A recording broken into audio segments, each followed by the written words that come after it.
to the streets. Another fantastic episode. Everyday Normal Person's Podcast.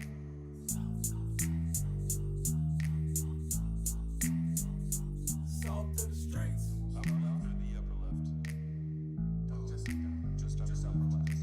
Welcome to the salt of the streets, coming at you every week with this food for thought. Hope you ready to eat. With everything going on in this nation, we need some information, and that's why salt need to be stationed in your rotation. With real talking, real topics, real people, real problems. Think we need some help to solve them, and leave it up to Colin and the Donovan. Cause that's what's that? Let's get ready.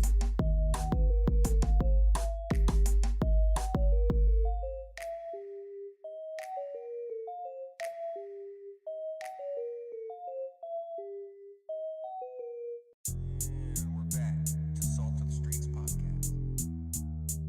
Social and political commentary. Life, liberty, and the pursuit of happiness, right? That's always and forever. That's right. Salt to the streets. Another fantastic episode. Everyday Normal Person's Podcast.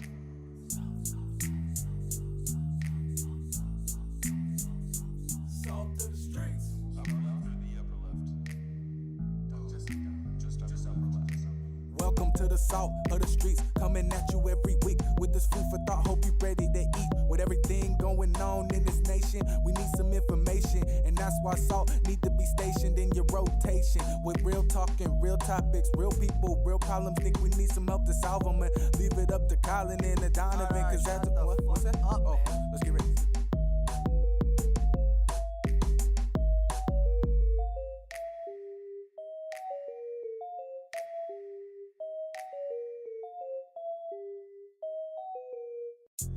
And we're back to Salt to the Streets podcast. Social and political commentary. Life, liberty, and the pursuit of happiness, right? That's always and forever. That's right. Salt to the streets. Another fantastic episode. Everyday Normal Person's Podcast.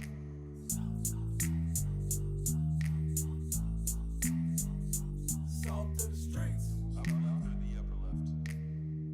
Just upper left. Welcome to the salt of the streets, coming at you every week with this food for thought. Hope you ready to eat. With everything going on in this nation, we need some information, and that's why salt need to be stationed in your rotation. With real talking, real topics, real people, real problems. Think we need some help to solve them, and leave it up to Colin and the Donovan. Cause that's what's that? Let's get ready.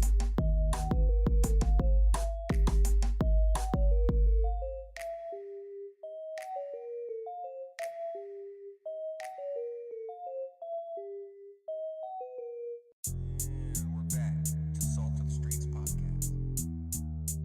Social and political commentary. Life, liberty, and the pursuit of happiness, right? That's always and forever. That's right. Salt to the streets. Another fantastic episode. Everyday Normal Person's Podcast.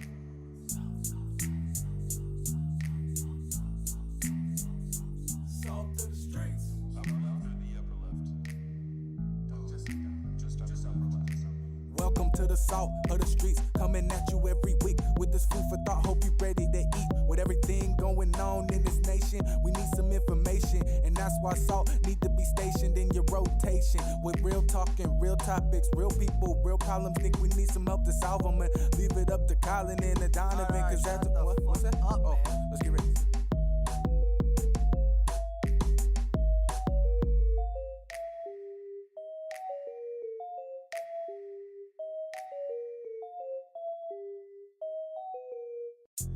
And we're back to Salt to the Streets podcast. Social and political commentary. Life, liberty, and the pursuit of happiness, right? That's always and forever. That's right. Salt to the streets. Another fantastic episode. Everyday Normal Person's Podcast.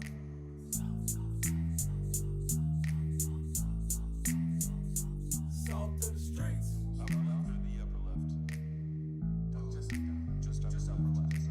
Welcome to the salt of the streets, coming at you every week with this food for thought. Hope you ready to eat. With everything going on in this nation, we need some information, and that's why salt need to be stationed in your rotation. With real talking, real topics, real people, real problems. Think we need some help to solve them, and leave it up to Colin and the Donovan, cause that's what's that? Oh, let's get ready.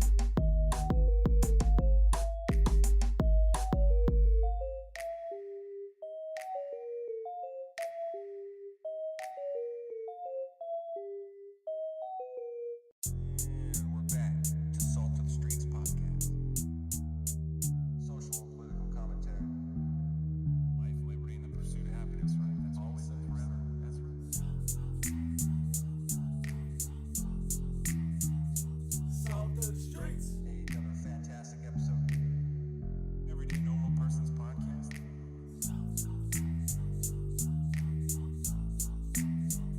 Salt of the streets. Upper left or the upper left? Just upper left.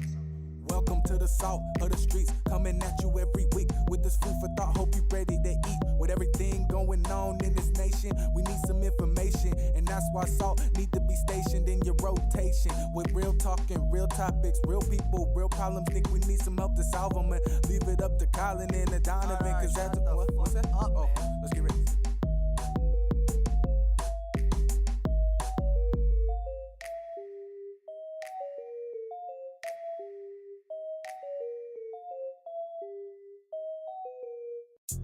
And we're back to Salt of the Streets podcast.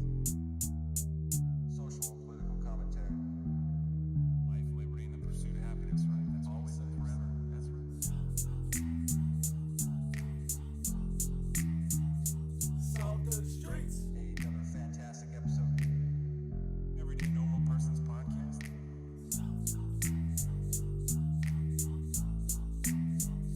Salt of the streets. Upper left or the upper left? Just upper left. Welcome to the salt of the streets, coming at you every week with this food for thought. Hope you ready to eat. With everything going on in this nation, we need some information, and that's why salt need to be stationed in your rotation. With real talking, real topics, real people, real problems. Think we need some help to solve them, and leave it up to Colin and the Donovan, cause that's what's that? Oh, let's get ready.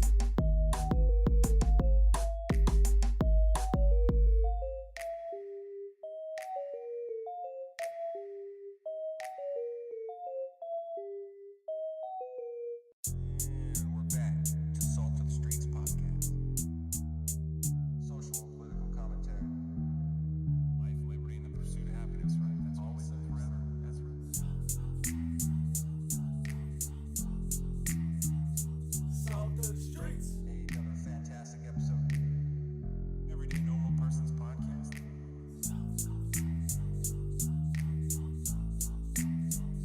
Salt of the streets. Upper left or the upper left? Just upper left.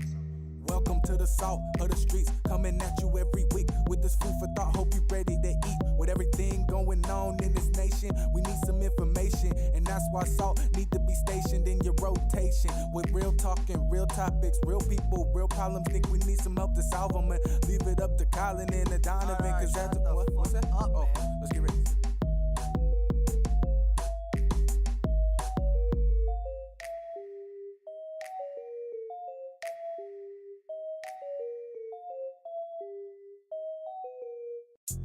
And we're back to Salt of the Streets podcast.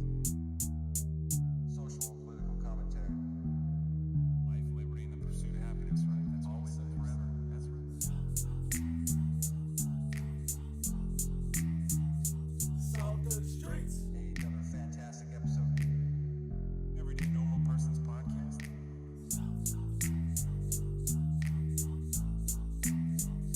Salt of the streets. Upper left or the upper left? Just upper left. Welcome to the salt of the streets, coming at you every week with this food for thought. Hope you ready to eat. With everything going on in this nation, we need some information, and that's why salt need to be stationed in your rotation. With real talking, real topics, real people, real problems. Think we need some help to solve them, and leave it up to Colin and the Donovan, cause that's what's that? Oh, let's get ready.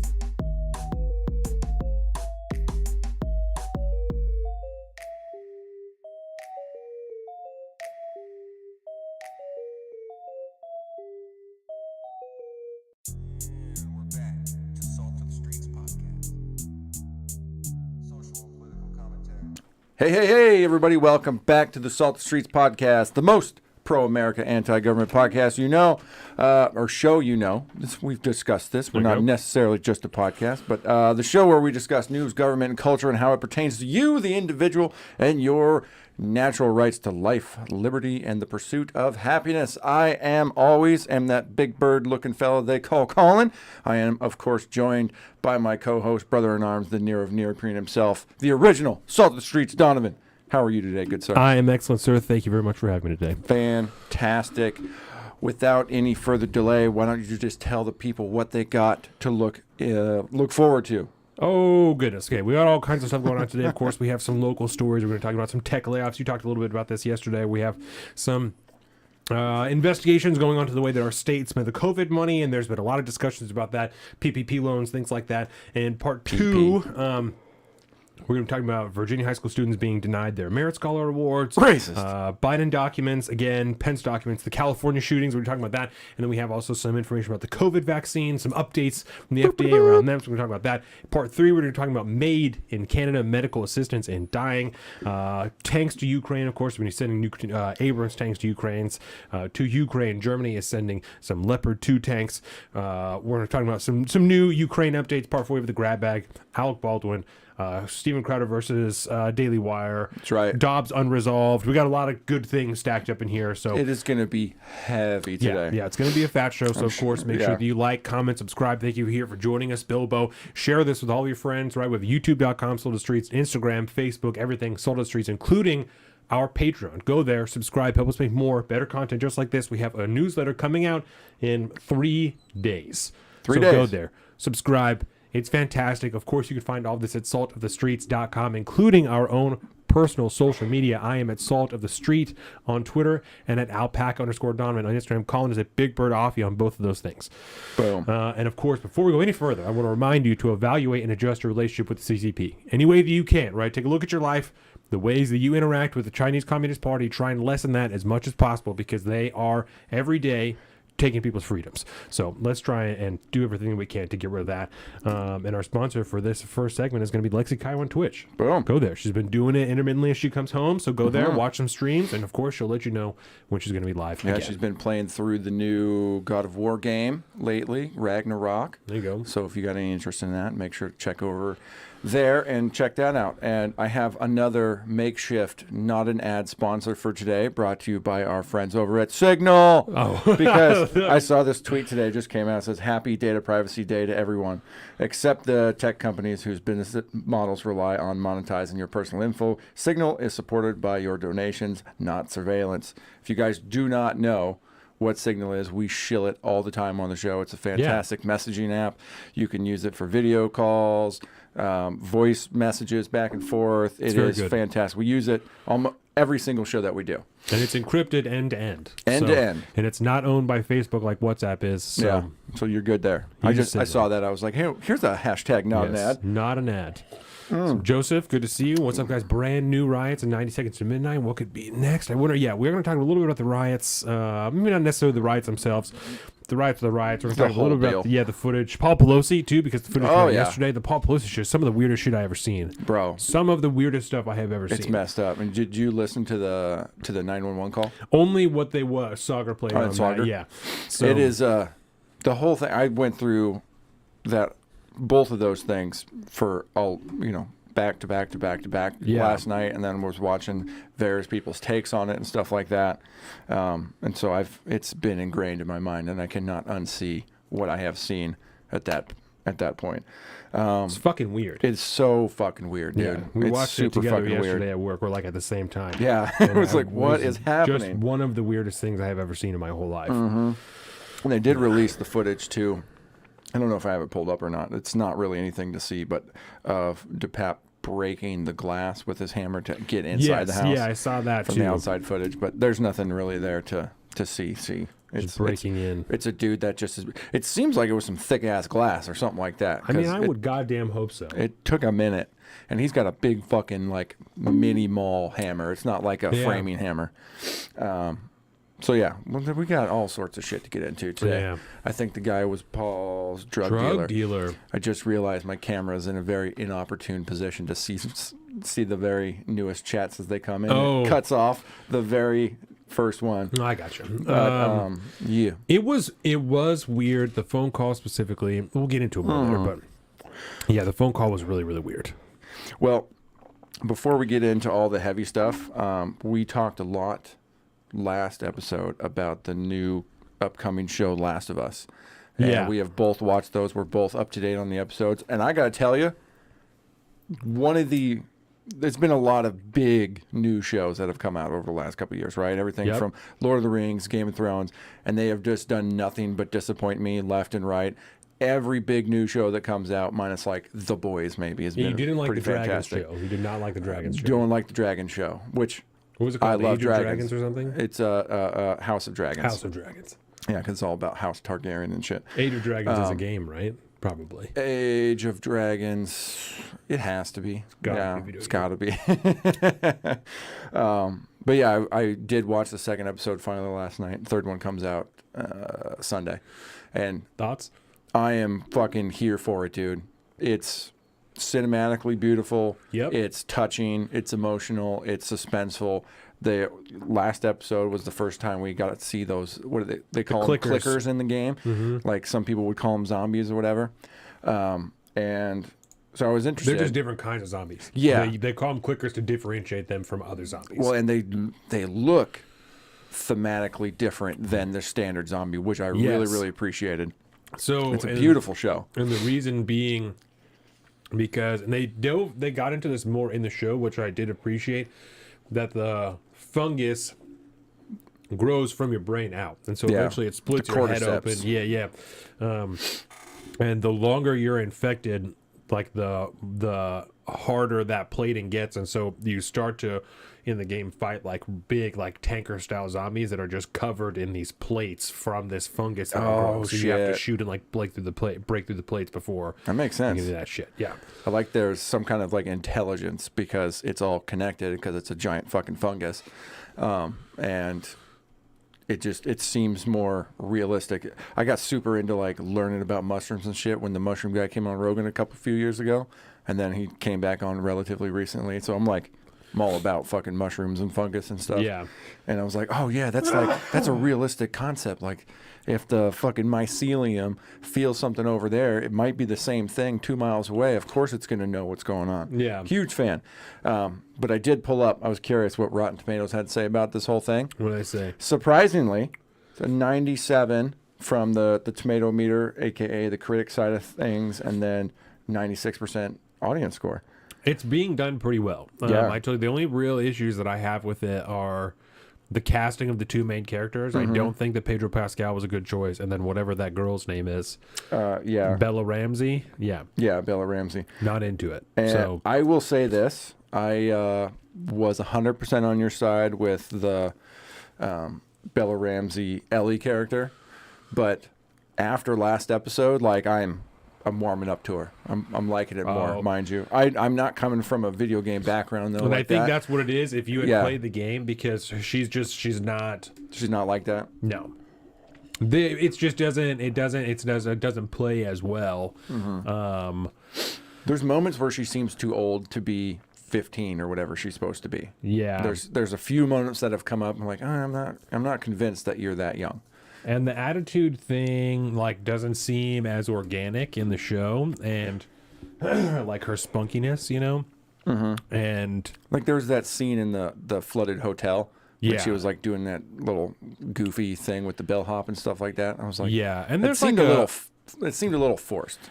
right, because there isn't too much of that. Like she is a child, so she is like fucking around with stuff, but there's not a ton of that. You know, I would say the closest thing is like you find comic books throughout the game that you get, and she'll converse with you about the comic books and stuff like that. okay. But I'm gonna have to play the remastered version of this show it or is, the it's game 1,000,000% because they just put that remastered version out. one of the best games I ever played. It's 1,000,000% worth it. Bilbo agrees with you. Yeah, I don't yeah. like the Bella as Ellie. No, it's not a good choice, and I don't like Pedro Pascal. I'm just a simp for Pedro Pascal, I think. And that's what I'm saying to you. I don't think that he's a bad actor at all. Yeah. I like him in a lot of other shit. not I for don't this. think he was good for this character. I think this was a bad casting choice. Did you watch the preview at the end for episode 3? Yes. because they revealed the Nick Offerman character Right. of Bill. And that is maybe what I'm most nervous about Yeah. because that character in the game is so interesting, and that's my favorite part of the game is when you meet Bill and you're in his town. There's so many booby traps you have to deal with, and there's a ton of hiding and running and really tense moments, like going through different houses and stuff like that, and you get a lot of new technology when you're there, new weapons and shit like that. Big fights with lots of zombies and stuff like that, and then ending you're like pushing a truck to try and get like push start it, and so you're stopping it. It's great. That's my favorite part of the game is when you're in Billstown. Is it as hard to kill the clickers in the game as it is in the show? Yeah, with their it's first much more encounter? difficult. Yeah, you can't just shoot them because that shit on their face is hardened. So you can't just shoot them in the face and kill them. You have to shoot them like 2 or 3 times when you first start. You can keep doing like New Game Plus, and so you can upgrade your weapons and stuff throughout the game, and eventually you can. We're going from 9 mil to 10 mil. Yeah.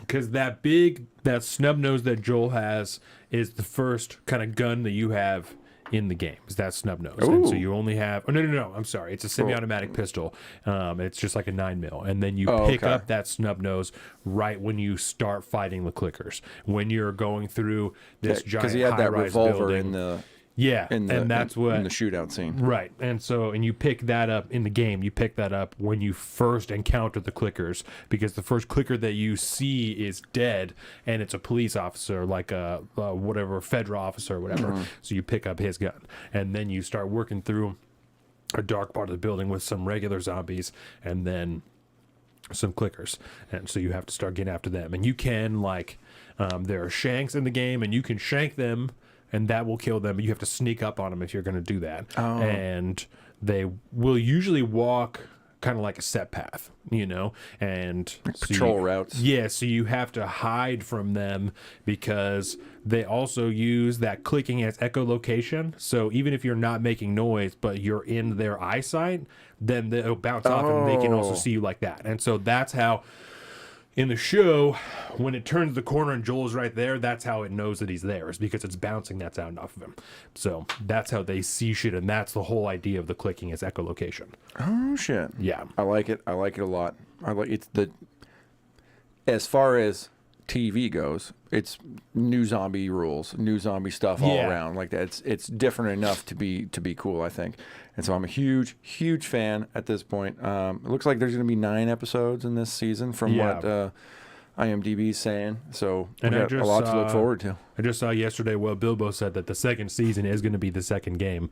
And I've never played the second game, so I don't know. I've heard mixed reviews on it. Yeah, that'll be interesting because I hear it's just markedly different from the first one. But we'll see. I like this idea though. A lot of these showrunners these days are doing this thing where we have a story to tell, and it's going to take us 3 seasons to tell the story, and then we're going to tell the story, and then we're fucking done with it. Yeah, I really like that. Rick and Morty is going through some shit right now, and it sounds like that ain't going to be coming back. Because apparently now there might be some DV underage charges, stuff, Really? Yeah, there might be some underage stuff going on now too. geez. So I don't know. I'm not going to speak to that necessarily, but yeah, I don't like the fact that, you get going into these shows long running and they keep them open ended, and then next thing you know, it just kind of falls off and then it dies, and the people that are super invested in it and it's their favorite show in the world get kind of, they get the short end of the stick because they just cancel it. That's what they're doing with fucking The Expanse. The Expanse was like my favorite shit, but then there was some issues on set, blah, blah, blah. People, maybe some Me Too type stuff or some sexual harassment, and they're like, well, we're just going to end this. I feel like with sci-fi shows, that's really common. Not the Me Too stuff, but the quick cancellation. And because they're not... A lot of the stories expand multiple seasons, and so you could be in the middle of kind of a big story arc, and you just don't get picked up for 2 more seasons, and so that particular story arc never gets a conclusion, because there's just no more show. Oh yeah. So and the problem with The Expanse too is it's all based off the books, and they're not done yet, so it's like it's just gonna end at some point. So that's pretty shitty, but hopefully we won't have to deal with that with Last of Us because it seems like it's pretty popular. Yeah. Nice. Anyways, that's my pop culture talk for this week. I haven't like done it. anything else pop culture other than that. I've been too invested with this fucking drama on between Crowder, Daily Wire, Yeah. Jeremy Quartery, and Eliza Blue. Fuck all those people. That's been where I'm at all Yes. fucking week, You've and been then talking the about rest Eliza of Blue this all shit. week. Yeah, that's fascinating. It is absolutely fascinating, and I think I have a theory about why, say, like somebody like Tim Pool's not talking about it necessarily, because he's got an event coming up in, I think it's Austin in April, a big live event, and she's on the ticket to be on the event. So I would imagine I'm sure there's lots of money and contractual agreements and things like that involved. So he's What is just the like, event? it's like, I think it's the Minds event, Minds.com. Oh, okay. It's a thing They're they do every hosting year. the thing? Yeah, they do that, and then they always have a big panel with all those guys on there, and Bill Ottman's down there, and but Tim Cass' crew has been a big part of that for a couple of years now. So, and I think that's probably why is affiliations and stuff like that. But who knows? Having Who knows? Ian as a board member of my company would make me nervous as fuck. I wouldn't like that at all. Like we'll get into later on in the show, but it sounds like Crowder's ready just to like bring him under his wing and have him build something for him because Crowder doesn't know what the fuck he's about to do. Yeah. Notice, it is the end of January. Still no Crowder vids. no Crowder vids, even though he owns his own company. Yeah. His own production company. But there's no vids, so there's that. The Crowder situation is weird. Yeah, but we'll get into that later. Yeah, we talked a lot about that at work and stuff, and never really arrived at a solution. No, but we will today. We have I have videos and clips and things like that ready to go. Okay. Last night during the beer show, I kind of alluded to it because I didn't want to give away the farm. Yeah, no, you told me to eat a dick. You Yeah, were like, no, we're not doing that. Yeah. Because that's for the show tomorrow. Okay. So it wasn't about that particular situation yesterday. That was just about It's grifting. about you. But so we're going to get into that later. And I feel like after we walk away from that conversation, we will have officially made up our minds one way or the other about how we feel about this particular situation. And in particular, Crowder and his behavior over the last couple months. Deal. So good shit. With that, let's go ahead and dive headfirst into. With that, let me ask you this. See, like I just took over. I was like, we're gonna do this now. I'm here for it. I'm here for it. I'm ready. Do you want to go first? You said you have a. No, I'll tail end it. Okay. I'll tail end it. All right. So I want to talk about an episode of the NPR podcast yesterday, and I can pull it up on Spotify on my computer, and we should be able to hear it and everything. I could pull it up on Spotify on my computer. That way it'll stream. That is also So fine. actually, yes, I forgot you. We talked about this before the show. I will do mine first. Okay. Because I think that's going to be a good long segment. Deal. So my version of Let Me Ask You This today is a three-part. It's a three-part Let Me Ask You This. Okay. The first two parts are simple questions, and I would like for you, as best as you can, to give very succinct, simple-ish answers, right? Okay. And then the third one will be more expansive. The first question is, who red-pilled you? Oh. It doesn't have to be totally definitive, by the way. No. We're building into something here. I'm gonna say it was one of these gun dudes. Oh, okay. Like a Garand Thumb or something like that? Maybe even like a Lucas Botkin, because that's really what kind of opened the door up to liberty for me was the gun thing. Okay. Yeah. So then, that being said, the next question is, what red-pilled you? What red pilled me?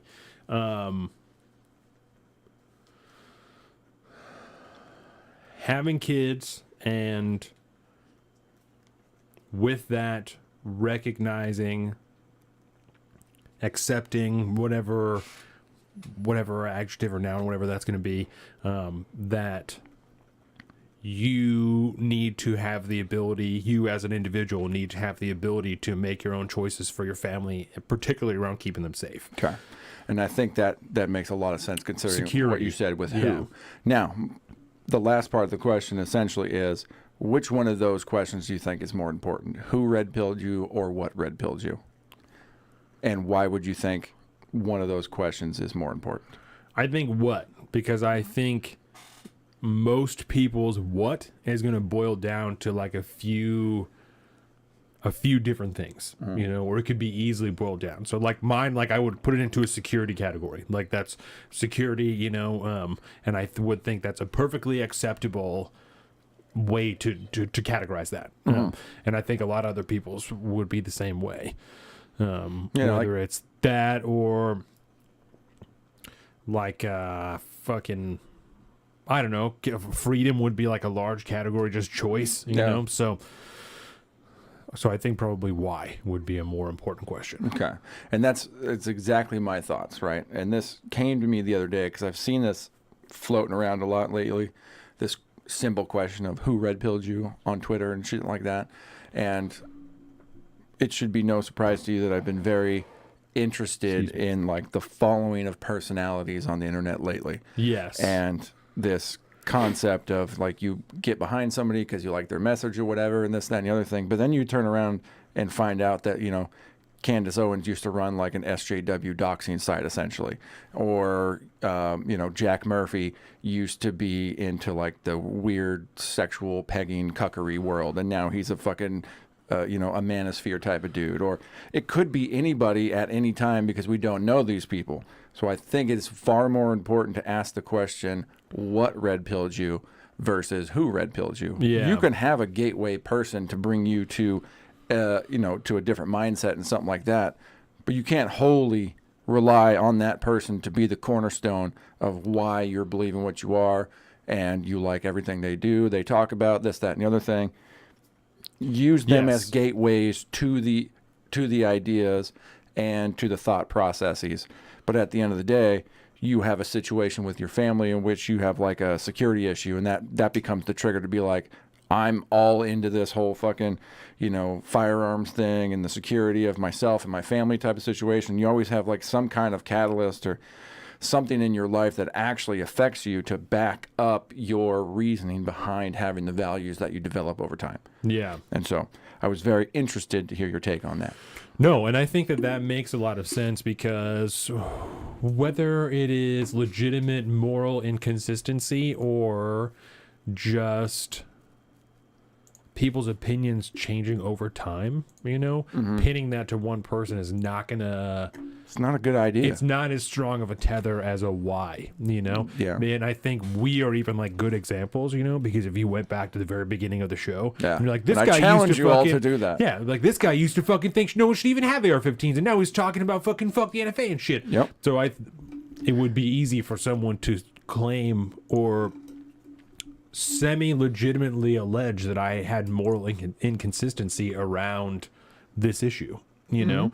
But Well, I think it's because you did. Right. Because you weren't, I mean, just to use you as an example, I'm 1,000% there on 1,000 different things, obviously, but like you had a mindset that you had gotten from externalities throughout your life, just inputs of information that you that you just kind of went with. Right. And then as time went on, you were like, actually, when I really think about this, when I think about the reality of how it affects my life, totally changes. And Joseph, I didn't want to like let that sit for too long. Kevin's here. He says common sense, blatant lies against common sense. I think that's a big catalyst for what a lot of people got red pilled with over the last couple of years, is especially during the COVID and blatant fucking lies and stuff we're going to probably talk a lot about. We talk about those types of things every fucking show, to be honest. But that right there, that's a huge what for a lot of people, realizing that the establishment, the powers that be, whatever it may be, have been fucking lying to you for your entire life. And it's harder and harder and harder today to not see the lies for what they are. I think that's a very good example there, Joseph. Yeah. All right, so I got this thing pulled up so we can do this now. Okay, yeah, so let me preface this, right? Yep. So I had said on my Instagram yesterday that I was going to go live. Just wasn't able to make that happen with the kids, the notes, all the things. Just didn't have time. Hashtag dad right? life. So yeah, we didn't eat dinner until after kids go to bed, so I didn't have time to. That's okay. It's common. But because of that, I didn't have time to live stream because I knew it was going to take a little bit of time because I was going to listen to this, stop it, and explain what my issues were, right? So This is one of our morning shows. We call them the dailies, right? When Colin and I talk about our morning shows, we call them the dailies. So this is one of our daily shows. Yeah. It's from NPR. It's called Up First. This is their daily podcast, and we've gone through it a few times. We just added, well, I added a few more to my daily repertoire. So I have one from Punchbowl. I have one from NPR. I have one from the Wall Street Journal. One from the Washington Post now. One from ABC. One from the Daily Wire, and one from Seattle Times or whatever. It's like KUOW. Yeah. So, Which so is they're one and the same. We're rocking 7 dailies out here to keep us. That's just the run through of how these stories are going to kind of be gone through today. That's nice because you've added more. I've cut back. Oh. I'm down to about 4 now. I think. Well, when I'm at work, like at least an hour longer than you are in the morning, so I'm there by myself. Usually until around the time that you get there. Yeah, what better way to start your day when you're showing up to work at like 4:30 than just to start out with like blatant lies and propaganda from the establishment? Yeah, I have to really decide sometimes. Like, do I want to do this now, or do I want to put on some YMH for an hour and a half, and then I'll dive into it? But I like to be into him by the time you get there, because I know you start listening to him in the morning, like before you leave for work. So my real question is whether or not I'm going to listen to him in the car on the way to work. Oh, yeah. Like, do I want to really start my day off like this, or do I want to give myself a little bit of a buffer to be jazzed about it? Because as soon as you walk in that building with that crew that's there that early in the morning, it's a real come down. There's a serious drop in attitude just because all of those people are so miserable, regardless of how I feel. Because I generally feel pretty good when I get there because I don't see anybody else in the morning. I'm just up. I just kind of get my stuff together and I leave. So there's not a lot that can go fucked up in my morning before I get to work. But you walk in, you're like, I'm down to a 7 now. Like, I was at a 9, I'm at a 7 now because this part of the building is just not good. In a workplace where there are bright, vibrant colors all around us, everywhere. The level of grayness in the morning is oppressive. When you for that first couple hours, it's like, wow, bud. Yeah, some of those people are real fucking miserable. So this is one of the dailies, and yesterday I listened to it and I had enormous issues, specifically with the language, right? The rhetoric we said before the show, because I know that's been a thing on the show before. The rhetoric. It was the language around this and how extremely divisive almost every segment on this show was. So we're going to listen to it together. We're going to skip through the ads. Yep. And we'll kind of stop and we'll talk about it. So 7th, I'm LMAYT 2, Aisha Rock. And this is Up First, Identity of the GOP in 2023. It's only like 15 minutes, so. Here we go. Look at that. The first, I think they go into the commercial actually, right? So the first minute is like a preview of what they're going to do. Here's our segments coming up. Support for NPR and the font into a fucking $200. ad. Yep. This message comes from NPR. In Memphis plan to Another release ad. The most of multiple clouds with VMware's this cross first segment is about accelerate the innovation and transform police killing business. in Memphis and the releasing of the body cam footage, because these all come out early ass in the morning. So this is before the body cam footage is out, and this is just kind of preface the body cam footage. A minute and a half into a 15-minute podcast. Yes. and to release a video today of the traffic stop that led to the death of Tyree Nichols. Those who've seen it call it appalling, and authorities expect was. protests. 5 former police officers were indicted yesterday on charges that include murder and kidnapping. Nichols died January 10th, 3 days after he was beaten. Hundreds attended a candlelight vigil for Nichols last night in Memphis. They Just tell called me to stop if you again need for to. systemic change in the city's police department.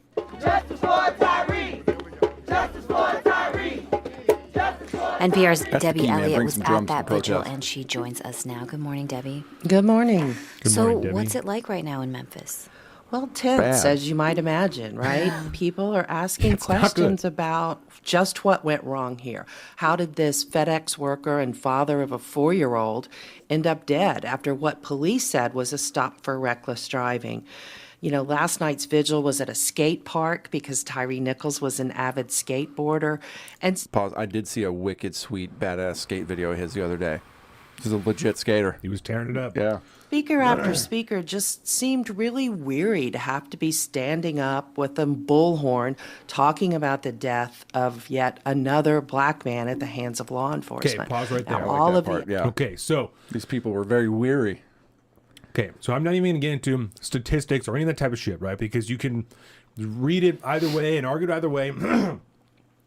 The reality of that is, right, because you can read the statistics either way, the core of this issue, the absolute core of this issue, this police brutality issue, is that the police, the people whose job it is to protect the citizens, are killing them, right? It doesn't matter what color they are. And I'm not trying to do away or cover up or not discuss any other type of societal issues that are involved in this, because there are things and they are worth discussing. What I am saying is the core of this issue that an objective media company, objective journalists should be looking at is that people are being killed by the police.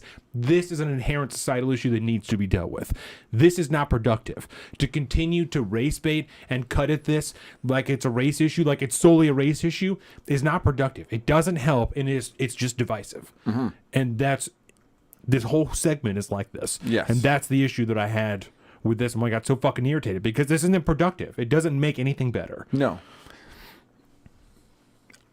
Joseph brings up a good point there. They have been arrested and charged. So what is their idea of justice that they are not receiving? Well, this guy's dead is what they're talking about. He was beaten to death essentially by the police officers is what they're talking about. Yeah. So it's not the fact that justice, if as it were not carried out because they were arrested and charged already. Like, we know this already, but it's the fact that the police killed another person. Right. The police should not be killing people that are not actively trying to kill them. That's the point. If your life is not in danger, you shouldn't be taking other people's lives, especially if your job is to fucking protect people. You shouldn't be 5 people beating the fuck out of other people. And I don't think, in my personal opinion, I would not feel as though if my son was murdered by the police, that 5 people being in prison would be worth my son's life. It's not equal because my son is dead. And I don't. And then the major problem you're having along with for this particular podcast is this is all because he's another black man killed at the hand of police. And this is not productive. Yes. And this is not the core of the issue. This is part of this issue, and it's not productive. This doesn't help anything at all. Yep. Ex-officers who were indicted yesterday are also black, and they face charges including second-degree murder, assault, and kidnapping. That indictment coming from the local district attorney.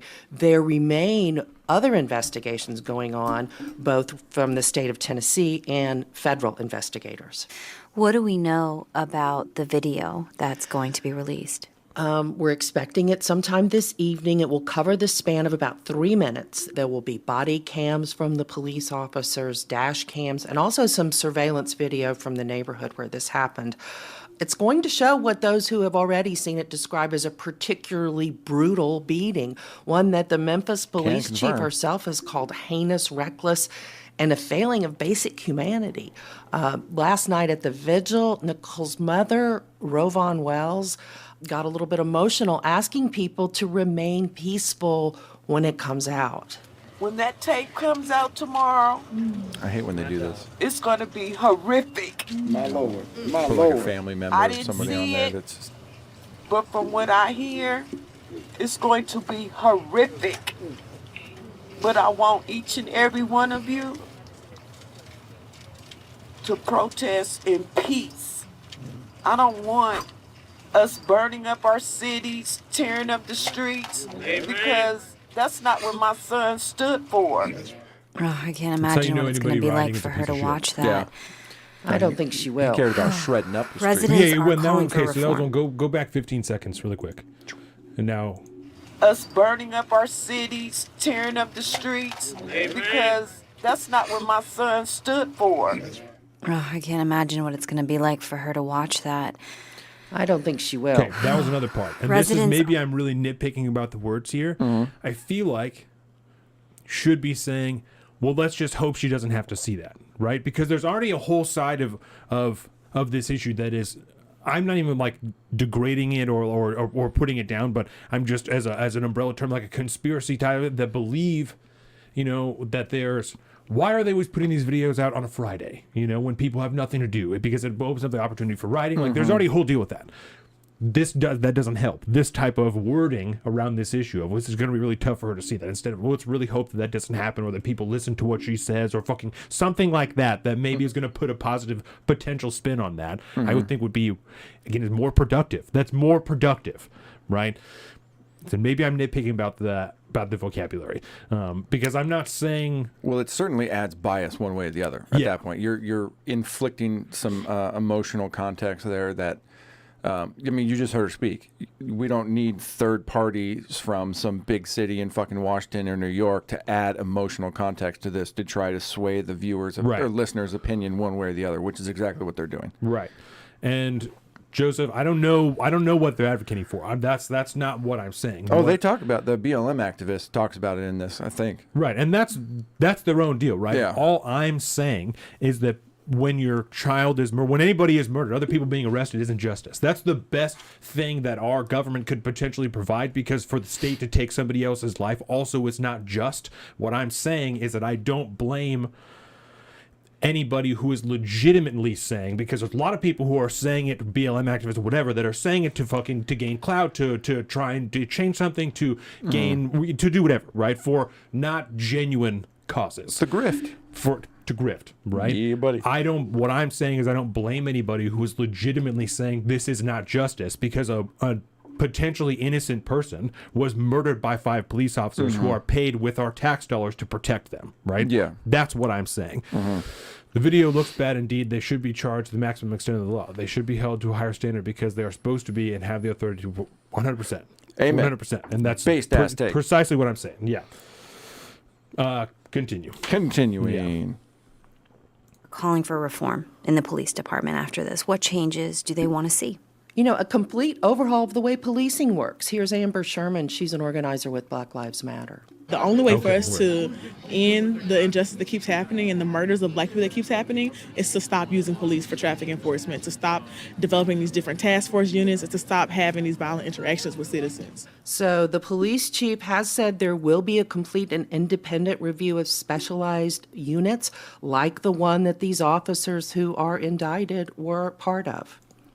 So right there, she's talking about, essentially, she does want to abolish at least the certain aspects of it, the police force's ability to enforce traffic law. Yeah. Which, I mean, I'm kind of down for that, but for I'm not totally different reasons. Right, I'm not here. That's why I'm not here to argue in favor or against the BLM activists. I think we all have our own opinions about BLM. Indeed. We know how these, or the police in general. Yeah, we all know how these things break down. Yeah. I do think it's interesting though, because this was the first time I really heard it, that this was some kind of specialized unit in that.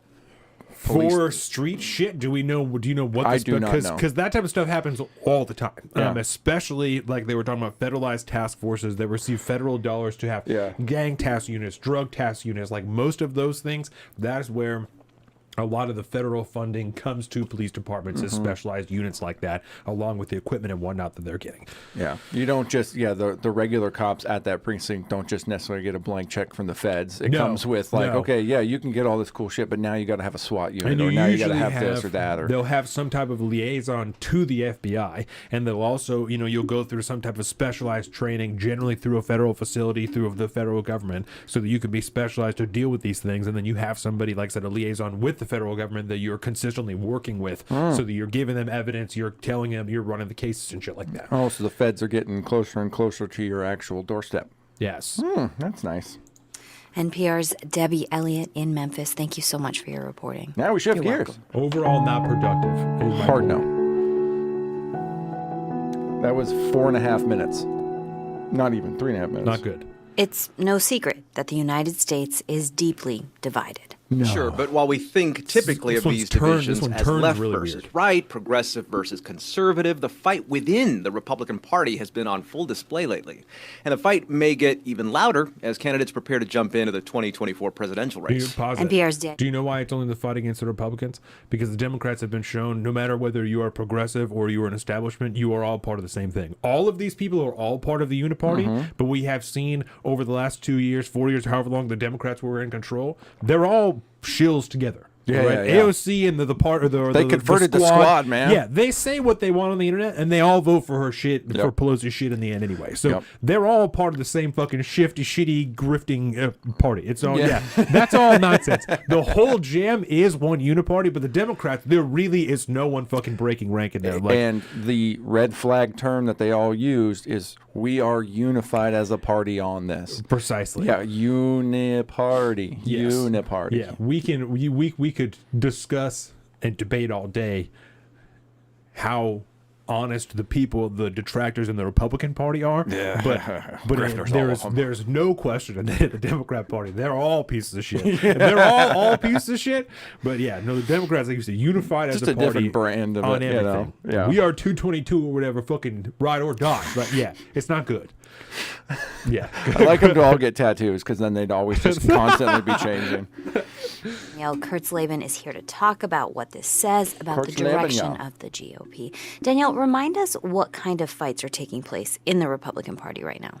So there was, of course, that prolonged fight over the speakership, the one that took 15 votes. And relatedly, there is a question of raising the debt ceiling, what the conditions might be for that.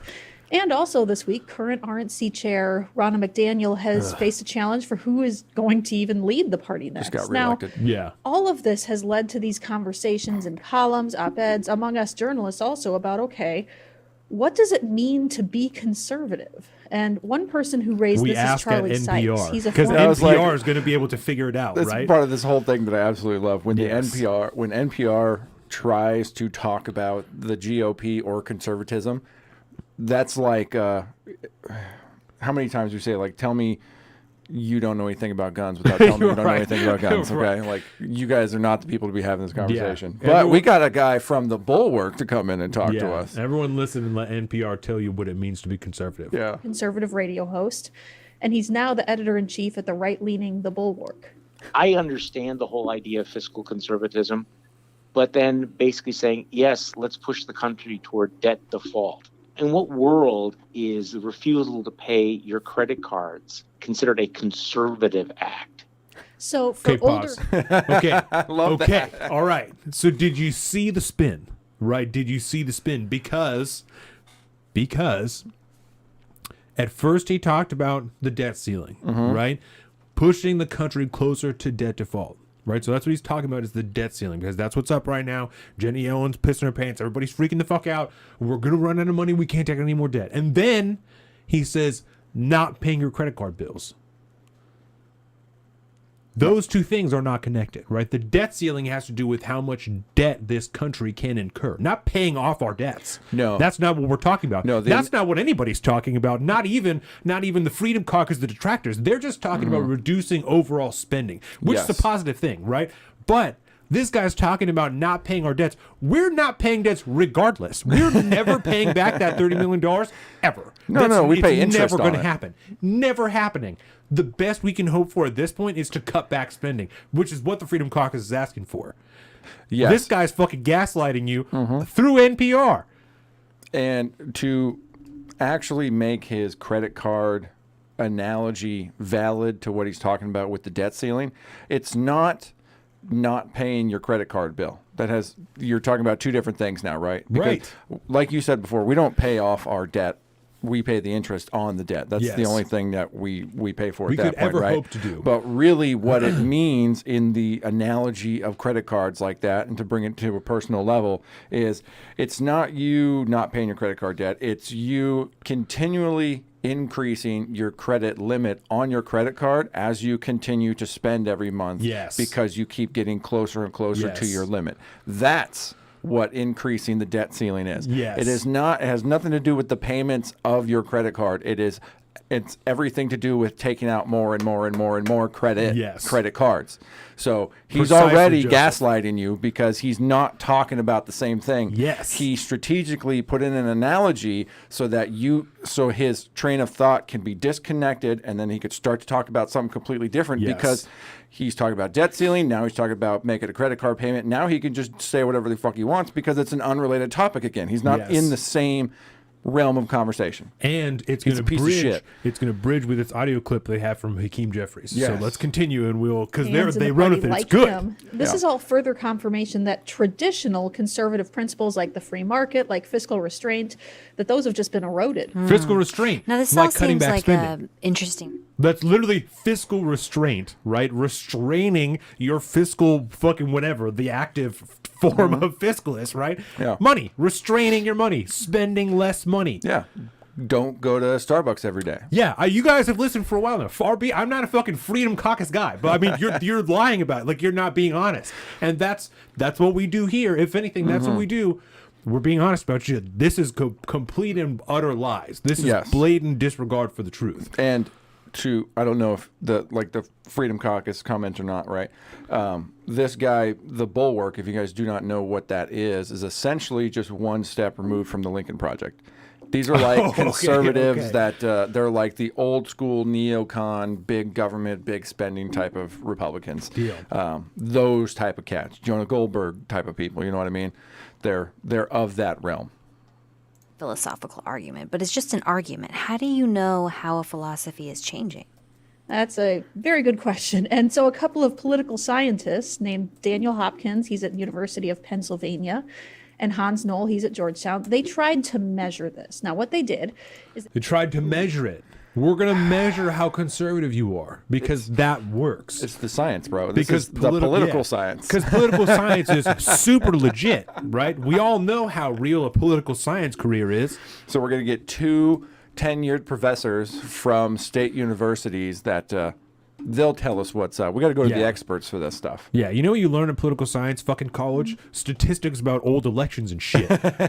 Yeah, that's trends and sounds fucking, like a good degree. Yeah, surveyed a gerrymandering. bunch of party activists about how they see lawmakers. So who's liberal, who's conservative, who's moderate. And what the researchers found is that even lawmakers with conservative voting records, when they opposed Trump, they were seen as more moderate. Now, former Senator Ben Sasse was one example of this. Sassy to give you some more current examples, Liz Cheney might be one. She's a Trump critic and the most prominent Republican who was on the January 6th committee. Liz Cheney. And That's okay. And that's what I'm saying. Like, this is the threshold they're using. They even said that Liz Cheney's a fucking rhino. Liz Cheney's barely even a Republican. I mean, she's literally in name only at this point. And I don't know what else to call her. She's a private citizen now. Yeah, you can say that's a weird alt-right term or whatever if you want. I mean, that's quite literally what she is in name only. Yep. They do not accept her in the party because she doesn't have any stances that belong with that other than things that NPR would align with traditional conservatism, and that's why they are saying she's still a Republican. She doesn't want us increase Social Security spending. Well, goddamn, fucking look at you, you are conservative as shit. Come on, man. I can tell you that out on the trail, Republicans told me that she was a rhino or a Republican in name only. You laugh. I do want to add here that not everyone cares all that much about this argument. I talked to Ashley Hayek. She's head of the pro-Trump group America First Works. And she said that, yes, she sees Trump as conservative, but that your average voter just doesn't care about all of this, about the definition of conservatism. Okay, then why does it matter? Part of it is that there is evidence that Trump is losing his grip on the party, that he may have a real challenge getting the nomination in 2024, for example. And so that raises another question. If he's at the center of what people think is conservatism, and if he fades, then what is the ideology of his party? Now, I talked to Michael Steele. It doesn't matter, because if you're paying attention, then like we have fucking been talking about this whole time, it's all uniparty. They're all part of the same shit. So of course you don't care what anybody says. If you care about based freedom, then you're also sometiings agreeing with like Ro Khanna and shit. Yeah. So it doesn't matter. That's why it doesn't matter what you're calling yourself, because if you're going to say actually things that are actually aligned with freedom and liberty, and you're really going to be based and moral based on those lines, then I'm going to be down with you. You know, I don't care. I That's don't care why about it doesn't your matter. allegiance to the party. No. And I think that's the biggest thing that they're missing here. They're talking to these political scientists and this and that and the other thing, and they're like, okay, well, if you're in this camp, then you believe in this platform or this giant ideological grouping they call conservative, when realistically every single one of those people is an individual and may or may not have different ideological views. And as we know, there's only a very, very, very small handful of people that will actually act according to their ideology. Yes. And that's like what you said with like the Ro Khanna thing. Sometimes they can be completely separated on all these issues except for this one issue that comes up, which they have based views on because of like liberty and freedom in this particular aspect or that particular aspect. Assuming that like you have to have a certain set of views to call yourself a conservative and then base those views off of personalities like Donald Trump, who was a Democrat until he ran for president, essentially, right, is not a good way to get a measurement on a fucking scientific measurement on people's like ideological standing within a party. Right. It's all fucking party politics. There's no realistic conversation here. He's the former RNC chair.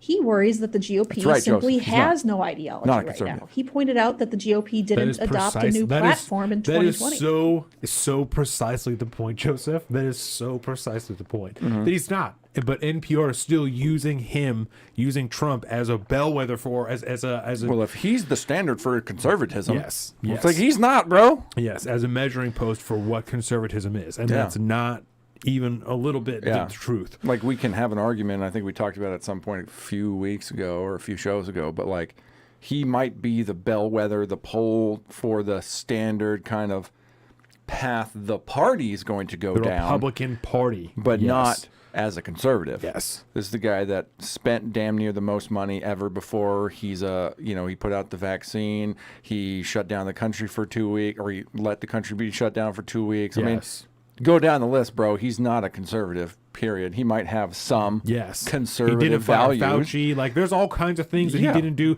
He didn't roll back any of these executive branch departments. He allowed more action against the Second Amendment than Obama did. Yeah. And Obama was a president when fucking Sandy Hook happened. Yes. So what are we really talking about? Not a conservative. No. But bellwether for the Republican. GOP. Yeah. God, I'm so glad. We don't even have a platform. How do we define ourselves? We can't even tell you what we believe. Everybody talk about Liz Cheney as a conservative. Yeah, Liz is a conservative on a lot of things, but Liz got herself kicked out of the party.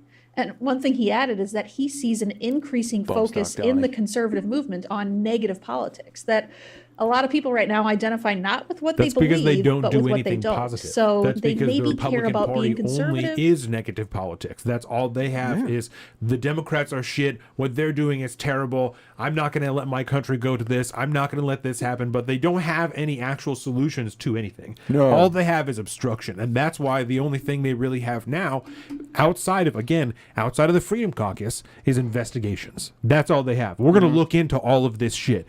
Not we're going to roll things back, or the IRS funding they know they're not going to get through, right? They're not going to be able to roll that back. It's only people, and goddamn, I hate to give them credit, fucking people like Matt Gaetz are like, listen, I'm going to introduce a bill to just completely abolish the ATF because we don't need this shit here. Yep. And if we're going to be in power, we should be trying to do things that are actually going to make change here. Yeah.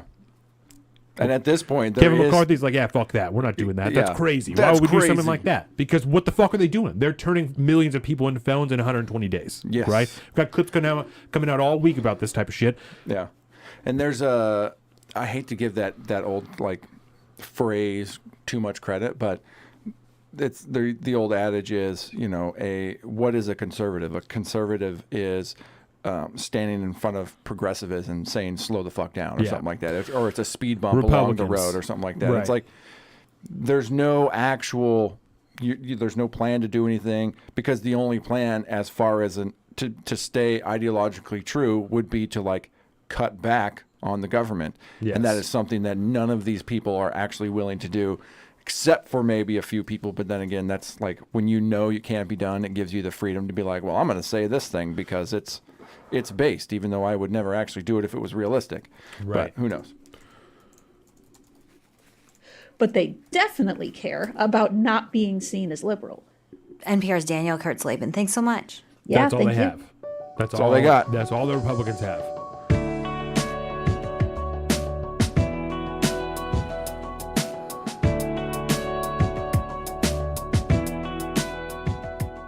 I agree. We can pause this. I agree with you, Kevin. Say the question real quick. Yeah, Kevin's question is, how is the ATF turning millions of people into felons with his pistol brace ban? I ask because the ATF doesn't make laws. That's the job of Congress. I say that because if this is allowed to be enforced while it's in the courts, those people are effectively felons. And if they turn it into an NFA item, which is what they're going to be able to do if they're allowed to enforce it, like the wide open trigger thing, right? They turned that into an item that's covered by the NFA. That's an NFA item now. So they've said, if we, in the videos that we've showed, if we find out that you have this item, then we're going to come back and we're going to arrest you because it's an NFA item, and if you don't have a Form 1 for it, then you're in possession of an NFA item and you're breaking a felony law, a federal law. Yeah, that is how. I agree with you. Because technically it is the Congress's fault for allowing them to maintain this power. It's the enforcement structure that the executive branch and Congress's inactivity has given the ATF. They have been allowed to do things like this since. And here it is, fucking Ruby Ridge, Waco, like this. These were enforcing federal gun laws. I've heard a lot of Ruby Ridge talk lately, over the last couple of weeks. Yes. For various reasons regarding this. Right. So I agree with you. The way that it should work, the ATF should not have the ability to turn people into felons overnight. And they don't. The legitimacy, and that's part of what I said, and like I put a clip out today, that's part of what I said in there, is that authority is not legitimate. But the way that they are able to go about enforcing it is given force through the executive branch and can only be given legitimacy if we comply with it.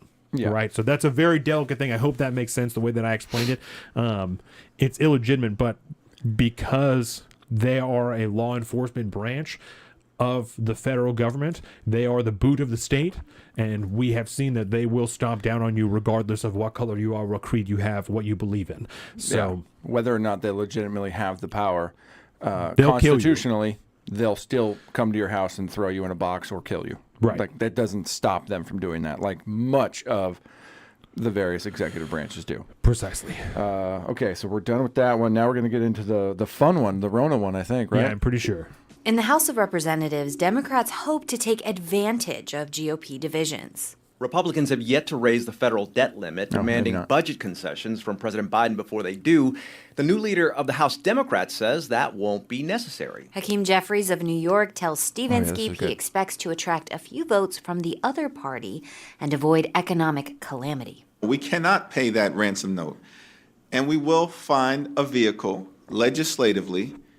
We will be able to, at the end of the day, convince a handful of reasonable Republicans in the House to do what the business community throughout America have suggested needs to be done, which is to make sure we pay America's bills that have already been incurred. Right. Economists warn if the U.S. That's the same thing, right? Yeah. He's lying. This isn't about paying bills. This is about incurring more debt than that we've already incurred. This is about increasing the amount of debt that you can incur, not paying your bills. I just want a higher credit limit, bro. Yes. That's all. Yes. But the problem being... things we've already signed on for because we've already passed a budget that is bigger than the one that we passed last time. That's what he means. That's how we've already incurred it, because we already decided that we're going to spend that much money. Yeah. So we went from a credit card to a ransom note. Yes. We're holding the country hostage by saying maybe we're not going to pay our bills. Something, Hey, man, the business community wants this, according to Hakeem Jeffries, who, can I just say, I'm very excited about the new season of Congress now that he is the leader of the Democratic Party in the House, because he says some wild shit, even more than Nancy Pelosi ever did. Yeah. I'm very excited about the future here. It's going to be a lot of fun. If fails to pay its debts, it would cause an economic shock. But Jeffries insists, quote, we're not going to let the car go off the cliff. The interview will be on Morning Edition and on video at npr.org.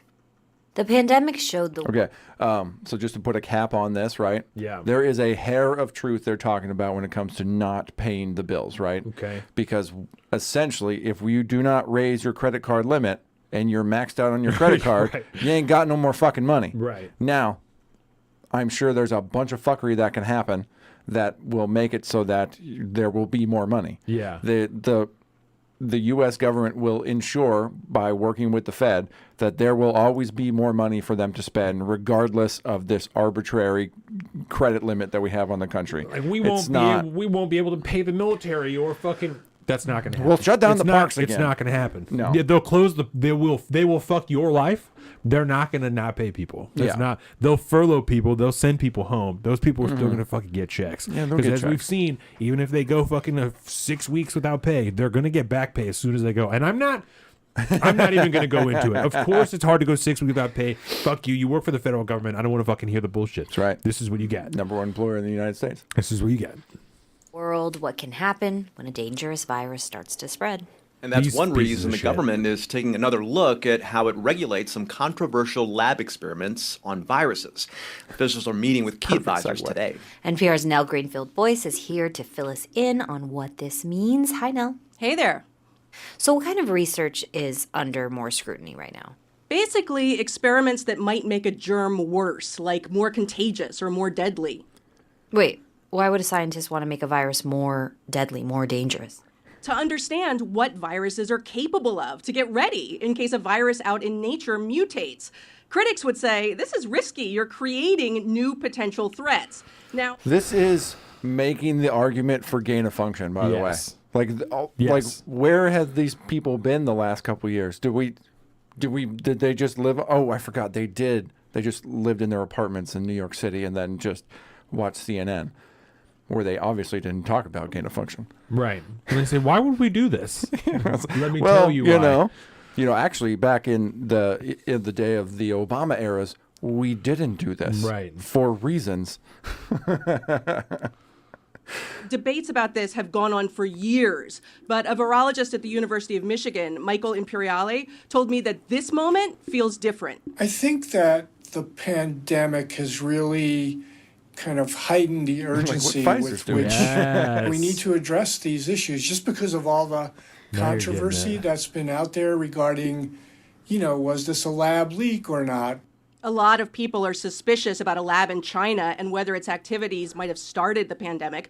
A government watchdog agency actually just criticized the National Institutes of Health, saying it didn't do enough to monitor what research was done with funding it gave to a group that collaborated with that lab. So this is a government watchdog group calling out the government for saying, like, why did you allow Fauci to fund EcoHealth Alliance to fund the lab in Wuhan? But, we don't need to listen to the government watchdog group. The government's always right. What do virologists say about the lab leak theory? 2 virologists. Well, more than 150 of them have just put out a statement saying, look, open-minded people have investigated the pandemic's origins, and the evidence points to the virus coming from nature. Felicia Goodrum is with the University of Arizona. She says the evidence we have to date suggests that this virus jumped into our species when people had contact with animals, just like other viruses have done in the past, like Ebola and HIV. There is no evidence to the contrary or in support of a lab leak, nothing credible. Nonetheless, that's a fucking lie. That is a fucking lie.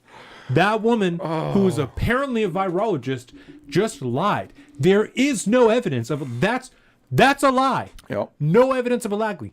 That is a fucking lie. Yeah, I like this. When it came to like the Hunter Biden laptop being Russian disinformation, the number was like, well, we had 51 members of the Intel committee sign off that it's not. We've upped our number now. That wasn't enough. So now we're up to 150. We found 150 virologists now to be like, there's no evidence here whatsoever. You can be a dumbass and still say it's up for debate if you want, right? That's fine, because there is no definitive answer as to where it came from. Because it came from fucking China, and we're not going to get any actual answers. Never know, right? We will never know for sure.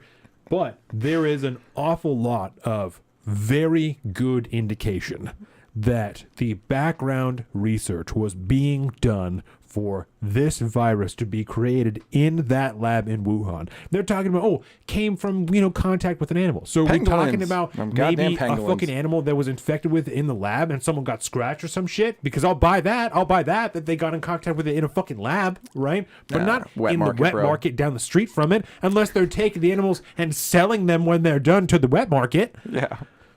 That's a lie. It's so like when you can get Jon Stewart on board to make jokes on television in front of Colbert and make him feel very, very uncomfortable. I'm telling you. That one, like the city where it originated has one of the 3 fucking research institutes that will do this research around the world.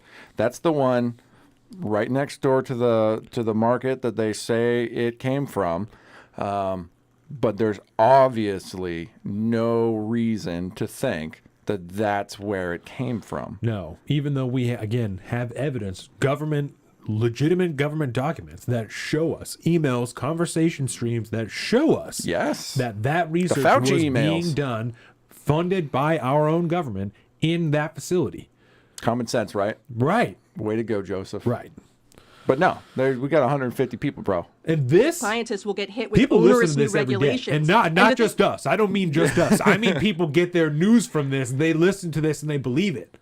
That's what I'm saying. It's NPR, bro. People listen to this. This is real also, news. our fucking tax dollars pay for this fucking shit. That's a whole nother deal. Yes. But people listen to this and they get their real news from this. They believe this shit. They don't counteract with anything else that might tell them the fucking truth. This is only one episode of this show. Yeah, dude. We have lots of episodes on this topic. This is one that got me so fucking upset that I had to talk about it because the whole thing was filled with lies. We just went above over average. the whole episode almost, and it's all lies. Yes. Slow down research that's important for developing stuff like vaccines and drugs. Does it seem like Vaccines the and government will drugs. put new restrictions in place? The White House and lawmakers in Congress have certainly been paying attention. Officials asked some outside advisors to weigh in. It's a group called the National Science Advisory Board for Biosecurity, and it's put together some draft recommendations that basically call for expanding an existing oversight system so that a broader range of experiments would get Grow a the special government, she risk-benefit says. review. So how are I scientists? should also add, too, that when I mentioned that when this type of research was deemed to be way too dangerous and stuff like that, so we're not going to do it. We can only control it at our borders, right? So we shut it down during the Obama era. So no more doing this. During the Trump administration, it was allowed to relapse. Hence, you can do it in the States again. Pfizer, which we'll get into in a minute. A lot of people blame Trump for that, by the way, like Luke Gronkowski and shit, who's, thank God, happily on his way down to Florida and no longer on IRL as a regular right now. Yeah. He's doing his seasonal retreat down south. Right. But his stance is like, well, fucking Trump allowed this stuff to happen. Trump allowed this to happen. The government is a giant place, bro. I don't think Donald Trump even knew what the fuck this situation might have even been. I think it would be a really interesting debate for another time. Yeah. How involved Donald Trump was in his own fucking government, you know? That would be really fun. I am not at all trying to remove him from any culpability of anything that happened because he was the president no matter what. The buck stops at the top, baby. Regardless, he was the president. Yeah. There was a very interesting and legitimate conversation to be had about how many of those decisions he really actually made, I think. That's a very good one. Maybe I should be more specific. Made with full knowledge of what the situation was. There you go. That's good. Because I think it's probably not that many. No. It's reacting to these recommendations. The American Society for Microbiology has responded positively, although some experts say the devil will be in the details. Like, if regulations talk about a proposed experiment that's, quote, reasonably anticipated to make a pathogen more dangerous, what does reasonably anticipated really mean? I was talking to Tom Inglesby. He's director of the Center for Health Security at the Johns Hopkins Bloomberg School of Public Health. And he told me, you can take a benign virus and turn it into something awful.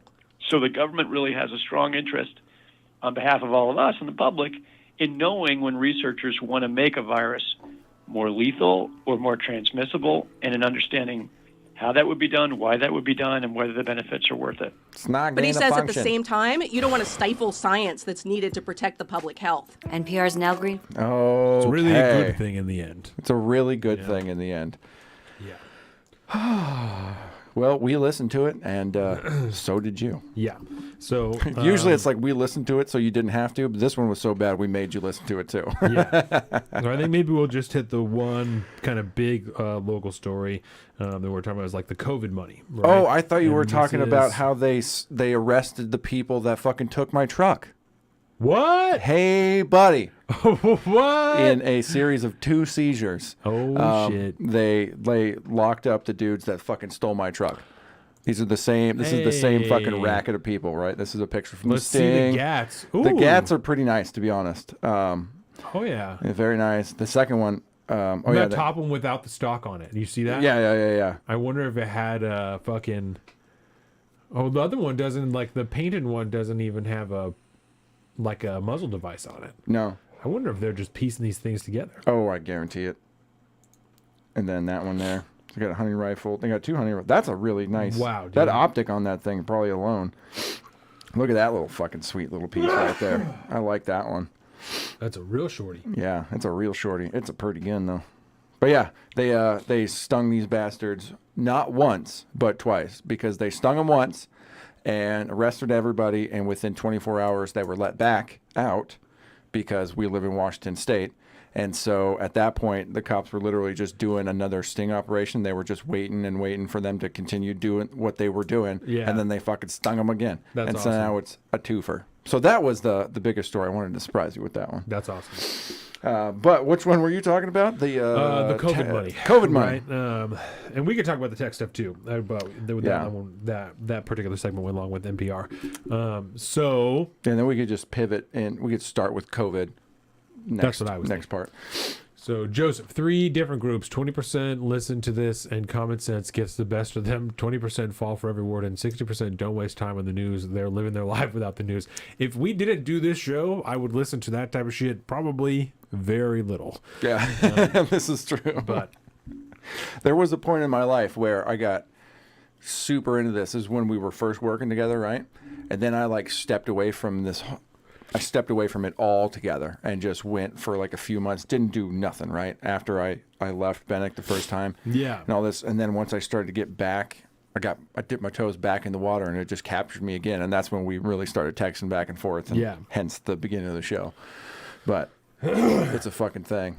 So I hate thieves. Glad you found your truck. Hopefully it's still in good shape. It is not. And it was full of fentanyl. And so, but I have a new truck. That was a while ago. Yeah, it was after the insurance was already dealt with. Yeah, I found it. Yeah, and but now I drive a spaceship truck, so it's pretty sweet. He's got a nicer truck now. Yeah, it's pretty sweet. Not as big, but it's nicer. Yeah, the gas money is savings alone. Holy fuck! All right, so this is from our Washington State auditor, right? $37 billion and counting. Find out how Washington spent COVID-19 relief money, other federal funding in 2021. So that's right. It's not good. It's not good. Where is my little? Oh, this is the shortened version of their little fact sheet, and so the audit is still ongoing, but there are multiple millions of dollars unaccounted for in the spending. It's great. And so this is just a nice little detailed thing that goes through what they've seen already, what they're looking at. 42% increase in federal funding spent compared to fiscal year 2020. 42%. Yeah, buddy. So because 2020, peak pandemic style, right? Right. And then 2021 increased up, from 25 billion to almost 37 billion. So a 42% increase in the spending just over 21. 17.6 billion COVID relief funding that state agencies spent between July 2020 and June 2021. 2 billion COVID related funds passed through to other entities.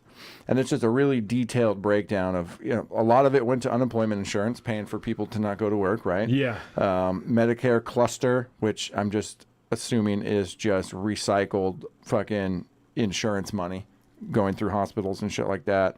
The COVID relief fund, only 1.7 billion of that went to that. So that's nice. That was for the businesses and shit like that. Yeah. All sorts of tiny little programs going all the way down to fucking child nutrition clusters for 47 million. But this is just in this state, bro. In this state. We're talking billions and billions of dollars. Auditors said they found examples where agencies did not have adequate controls and... Oh, Jesus Christ. Yeah, and they talked about how many different findings there was, how much money was in questions at that point. I mean... Department of Social and Health Services, 3 findings. The question costs were, 251 million just in that one, and it just goes through a nice little breakdown of how the state government cannot control how it spends federal dollars. Right. Which is taxpayer money that you're forced to pay now through inflation and so on and so forth. This one says, this is an article from King 5. McCarthy said in one case the state might have to pay back part, if not all, of $271 million in payments reportedly made to low-income families to help pay for child care. McCarthy said the Department of Child, Youth, and Families could not provide documentation guaranteeing the funds were paid or dispersed to the right people. That's so $271 million that they don't even know where the fuck it went. Yeah. They don't even know for sure that people actually got those dollars or that it was just put into some fucking account somewhere that somebody can tap into and spend however they want. Yep. No one has any idea. And we've talked about on the show before, it was like the most expansive situations of fraud that took place throughout the entire country with all this just flood of fucking COVID money that went out into the world. We've talked about the PPP loans. The PPP loans were enormous. Massive. And now representatives from the government like, oh, we were just trying to just make sure we got money out to people who needed it. Yeah. And, maybe we may have fucked up and not, been as careful as we should have been. Yeah. Okay, fucking two idiots like us can sit here and say, maybe we should be more careful with how we're spending this money. The people who are supposedly running this whole jam should actually do it. Right? If we can, two fucking chuckleheads can sit here and say, maybe we should be more careful with that. Goddamn, I would have thought that somebody at the top would have thought about that before we did. Fucking chucklehead. Fuck you. That's all I got to say about we're both that. chuckleheads. That's all I said. We're both chuckleheads. So you are such a fucking dad. Yeah. What a goofball. No. So precisely. It's not good. Yeah, and that's just this state. And like I said, it's just $271 million on child care in just this state.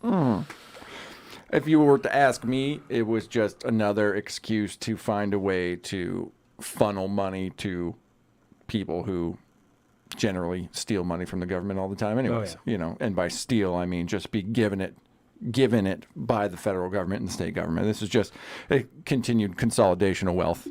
Yeah, we've covered the unemployment stuff as well. I think you already said that. It was just enormous amounts of money that were given to people who should not have anywhere near access to it. Yeah. They don't care they spend the money because they know it's worthless money and the Federal Reserve will just print them more money. Well, 1,000%. I don't disagree with you at all. 100%. Yeah, there's so many layers to just the bullshit monetary system we have these days. Yeah. It's all just fucking pay for it's all just nonsense. It's None all of it's ones and fucking zeros. real. No, it's all ones just and zeros. It's a way to control the populace. Yeah. They've already proven to us that they can print as much money as they would ever fucking want, and only a fraction of it really comes from the taxpayers, which means that we don't even technically need to pay taxes for them to fund their fucking operations because it's all just a giant fucking Ponzi scheme. So we'll end on that. Yeah, that's nice. With that, I want to go to remind you, of course, share this, everybody. Comment, you guys are doing. It's excellent. Everything. Facebook, fuck Facebook. Instagram, YouTube, Patreon. Sorry, I'm scratching my eyes, so it's throwing me off. Everything at Salt of the Streets. You can find all this at saltofthestreets.com, including our own personal social media. I am at Salt of the Street on Twitter and at alpaca_Donovan on Instagram. At Colin is a Big Bird Offie on both of those things. We'll see you guys in just a few minutes for part 2 of episode 141. Boom. Lots of COVID coming. Thank you.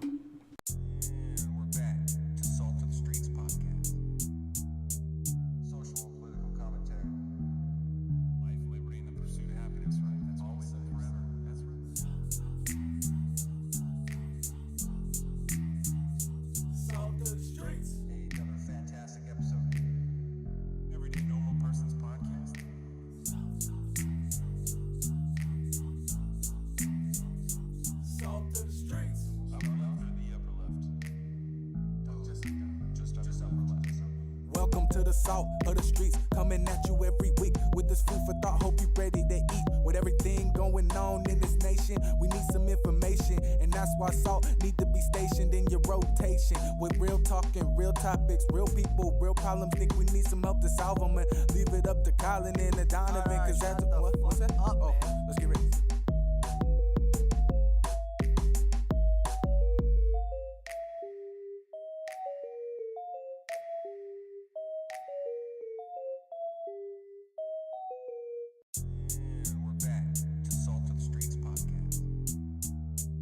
Social and political commentary.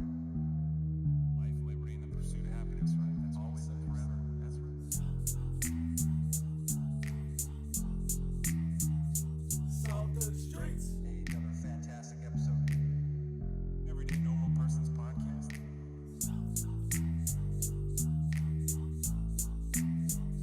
Salt to the streets. Upper left or the upper left? Just upper left.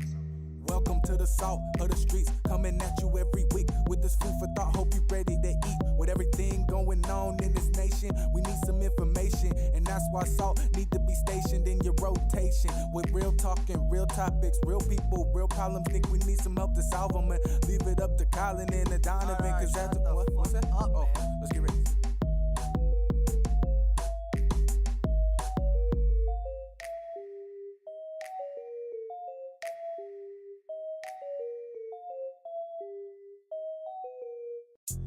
And we're back to Salt of the Streets podcast. Social and political commentary. Life, liberty, and the pursuit of happiness, right? That's always and forever. That's right. Salt to the streets. Another fantastic episode. Everyday Normal Person's Podcast.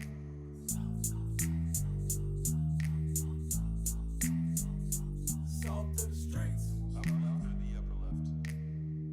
Just upper left. Welcome to the salt of the streets, coming at you every week with this food for thought. Hope you ready to eat. With everything going on in this nation, we need some information, and that's why salt need to be stationed in your rotation. With real talk and real topics, real people, real problems. Think we need some help to solve them, and leave it up to Colin and the Donovan, cause that's what's that? Oh, let's get ready.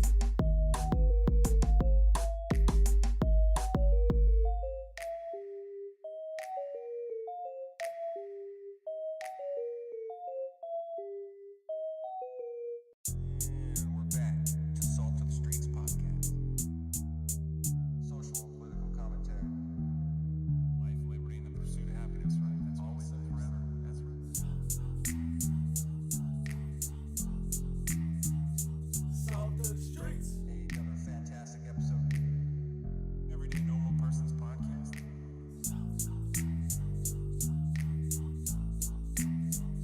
Salt to the streets. Upper left or the upper left? Just upper left. Welcome to the salt of the streets, coming at you every week with this food for thought. Hope you ready to eat. With everything going on in this nation, we need some information, and that's why salt need to be stationed in your rotation. With real talk and real topics, real people, real problems. Think we need some help to solve them, and leave it up to Colin and the Donovan, cause that's what's that? Oh, let's get ready.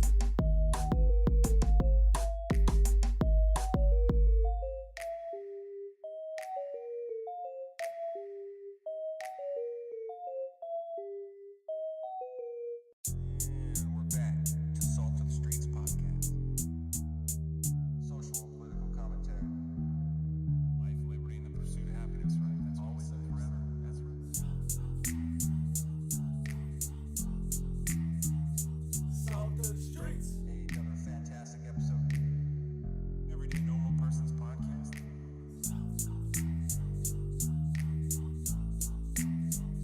Salt to the streets. Upper left or the upper left? Just upper left. Welcome to the salt of the streets, coming at you every week with this food for thought. Hope you ready to eat. With everything going on in this nation, we need some information, and that's why salt need to be stationed in your rotation. With real talk and real topics, real people, real problems. Think we need some help to solve them, and leave it up to Colin and the Donovan, cause that's what's that? Oh, let's get ready.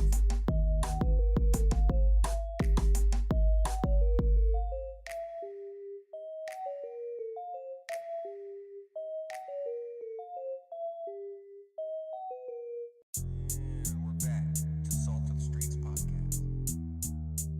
Social and political commentary.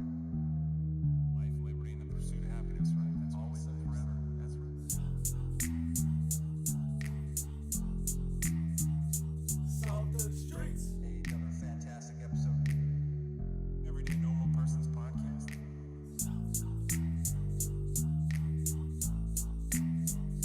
Salt to the streets. Upper left or the upper left?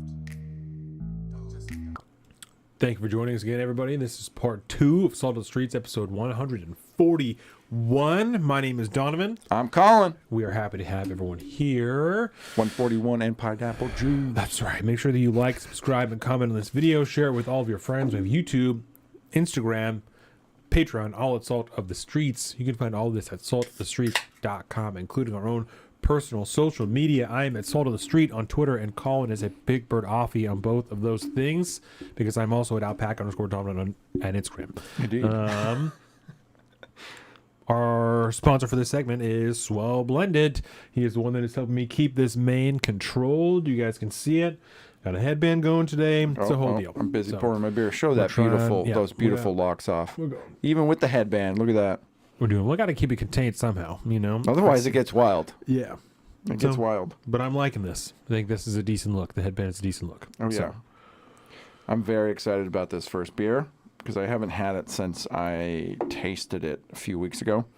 But this is called the Mind Funk. It is look how clear that is. This is actually a stout. This is a stout beer. And I can tell you from tasting it beforehand, I can tell you it tastes exactly like a regular stout. What does that mean that it's a stout? A stout is a type of beer. Right. They're usually black, but they're very thick, kind of rich, kind of creamy. You know, it's like a Guinness is a stout, right? Okay. You've had a Guinness before? Yep. Yeah. Yeah, and you taste that? And it's got all like the kind of caramely notes to it. It's got a dark, thick taste to it, but it's earthy. Should be black. You know, it's earthy a little bit. It kind of reminded me of a mushroom. Like not like this tastes like mushrooms, but just the earthy tone of it is kind of It's pretty wild, man. No. I think that's right on. But yeah, it's a fucking wild ass beer because it tastes like a standard fucking dark ass stout, but it's pale as a ghost, bro. It's damn near Bud Light color. It tastes like if you had a mushroom on your pizza and you took it off. You know, it's still going to taste a little bit like mushroom. That's kind of what it's like. Oh, like an onion juice type of situation. Yeah, yep, just like a hint of it. Yeah. You know? Like, I don't like onions, but put them on the sandwich and then take them off because I still want the flavor. And I don't like mushrooms, but that's good. That's a good beer. Nice. That's a good beer. There's plenty more where that came from. That's a nice beer. Have one for me. I'm almost 2 months sober by now. Bilbo Good doing you, it. Bilbo. That's a stretch right there, buddy. Congratulations. That's nice. Oh, yeah, it's really tasty too. What's the ABV here? Where it's in there? Oh, it's only 6.6. Oh, that's nice. Good. This can's legit. Yeah, it is very cool. Yeah, it's very rainy days. I don't like a ton of rainy days beers, you know, because so many of them are just, I don't dislike them. Yeah. But they're not my go-tos because there's a ton of IPAs, hazy IPAs and shit like that. A lot. That's why I think why I'm on the pale ale thing so bad is I got burnt out on like hazy IPAs and stuff. All the IPAs all over the time. Well, it's the Pacific Northwest. It's a flooded fucking market. Yeah. That's like, I think why I fell in love with my Echoes Brewing. It's because they got an IPA and a double IPA, but then they have lots of other beers that aren't IPA based, you know what I mean? They got a good pale. Yeah, but like when I went to Rainy Days yesterday, it's like they got like 5-6 IPAs on tap. Yeah. I'm like, that's too many, man. That's too much. many. It's too many. But they also had a nice amber, which I haven't had a good amber in a while, so I made sure to pick up. Yeah, I got one of those in the Crowler. I'm gonna have to have some of that. Yeah, I like a good amber. Oh, good podcast stretch, baby. Oh, okay. Bless you. Bless you. Oh. The dog sneezed. Oh, yeah. I got that. Oh, okay. At least she didn't fart like she did last time. Gassed us out. That was a heavy situation. That was rough. Yeah, my eyes were wide. I was gagging. Yeah. It was not good. Okay, so for part 2, we're going to be talking about some national topics, right? So we're going to start with some COVID, then we're going to talk about some other things and some Virginia Biden documents, all this type of stuff. So at first, this was a much smaller topic, right? And just over the last few days, it's grown to quite an ordeal. At first, it was really just kind of going to be, you know, the FDA is adjusting their guidance for the COVID vaccine. That now It's going to quite literally be just like the flu shot because that's what everybody is saying. All these corporate media, all this fucking bullshit. Wait, didn't we say that like 2 years ago? No. Oh, no. Those people were all canceled and they were taken out of the streets and murdered. Oh. So that never happened. No.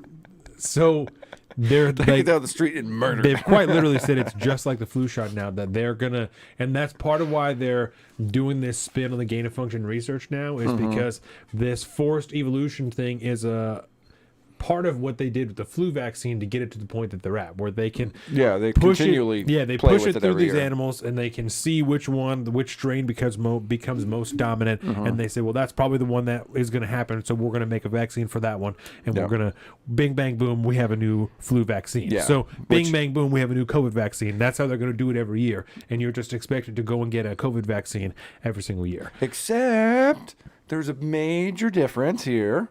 For one, is because if you were a annual taker of the flu shot, the flu vaccine, whatever they want to call it, again, I don't know if you can call it a vaccine necessarily, but although we just changed definitions now, and I think everything's now a vaccine. I'm pretty sure Tylenol is still it's like an anti-inflammatory vaccine according to the definition, but it's like some years. Because when I was in the military, you had to do it to be force ready. You had to go get we got the nasal fucking gel thing. You had to snort and all that shit. But some years, it would make me really sick just from that, and I would legit just have the flu for like 2 or 3 days. Yeah. Some years I'd be totally fine. Yes. And then some years I would get the flu later. Some years I wouldn't get the flu at all. And there was always this concept of the strain of virus that they put in there. In the shot that year was more close to what was actually being transmitted and spread around, or it was not as similar, and basically it just was a fucking dud. And so there's on years and off years, and you could kind of see that through the numbers. Generally speaking, when it's a bad flu year, they kind of didn't really have a solid fucking directed evolution of the virus at that point. But the major difference here is that when you compare it to the flu shot, which is an annual, it's a detenuated fucking virus. Piece of the virus. It's like, for lack of a better term, it's like dead virus going in there, train your body how to fight it, right? Traditionally what we think of as viruses or vaccines. But with mRNA technology, it ain't that. And so they're changing like the DNA of the delivered spike proteins and shit like that to produce some kind of antibodies in your body, which is not, it's an artificial way to stimulate a response, an immune response from this type of shit, which we still don't really understand what we're doing here. So it's similar in the fact that they're just going to make it a once a year deal, but how they're getting to that point and what it is that is still in that fucking vaccine is very, very different from the flu shot. Yeah. And they're going to try their best at this point to just marry those two together. And there's no difference. Just go get the fucking annual jab, baby. Which is really, really great because the CDC is actively looking right now into the connection between people, old people specifically, elderly people, getting the COVID vaccine and the flu shot and then having strokes. That is happening, right? My grandmother, my wife's grandmother, got the COVID vaccine, got her booster, right? Mm-hmm. Got the flu shot, had a stroke last year. No, sir. Yep. I didn't know that. Oh yes. Oh fuck. Oh yes. Oh yes. Isn't that interesting? But it's all the same thing. It's not real. Right? That's fake news. Right. So the underlying part, the only second part of this that like I said, it was going to be very small, was just going to be kind of what you said. Yeah. 2 years ago, you literally would have been pulled off the internet for saying this. This happened. That's crazy. That's never going to happen. Fucking Rachel Maddow, we've seen the clip a million times. Yeah. One and done. This ends with you. It's over. The virus is going to be dead now. That's what they're saying. You get this, and it's done forever. You never have to get another one. 1 and 2, and you're done. Now there are literal op-eds coming out. Why didn't the anti-vaxxers warn us as the people who got vaccinated? Because they knew something that we didn't. Yep. Why didn't they try and tell us more that maybe we shouldn't get the vaccine? You have got to be kidding me. Yeah. That's really happening right now. That's actually happening. It's our fault we let people get vaccinated. Isn't that interesting? It's our fault, bro. It's our fault. Yes. We did it. We fucked up. We were terrorists, biological terrorists, for not getting vaccinated. And now it's our fault for not warning them more about what could have happened. That's why I like Scott Adams' take on it. It's like, well, the anti-vaxxers were right.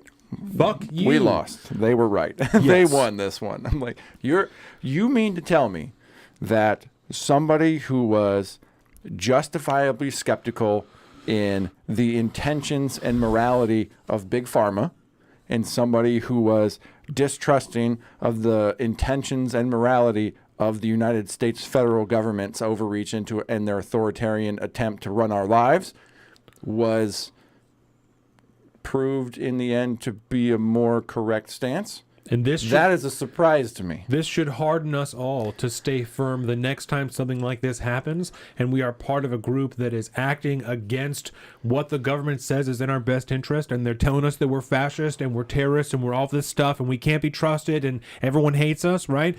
We should just feel more confident the next time that happens, because what happened the last time? You said we were killing your grandma, and now you're telling me that I should kill my grandma by telling her to go and get the fucking flu shot and the COVID vaccine at the same goddamn time. When it turns out they were the ones killing grandma by forcing them back into nursing homes and making little plague villages. Yeah, those people who are never going to be held accountable for what they did. Gretchen Whitmer, fucking, what's his name, Cuomo up in New York, right? And they're allowing this guy to read books or get him daytime Emmys and shit like that. It's only after a Me Too scandal comes out that, oh, he's a creep. Now he can't be governor anymore. Not that he killed all these grandmas, right? Not that he killed all the... No, that doesn't matter, right? No. Don't ask questions. It's the Me Too that's really important. Yeah.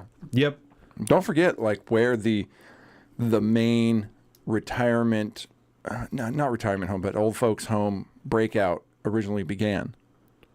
Right in our backyard. Yeah. Remember that? Like Kirkland or Seattle, somewhere. Yeah, and all them people died. Yep. So there's that. So that was when we thought the story was going to be small. When we thought it was just like, aren't these guys pieces of shit? You know, that was really kind of be the thing. Like, these guys are trying to cut your liberty because now they're blaming you. You know, this is not a good deal. That now they're trying to, the things that you were fighting for, they've now just don't worry about it. It's all fine. It's all normal now. Yeah. COVID amnesty, baby. Yeah. So it gets worse, right? Because earlier this week, Project Veritas starts on this new, third wave, I think, of this Pfizer story that they're doing. Yeah. And they have a young man who works for Pfizer. That's been like double, triple, quadruple confirmed now. And we'll confirm it as we go along. Yeah, that he does work. And so Pfizer puts out, or Project Veritas puts out a video with this guy where, of course, he thinks he's on a date with somebody. Yep. And he's saying all kinds of wild stuff. So he's smitten, bro. Yeah. The thing I think he's doing James what guys O'Keefe, do, right? Yeah, that's what guys do. I think James O'Keefe knows what he's doing, because if you watch Project Veritas videos, right, there is essentially a trailer in the beginning that hits all the key points throughout the video, and then they go back through the entire thing with the narration and all that, which is perfect for situations like this, because we can just play it and we hit all the notes right off the top. Thinking about mutating COVID? Well, that is not what we say to the public. No, don't tell anyone this building. You probably shouldn't tell anyone. You probably shouldn't tell anyone. Hey, we're exploring, like, now, you know how the virus keeps mutating? Yeah. Well, one of the things we're exploring is, like, why don't we just mutate it ourselves so we can create actively develop new vaccines, right?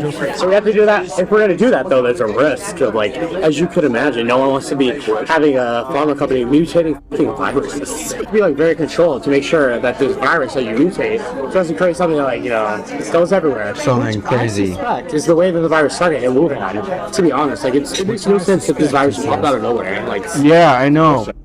I suspect works for Pfizer, definitely talking out of his ass, right? According to NPR, he is completely off base and spreading disinformation. There's no evidence of that, you piece of shit. That's right. And he's just a liar. Nobody. I wonder. Hang on a minute. Let me go to the wide shot. I think it'll be in my retweets. I want to show you the video. RT. How do I do that? I got to click on profile. There we go. Tweets and retweets. No, that's not what we tell the public. We just do it. Exactly. Hey, look at that one. No context. Touch my camera through the fence. This is the video that was going around to refute the initial Project Veritas video, right? Nice. And this dude, within fucking hours of him making this thing got his dick stomped in the dirt by the rest of the internet because they came out with the receipts. Let's see it. Okay, hello everyone, George Webb, and in the background you probably can hear James O'Keefe's space that's going on tonight Twitter on Spaces. Veritas, Project Veritas on Twitter Spaces. 17,000 people listening to this. It's really an amazing group. And the big story is there's this Pfizer whistleblower who's supposedly the head of mRNA. Pause button. We just went through the thing. None of that was actually said. And he's not a whistleblower. Right. Research worldwide, they've checked it out. And he's saying, hey, we used, directed evolution to get one monkey to make another monkey sick. And this is the way we came up with all the variants. This is the way we're just going to keep selling, vaccines with all these variants. Something along that line. This is the big thing. More or less, if you watch the whole video, that's about what that guy actually says, right? Yeah, he also says that, like, he insinuates or says, and I'd have to watch it again to know for sure, that, like, he's in the room for the discussions. Yes, he's in the room on the meetings where they're having these conversations. Not that he is the one making those decisions, but that he is in the room for those discussions, is what he's saying. And we find out in the next video that we'll watch that he's not a scientist, and Project Veritas never says that. They just post his title. Yeah. But he's not a scientist, or even by trade or background. He actually works for a consulting firm. Mm-hmm. So which gives this video more context that he knows what we're telling people. This is what we're saying. This is why he has access to these conversations, so he can help Pfizer tell them how they need to be presenting it to the public. Yeah, and we'll get into more of his background as we go further along too, because it's pretty good. So they have this video of this guy who kind of looks like he's in a restaurant in New York somewhere. I think O'Keefe kind of hangs out in New York, and this guy's supposedly from Yale. O'Keefe lives. He's a young guy. He's about 27, 28 years old, something like that, black guy. His name is Jordan Why does that matter? Racist. Walker, Jordan Tristan Walker. So 28-year-old all the way up to supposedly... I think he's a little bit older than that, right? Maybe not. I don't think so. Me and this guy really the same age? Oh, God, don't. Fuck. Okay. Levels below, 3 levels below Borla, the guy you saw getting jumped on by Yemeni, Avi Yemeni in Davos. Remember, he that was a good video, by the way. Was walking to a all the Davos street Borla, the videos CEO were good. of Pfizer, and then Avi Yemeni from Rebel News kind of jumped on him and said, hey, where do you spend your money on your yacht and all this sort of thing. So I think James is reaching here to try to outdo Avi Yemeni from Canada, Rebel News, because I did a couple of searches on this guy. He's a student at Yale. He went there supposedly from 2009 into 2013, and I immediately found a Yale article where he seems to be a social justice warrior. He had replaced some words on the Yale cross. What's really funny is he is actually not making the situation better for him. But then also, what the fuck does that have to do with anything? Because all this really proves later on, once we find out that he is actually who he says he is yes, no, he is an SJW, fucking social justice warrior person that did all this stuff at Yale when he was there, and now he is working with Pfizer under contract, doing what he says he is supposed to be doing. So it's even worse because he's trying to discredit him with this background and be like, well, he can't actually be this. He can't actually be at this position. This is not the same situation. He's just lying. He's bullshitting. Well, no, he is all those things, but he's also, Oh, Jesus. And also, what relevance does any of this have to whether or not he works for this company? You just said that he went there till 2013. That was fucking 10 years ago. Exactly, bud. How does that mean he doesn't work for Pfizer? Yeah, because after this came out, James O'Keefe put out the receipts on the background of this motherfucker. Yeah, he did his work. He's in the replies down at the bottom, still trying to get at people. You're a fucking idiot, dude. Kim.com came in there. I was like, are you drinking again? You're an idiot. Is an investigative journalist, okay? He did a simple Google search and knows better. Yale Cross. Well, now the guy's been totally like, removed from the INRI. Google I chain. don't know what INRI spells or Drew was stands saying for. when the second video came out that we're going to watch, that he tried to Google him, and it was the things are changing too fast. Yep. Like that's the most bullshit fucking Google screen I've ever seen. That's the most department or like Ministry of Truth thing I've ever seen in my entire life. Things are changing too quickly. Yep. I can't show you anything right now. Yeah, can't do it. No, I can't bring up any results because But I'll go over to Brave browser and search it just fine. Right. Even DuckDuckGo, not Google, right? Yeah. So after this, James O'Keefe put out the tweet, says, we've obtained internal Pfizer documents verifying Jordan Walker as Pfizer Director of Research and Development Strategic Operation, graduated Yale 2013. So he has to be older than that because he'd be 21 when he graduated in 2013. So he's got to be like 30, whatever, 31, 32. Yep. Dr. Med at U of Texas Southwestern Medical School. His supervisory reports to Michael Dolstein, who reports to Albert Bourla, CEO. So he's only got he's got one supervisor and then the fucking CEO, and sent along the receipts here with his background on where he's actually at. There's his list there. Right there, Director of Research and Development, Strategic Operations, and mRNA Scientific Planning. This is why he doesn't have to be like a hardcore fucking 60-year-old scientist to be doing. No, he's in the meetings because he's the director of strategic planning and shit. This is the organizational structure at the company, so he's in line with all these other people who are number 4s. Yep, there he is down there, and then there's boom, boom, and the CEO right there, not that far removed. And there is his LinkedIn profile. Or no, this is his, what do you call it? His, it's like inner communications, like Slack or whatever, yeah. So there's proof positive. To my knowledge, that's him. To my knowledge, Joseph, he is still alive. Has James put out the video of him confronting the so-called whistleblower yet? Yes. Yeah. That video, that's the one we're going to watch next because that one's fucking crazy. And so here's some pictures of him at the Texas University of Medicine and stuff. So this is him. Him at the school getting the training where he does. He's down here. Those are the receipts, dog. I mean, it's there. Oh, and then this guy, he's just talking shit on him. So and then involved at the school. There he is right there with some cheerleading. African dance. Yep, just a bunch of group hugs. There you go. Fucking soccer club. There's his Yale t-shirt. So obviously he's who he fucking says he is, man. He's got the job that he says he is. So awesome. And then... What a horrible take. And be like, I'm just going to stick with it. I'm going to keep fucking going. Oh, did I not pull up the fuck... Oh, I'm going to have to pull that up separately. I don't have the video of the reaction. Let me just pull it up real quick. Project Veritas. Oh, of the one from Thursday or whatever? Yeah, when he was confronted. Yes. I showed that to Jordan... And I was pretty high when I watched it with her. And I wonder if that changes things much. And for a minute it did, because she was like, I kind of think that like he's acting. Like it seems like he's acting. And for a minute I thought he was too. And then as it went on, and I was like, no way, this guy's in shock. Like that's why he's acting so fucking erratically. It's because he's in shock. He has no idea what to do. Yes. Yeah. All right, so we'll watch a little bit of this.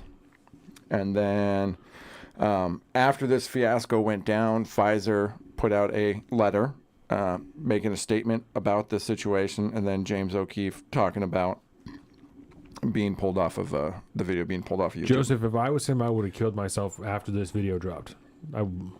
I would have gotten my car and ran away to a very small town in the middle of fucking Nebraska where nobody, half the people don't have internet, and I would have just started a brand new life under some kind of alias. Pulled out all the money that I had in my bank Hey there. account. Is this seat taken? You work for Pfizer. My question for you is, why does Pfizer want to hide from the public the fact that they're mutating the COVID viruses? Is this real life? I'm literally a liar. I was trying to impress a person on a date by lying. Inception. This is absurd. Don't touch me. Well, this is not. By the way, don't tell anybody. Someone who's just working at a company to literally help the public. I'm a good guy. You really did. Please bring the cops as soon as possible. I'm really very unsafe. Can you please unlock your door? No, don't let them leave. Please unlock the door. Give me what is going on Some here? stuff. Please unlock the door. Please unlock the door. Please unlock the door. Unlock the door. We're trying to get through. Unlock the door. Unlock the door. Boom. Body check, bro. Yeah. Don't be assaulting people. You like gotta that. watch that later. This video was insane. It's wild, dude. This one was insane. So that's pretty much the best of it. The cops do show up at the end. This is the inception part I was talking about. Right in the beginning. Yes. He starts to get suspect because this is the second date he's gone on, and that's why my inception part. Just check this out. Pfizer not want the public to know that you guys are doing directed evolution. Bro, what is going on here? Like, that feels like an interview. I don't know, it's freaking me out. I mean, these like flashbacks to that like sting organization of like those conservative people who like randomly go into organizations and then like befriend people who work in these organizations and then report them, which happened to people at Pfizer. So it like freaks me out when people start asking a lot of questions about work. It's so great. Really? Oh, I'm sorry. Yeah. Bro, why would we back on this company? Because I just want to know the answer. You're not probably reporting me. Oh my god, Jason, that'd be horrible. You better not be reporting me or something like that.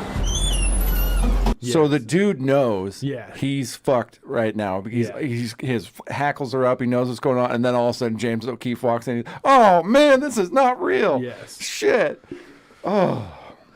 Yeah, no, I think that he was in like a legitimate fight or flight. And that's why he's like, I don't feel safe. I want to leave, but I don't want them to leave because I need to try and control this situation. Yes. But also I need to get the fuck away from these people because they're recording me. And anything I say to try and adjust the situation, like I lied, right? I was just lying. I'm a liar. That's what guys do. That doesn't help, right? It doesn't improve the situation. So anything he does is only going to make it worse. But also leaving would make it worse. And he thinks, I don't know. He's obviously scared because, which is what he gets. Yeah. I mean, to the point where when they were leaving, James O'Keefe had already taken off. Yes. And he was like jumping in front of a vehicle that he thought was theirs and like trying to stop them from leaving. Yes. And, like it was real bad, dude. He had a full-blown meltdown. He was the one that called the cops, Yep. which is confusing because they're not doing anything illegal. No one did anything illegal. No. And so I don't know if he thinks that like the information is secret or if they really aren't allowed to record him. And I don't know the laws in New York, but James O'Keefe obviously does. Yeah, it's a single party consent state. So he doesn't need his permission, and they're in a public restaurant. So one of the wildest parts to me is that the business owner, the woman whose dad owns this business, locked them in there. She illegally detained James O'Keefe and the rest of the Project Veritas staff, and no one said anything about it. Yep. That woman should be fired, completely removed from that job, and the business should be shut down because she fucking kidnapped them. Yes. That's literally what that is from a legal statute. She locked them in the building. James O'Keefe is continually saying, please unlock the doors. Please unlock the doors. Can we please leave? You're asking us to leave. Can you please leave? Can you please unlock the doors? You're detaining someone against their will. That's illegal. You cannot do that. Nope, can't do that, man. That's insane. Mm-hmm. And the funny thing is, at the end of that video, they were talking to the cop on the way out, like the crew as they were leaving. I guess that guy had taken off, and they were like, "Well, so in this particular situation, like if he was still here, like you could press charge and they could arrest him." Yeah, because of what he did. Yes. But this is the problem. This speaks to a much bigger problem in places like New York City and shit, and just that people of that realm of thinking. Deborah's in the house. Unlawful detention or detainment. That the fact that he would call the cops like that and honestly think he's in the right. Yes. It's because he's been trained to think like that's the way this works. He's got no concept of how the law works. No. He just, I've been wronged and somebody's making me unsafe at this point. And so I obviously get to call the police to fix this situation for me. Yes. Which is not at all how it works. And I almost feel bad for the guy because in his mind, he thinks that's how the system works. Especially not a New York beat cop who doesn't want to do his job. Yeah, exactly. You know what I'm saying? Yeah, because... you got to be really pushing it if they're going to intervene. Yeah, man, you got to make it blatant. Yeah, those fucking guys, especially now, they'll watch you. They'll watch you get robbed. Oh, yeah. record it, put it on the internet. Man. You fucking defund us, bitch. You fucking see what happens. See what happens, motherfucker. So at the end of this thing, Pfizer ended up putting out a statement here. This is awesome. I have not seen this. Ooh, let me. It's going to be one of these where I can't really make it blow up much. Do you want me to read it? Can you see it from there? Yeah, I can read it. Sure, go down. Okay. New York, this is from January 27th. Allegations have recently been made related to gain of function and directed evolution research at Pfizer, and the company would like to set the record straight. In the ongoing development of the Pfizer-BioNTech COVID-19 vaccine, Pfizer has not conducted gain-of-function or directed evolution research. Working with collaborators, we have conducted research where the ongoing SARS-CoV-2 virus has been used to express the spike protein from the new variations of concern. This work is undertaken once a new variant of concern has been identified by public health authorities.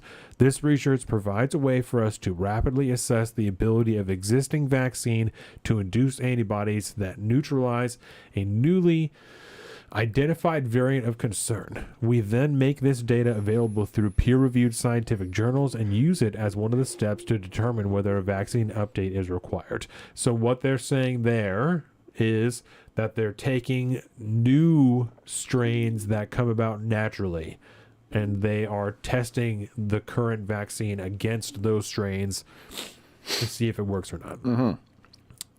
And then they share that data. That's what they're saying. Yep. In addition, to meet U.S. and global regulatory requirements for our oral treatment, Paxlovid, Pfizer undertakes in vitro work, Jesus Christ, in a laboratory culture dish, to identify potential resistance mutations to Nervatrevor, one of Paxlovid's two components, with a naturally evolving virus. It is important to routinely assess the activity of an antiviral. Most of the work is conducted using computer simulations or mutations of the main protease A non-infectious part of the virus. In a limited number of cases, when a full virus does not contain any known gain-of-function mutations, such virus may be engineered to enable assessment of the antiviral activity in cells. So they're saying... That's a suspect statement right there. Okay, let me read it again, and then we're going to talk about it. In a limited number of cases, so just a few times, when a full virus does not contain any known gain-of-function mutations. So when it hasn't already been fucked with, such virus may be engineered to enable the assessment of activity, of antiviral activity in cells. So it sounds to me like what they're saying is if we get a strain that hasn't already been gain-of-functioned, which sounds like they're saying a lot of these viruses do have evidence of gain of function in them. Interesting, right? Then we can engineer.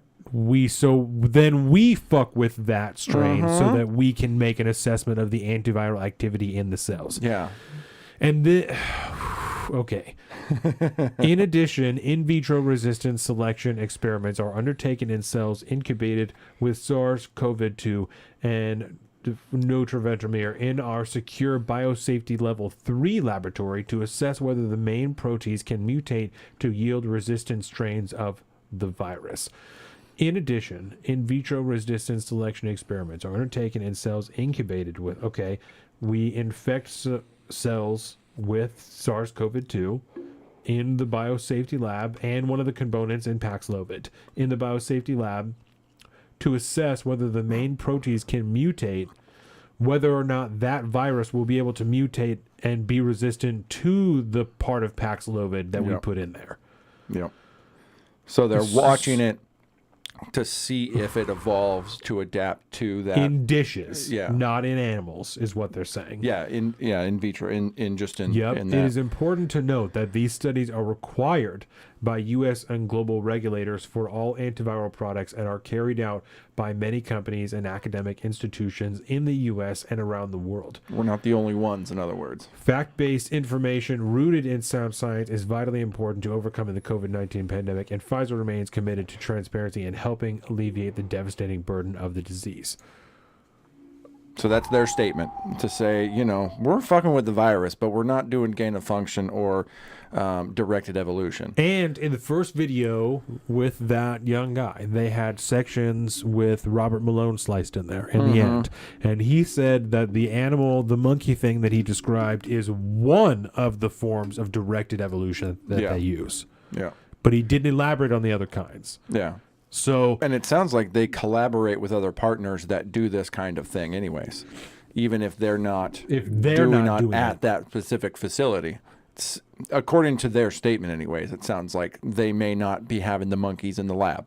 It sounds like they might be just doing everything in a petri dish, but still engineering the virus at the facility that's why I don't like that, because they drop the term directed evolution or gain of function for directed evolution, and then talk about engineering a portion of the virus. Well, so you're still fucking with it then. Like, you're engineering a portion of that. The non infectious part, they say. Yeah. So I don't know what that means. I'm not a fucking scientist, but it doesn't sound good. If you're going to, why would you drop that term there and then all of a sudden change that to engineering? Like, you're still fucking with it at this point. If it hasn't been fucked with before, and then we fuck with it. Okay. But you're using engineered at that point. You're not using another term, which is much more red flaggy. Right. So, I don't know. That's I mean, really again, interesting. and do you take this company Pfizer on their word? I mean, it still sounds like they're doing sus-ass shit and then just trying to use all this kind of technical language to say, this sounds really normal, man. And we don't fuck with that. And it's required by federal law. Yeah, and many other companies do this here in the U.S. and around the world. So, like, I don't know why you're coming at us, bro. Which sounds to me like we're at the point of the conversation where we, as a country, decide whether or not we want this type of research to be done. Yeah. Right? And I've heard a lot of people, I think Russell Brand was the most recent one, like, we're not even being asked as a society if we think this is what we should be doing. Yeah. They're just doing these things and opening up for the potential that other viruses are created, or that they're making new strains themselves that could potentially get out, that could whatever. Zeke in the house. Shout out, big guy. Zeke! We're talking about Project Veritas COVID right now. Yep. And maybe this is one of those things like Neil deGrasse Tyson said on the PBD podcast.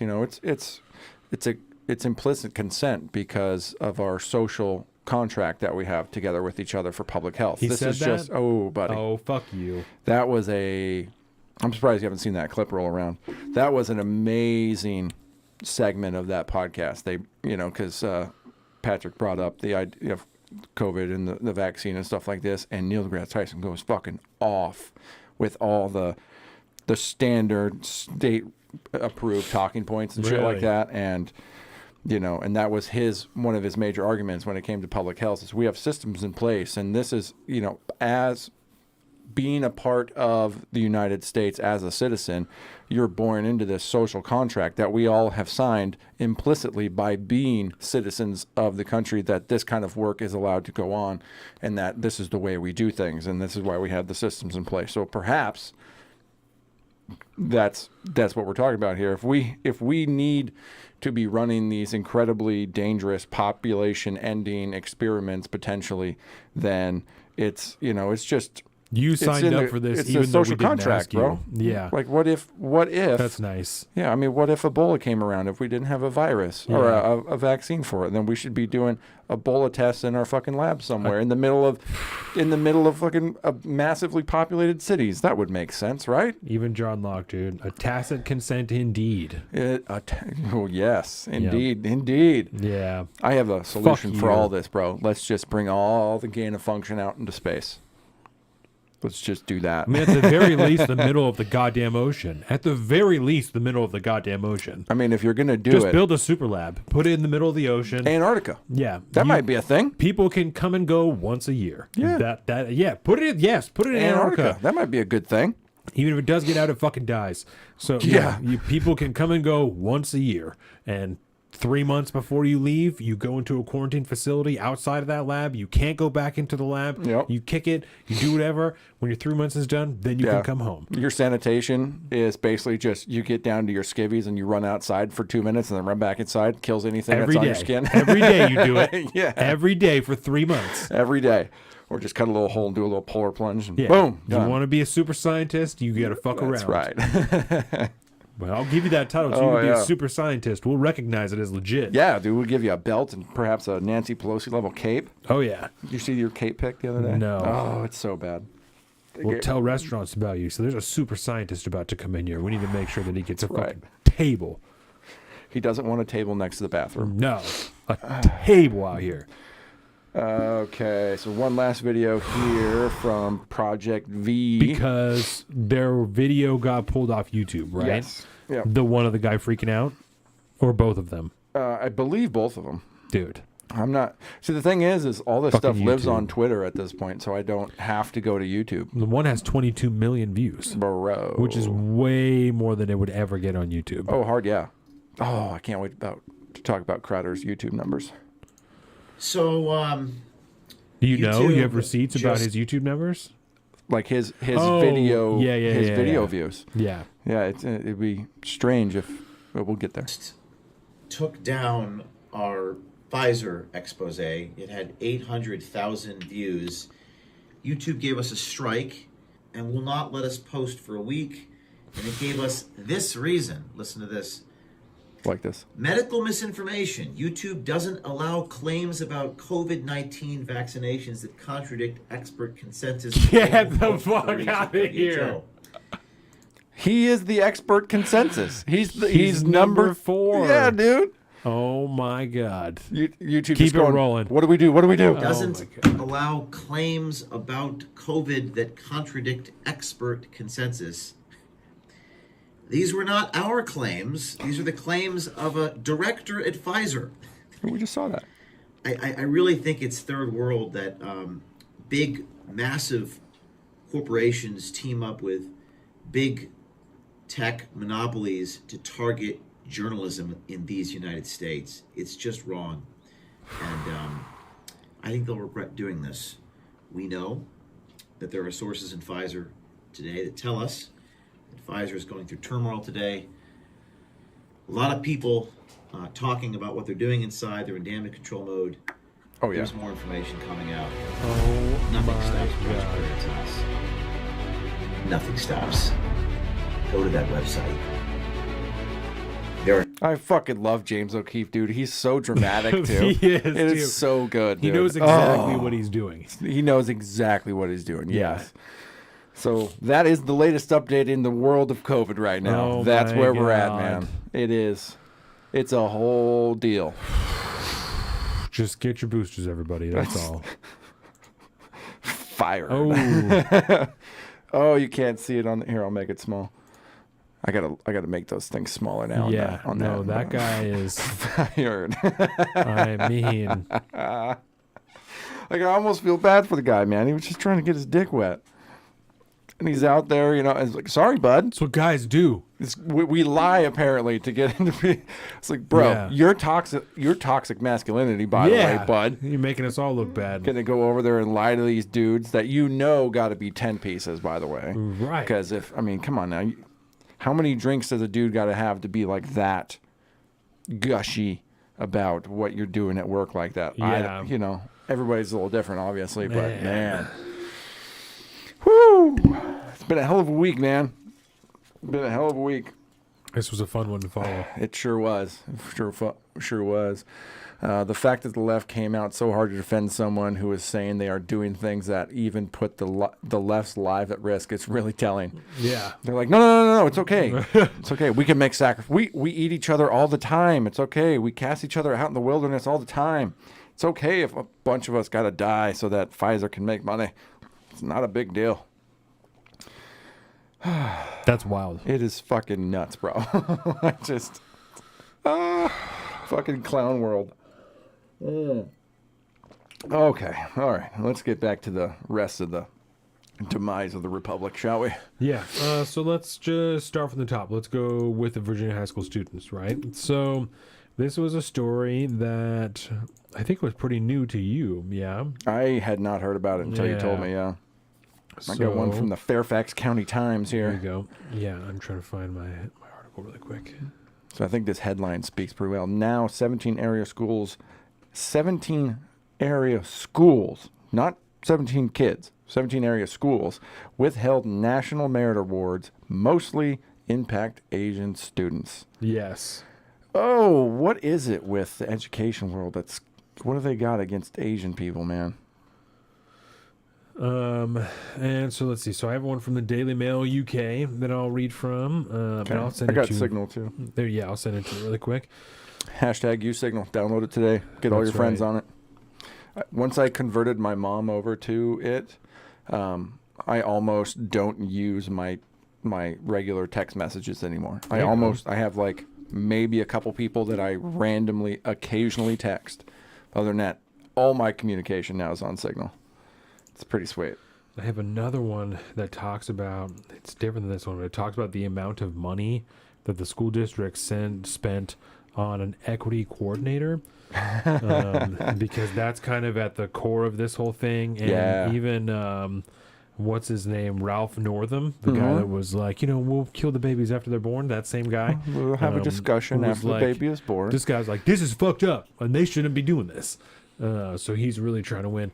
Zeke says, Pfizer just needs to be dissolved. They've been involved in way more shit than people care to know about and compelled by law not to say their medicines are killing people 1,000%. Pfizer's bad, dude. How many more scandals do they need to be involved in?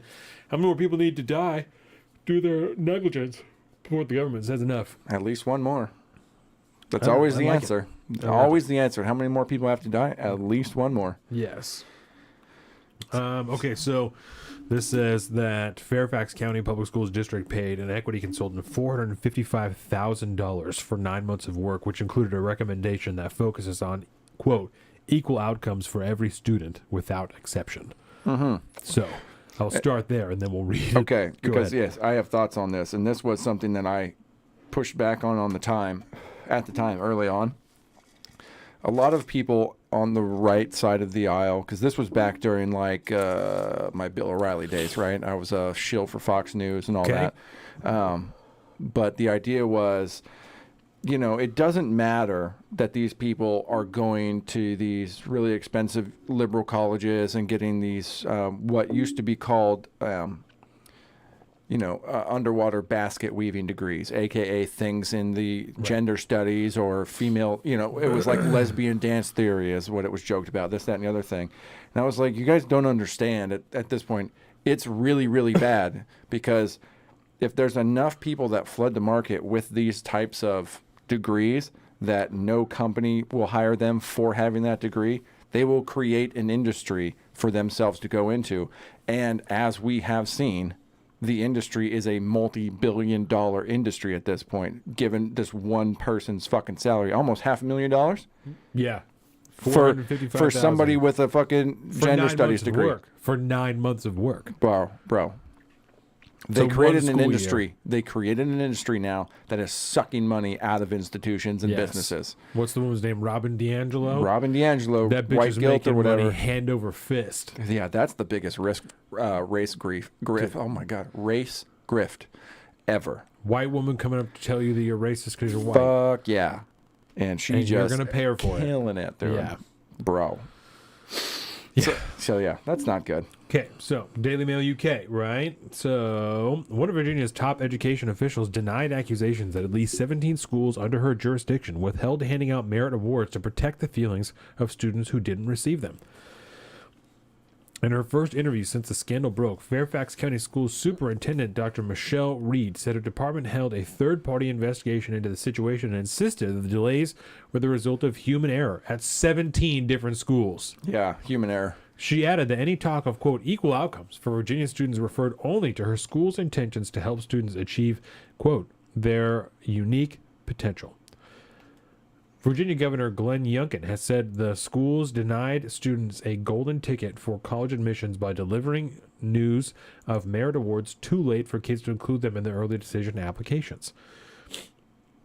Reed characterized Youngkin's golden ticket comparison to being an inaccurate assessment of the weight the awards carry. She also said that perception from Youngkin and some parents that the schools were bent on making sure all students received equal outcomes, which Youngkin called maniacal, was also not accurate. What I mean when I talk about equal outcomes is the opportunity for each and every student to achieve their unique potential. We celebrate each and every one of our students' unique contributions and achievements, and there's absolutely no division-wide effort to withhold recognition or not to honor hard work and achievement. The allegations first surfaced when parents of the Thomas Jefferson High School for Science and Technology, the top-rated school in the country, said administrators confided in them that the awards had been intentionally withheld to avoid hurting students' feelings. Administrators, right? That means people at the top of the schools. Are telling parents that. So the superintendent is saying these people are lying. Either that or the parents are lying about what the administrator said. Since then, parents at 17 schools across Virginia, predominantly in Fairfax County, this one county, all overseen by the one woman who hired a equity consultant, almost $500,000, right, have reported having news of merit awards withheld. National merit awards. Hey, let me ask you a quick question. Yes. Relating to that woman's salary again. Yep. It's a $500,000 salary. Fuck. What kind of raises could you give to the teachers in those districts if you were to not pay this woman $500,000? Gangbusters, dude.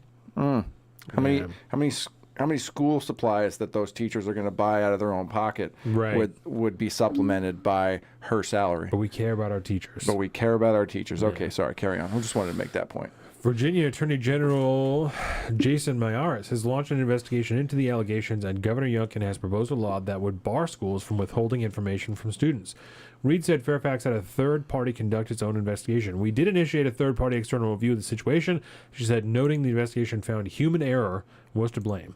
She also said the schools were working to notify any colleges of any student awards that weren't noted on their applications. We committed to contacting all the colleges and universities of the early action, early decision schools that otherwise are commended scholars might not have been that Jesus Christ. We committed to contacting all the colleges and universities of the early action, early decision schools that otherwise our commended scholars might not have had that information to notify, she said. That's not a good sentence. No. It was written by a Brit. I thought that I had, Virginia mom and author Asra Nomani, whose son's merit scholarship was withheld for an astounding 2 years, blew the whistle on schools' actions last month, and it had since been learned that officials in other schools did the same. Nomani was seen in the protest procession outside the school earlier this month. She, with dozens of others, demanded that action be taken against officials who decided to keep parents and students in the dark. Let it be known that we are not for fake meetings. We are for real action, Nomani said, visibly irate over the school's decision to keep the awards under wraps. Nomani was the first to break the story on allegations against Fairfax County and now Loudoun, which is the same county where the guy in the skirt raped the girl and they were allowed to go back to a different school. And then her dad got fucking assaulted by the police. Thomas Jefferson, director of students. So obviously Virginia is just totally dope, right? The thought of equal outcomes for both disgusts and terrifies me. Just a little thought on the subject, and you should know why. Precisely. So let's just take a moment, right? Because there's some element of truth to the fact that like they were able to notify the schools or do whatever. There are scholarships that these kids were not able to try and apply for because they didn't have information about this earlier, right? My big concern about this is not this particular situation, but this is just the beginning of what is going to continue to happen. Right? And these are national merit scholar awards. This isn't even like a county thing, something small. This comes straight from the top, right? So it's kind of my question about this and why I'm not. And it's being done with your tax dollars. Like you know what I'm saying? At the core of it, this person was hired through the district, and so they're being paid with district money, which comes from your property taxes predominantly. Exactly. So the money you're having to pay every month when you pay your mortgage, right, is going to pay this person who is potentially going to potentially instruct or suggest that teachers withhold awards from students who are succeeding over other students to try and save the culture of the school itself. Yeah, because I'm like, in this article, like my point of contention right now is they're not really making a very adherent point in what is actually happening. They're doing it in a very long, roundabout way by hitting point throughout multiple paragraphs when they didn't do really any sum up at the beginning to really explain this lady, this person, was it a dude? I can't remember who it was, but yeah, this person that's holding that position is withholding on purpose merit scholarship, merit awards that would get people scholarships on purpose to bring equity to that school. That is that's the overall through line, correct? So yes, it is particularly hitting the Asian students, which they haven't even hit on yet in this.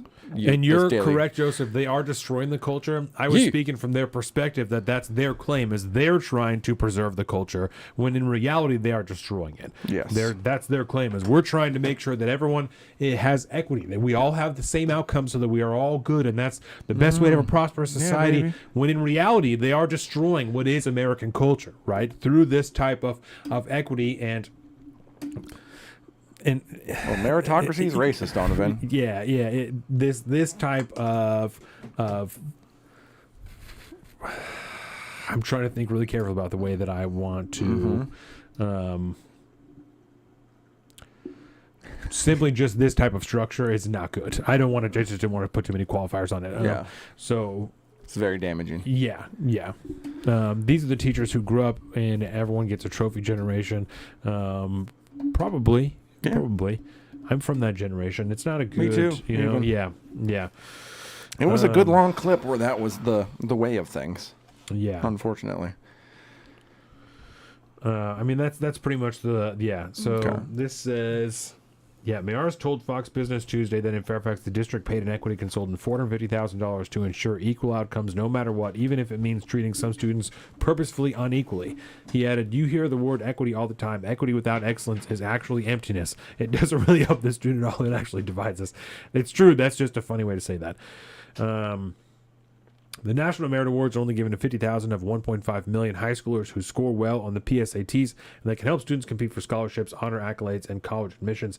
The state investigation is looking into the administration's decision to withhold the National Merit Scholarship Awards. Excuse me.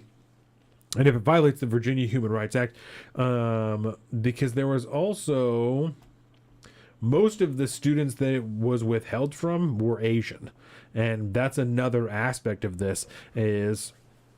Announced in the probe last week, Mayars condemned the school's actions as the state launched an investigation over alleged anti-Asian bigotry, because, like I said, most of these students were Asian, which is seems about right. A continuing trend of education, different facets of the education system, intentionally discriminating against Asian Americans because they're fucking too smart. Like that's the reality. Like not letting people into colleges because they're too large of a percentage of the minority class that's going into it, and we have to make room for other people. Now withholding fucking rewards from people they're getting from the top down because they're Asian, and not just because they're Asian, but because Asians happen to be at the higher end of this, getting more awards and accessing these Ivy League colleges at too high of a rate, according to these equity consultants. Yeah, and that begs the question, right? Because I would hate to be the guy that's like, well, this is racist because look at the percentage of demographics that are being cut, right? I'm not saying that. That's playing by that's generally speaking, that's their rules, which I think is why it comes up as a conversation point from somebody like us who we don't agree with any of it. But at the end of the day, we're not the ones essentially going, well, you guys are being racist towards Asians. They are being racist towards Asians because that's the way they perceive the world. And it's the Asians that are saying it. Yes. Because they're the ones that are claiming it. Is it Harvard or Yale? I believe that it's Harvard. Harvard's going through that fucking Supreme Court thing, right? It's a bad look, dude. It's super bad look. Are Asian Americans filing discrimination lawsuits? Yes. And that's what I was saying is that, the top of this, it says that if for this particular thing, the state launched an investigation over alleged anti-Asian bigotry because most of these students are Asian. And the Harvard thing, that's a Supreme Court case that's being heard right now, right? You're saying, so That is happening. Yeah, and that's being put up there by a group of I forget what it is. It's kind of Asian coalition, if you will, some kind of group like that. Anti-Asian bigotry, whatever. Well, fuck, even in Seattle, we talked about that story with the homeless shelter that they're trying to put in, what do they call that? The international district, because they don't want to call it Chinatown. Right. But like all these like Chinese associations are getting together and fighting against it. Like, you guys are being fucking racist, man. Why do you got to put this in our neighborhood? Yeah. No, Joseph, you're right. I'm not ranking the races right now. It's an offhand comment. I'm just. Yes. No. We'll just say any culture that values education and hard work, very, forward thinking in the family unit will tend to do better. Yeah.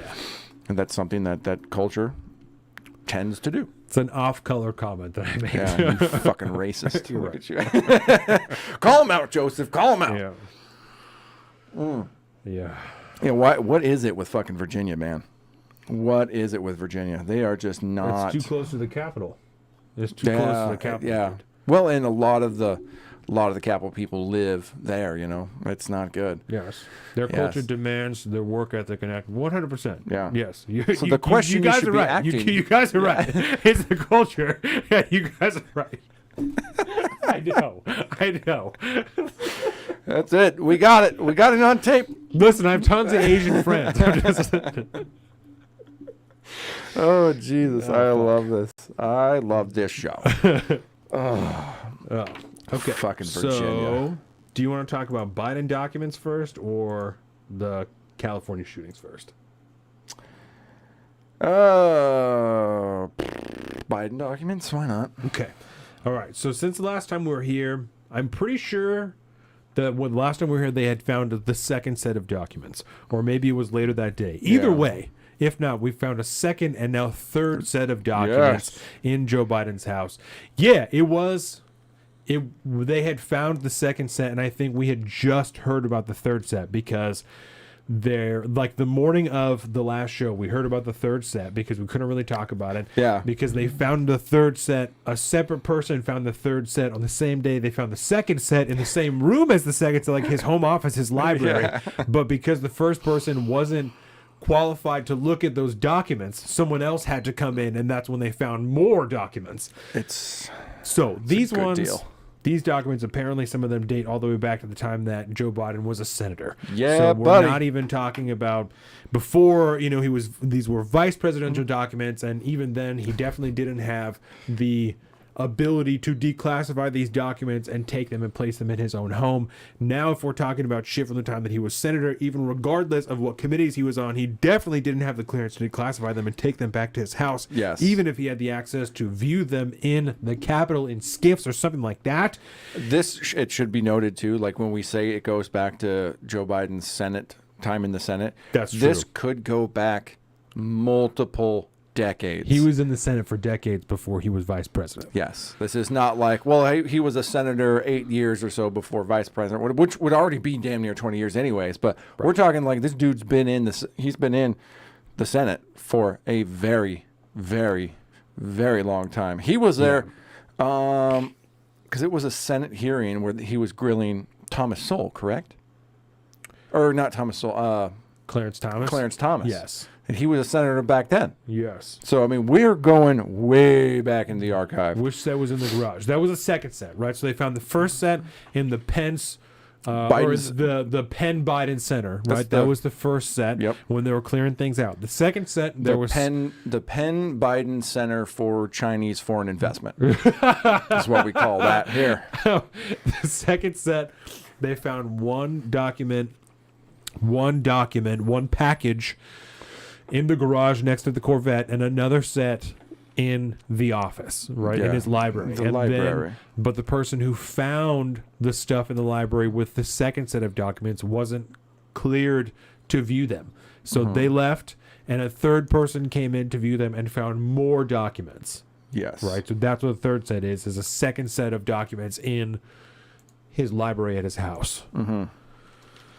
After that, they found some documents at Mike Pence's house, right? So it seems like Well, and especially since the pet stuff. But it seemed like they were kind of reaching out to other ex-government officials to be like, hey, do you have anything in your house? Like, there's obviously some shit going on. You know, we talked about this the last time. I cannot stress enough.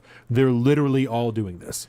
Yes. Everyone is doing this. If they do this, they're gonna find them in everyone's house. I was listening to it was the Washington Post. These dumb assholes. These dumb assholes. They were talking about how the FBI or whoever, the records department, had reached out to all of the other presidents and vice presidents and asked them to, comply with the search so that they could just see if there was anything in their house or whatever. So they start to list these presidents, right? There's only a handful of them that are left. There's only a handful. So they're like, including Barack Obama, George Bush, and Jimmy Carter? No. They said, except for Jimmy Carter. And I said, why? Because he's 1,000. And they said, Bill Clinton? Because they asked Bill Clinton too. They asked him, and Jimmy Carter, apparently his presidency was before this Records Act, so he's exempt from it. Also, he's 9,000. He's 9,000 years old. If he has documents in his house, who gives a flying fuck, right? He's 9,000 years old. I mean, that might be where the actual JFK papers are, okay? Just at Jimmy Carter's house. My aunt, before she passed, she went on this whole, she had pulmonary fibrosis and went on this whole cross-country tour. They were like, I'm going to see all of the states. And she taught a Sunday school class with Jimmy Carter at the church that he is like a minister at or whatever. Whoa. Interesting. Fun facts. He was 9,000 then, too. Fun facts. Yeah. Yeah, and Deborah, I just did a quick little search. I don't know anything about Obama not consenting to them searching his house for documents, but I wouldn't be surprised. I mean, if I was a former president, I'd be like, bitch, where's your evidence to search my fucking house? Leave me alone. If I had classified documents, I'd tell you, just like Mike Pence did. I'm a good patriotic American. Don't you worry about Good old me. boy. I mean, I'd be very interested in Clinton House, so let's do that one. So you remember when Biden was talking about the security of his documents in his garage, right? And he's like, well, I keep them in my locked garage. And it's a locked garage with my Corvette. This is the state of Joe Biden's locked garage, all right? Oh. This is where we're at, bro. So it's somewhere in there, in that it's only a small portion of this garage, obviously, but still, if this is the state of his garage, I'm sure they were absolutely securely contained next to his Corvette. And Hunter Biden was living there at a certain point in time. Oh yeah, he was paying $50,000 a month in rent or some shit like that. What? For his dad. Yeah. He paid. I think it was just less. It was like $49,000 something. It was on his fucking form for the gun clear or his background check. The form he lied on. He said, do you own your house? Do you rent your house? And he said own. But then in rent, he put $49,000 something per month. And so he was paying his dad close to 50 G's a month to buy this house or rent this house or whatever. I mean, even if you're paying a mortgage, $50,000 a month, I mean, what are you talking about? I would assume it's some form of money laundering. How are you going to pay the big guy in a way that makes sense if you don't rent out his house? So I don't know. Maybe. Maybe. I'm just asking questions, Donovan. What the fuck? Yeah, it's good shit. I mean, you got to launder that money somehow. You can't just Venmo it to the big guy. You know what I mean? You got to watch out with those fucking red flag, what are those called? The SEERs or something like that? The suspicious activity reports. Yeah. The SARS. Yeah. We got to watch out for the SARS. We don't cause any of those. So we got to give you another way to try to get your dollars, big guy. That's where I'd be at anyways. But then again, some people call me a conspiracy theorist. I don't know. Are you just like, wait a minute, what?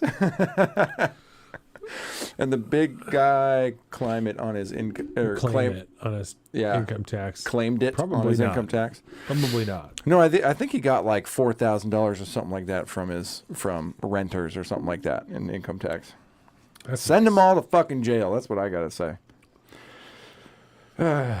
Although it's tough to say that when you don't believe in the sanctity of the police state. Yeah. But hey. Something else I want to talk about. I was listening to Dave Smith talk about this earlier this week. And he was saying, he was inquiring what's on the documents, right? And we we all want to know what's on the documents, but then he was talking about why are these things classified, and why is there so many things that are classified in a society that is supposedly a free democracy? There's an endless number of documents that are classified for, and a lot of them for really no reason at all. Yeah. And the example he gave, and I wasn't able to look into it, was the FISA documents to the Donald Trump FISA warrants. Okay. That there was a bunch of shit that was classified on there. Dave Smith was saying a bunch of shit classified on there that didn't need to be classified. But when the FBI was releasing it and they released a redacted version of it, they redacted all of this shit, that's just stuff that could have been left in there. And so, but no one can even speak on the nature of the documents because they're supposedly so classified that, FBI people can't even see them. They have to bring in special investigators to even look at the documents. I don't know. I wasn't sure that's something you'd considered. Well, yeah, kind of, sort of, but also it's like, of course they are, because most of what the executive branch does, in particular the executive branch, but also within Congress and whatnot, mostly everything that happens on the executive branch side is they're going to try their best to classify everything that's absolutely possible, because they never know what's going to come down the pipeline later in the future to come bite them in the ass. Yeah. So you classify as much as humanly possible, including shit like the colloquial, White House menu and shit like that, right? At the cafeteria, because reasons and shit. But you just blanket classify as much as absolutely possible, so that later on in the future, if something like this comes up or something like this, you have ways to cover your ass, because it's all just classified, man. It's classified. It's classified. Everything's fucking classified. There's a serious the conversation that's going on right now about the overclassification of things in the government is absolutely a conversation that's happening far too late. The government shouldn't have the ability to, in my opinion, to classify shit. Mind you, you could probably convince me certain particular things if you had some kind of an actual trustworthy government where you could trust them to not fucking lie to you all the time, and then you wanted to conceal sources and methods for certain colloquial or clandestine activities. You could probably convince me to the merit of that, considering the system that we currently live in. But at the end of the day, none of this shit should be fucking classified. The Epstein fucking flight log should not be classified at all for any reason whatsoever, period, full stop. Right. Everything should not be fucking classified. The JFK documents should not be fucking classified. All that it exists to do, when you examine the amount of scandal that has come from the government these days that have been declassified after 2X25 and all this shit, is all just to cover their ass for doing something shady and fucked up. Of course this should not exist. But it does, and it will never change until the fucking government doesn't exist anymore. So that answer your question? Your almost question? Yes. Okay. Yes. Thanks for the layup. I appreciate that. No, I like it.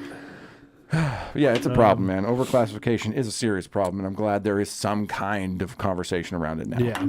So let's talk about Zeke's comment, right? I find all this very interesting. He's been in government work for 50 years, and no one knew until now. Seems odd. Seems maybe he pissed someone off, or the Democrats have got what they wanted from him, right? So he's dried up, man. He's used up. So I have here, are we thinking there's various parties involved? There's some people that are trying to tank Biden and some people that are trying to protect him, or what? Why is this happening? This is a question for me to answer? It's an open discussion question, because we talked last time. I told you I hadn't really thought too much about it. Joseph had said that he thinks that, or at least at the time, he thought that the Democrats, like Zeke said, are done with him. So they're ready to tank him, and they didn't have another way to get rid of him. I told you that I kind of think they expected him to die, and he didn't die. And now we're at the point, because I was listening to Old Your Mom's House and stuff like that, and everyone during the 2020 election was saying, there's no way that he makes it 4 years. There's no way he makes it the full term. There's no way. And we said the same thing. I'm still betting it. My money's still on that stack. We got time, baby. Because we're in 2023. Yes. And he's talking about running again, right? Good luck. I think most people probably thought he was going to die before this time, and then Kamala would take over, and then we would have a separate discussion at 2024 of, is Kamala going to run again, or are we going to pick somebody else and move forward, right? And die, I don't know if I would have said die, but at least that was certainly a big possibility, or at least have to retire due to like medical concerns or something like that, right? He'd have to go out because he can't do the job anymore, which obviously I think is 100% the case right now. But I think it's a very good theory and possibility. I think there's a lot of merit to that situation. He's done what he needed to do to get them to the point where they are now. They've got a lot of their big fucking omnibus packages with all their bullshit slammed in there. Yes. We got the IRS stuff going on. We got the we solved the fucking train problem by letting Congress just say screw them. But thanks, Pete. Thanks, Mayor Pete. But at the end of the day, now that there isn't a one-way street in Congress, I mean, more or less there's just a single speed bump at the beginning. Right. But we're looking at legislative gridlock at this point. Anything that could be done by executive order can be done by anybody that's in the executive chair.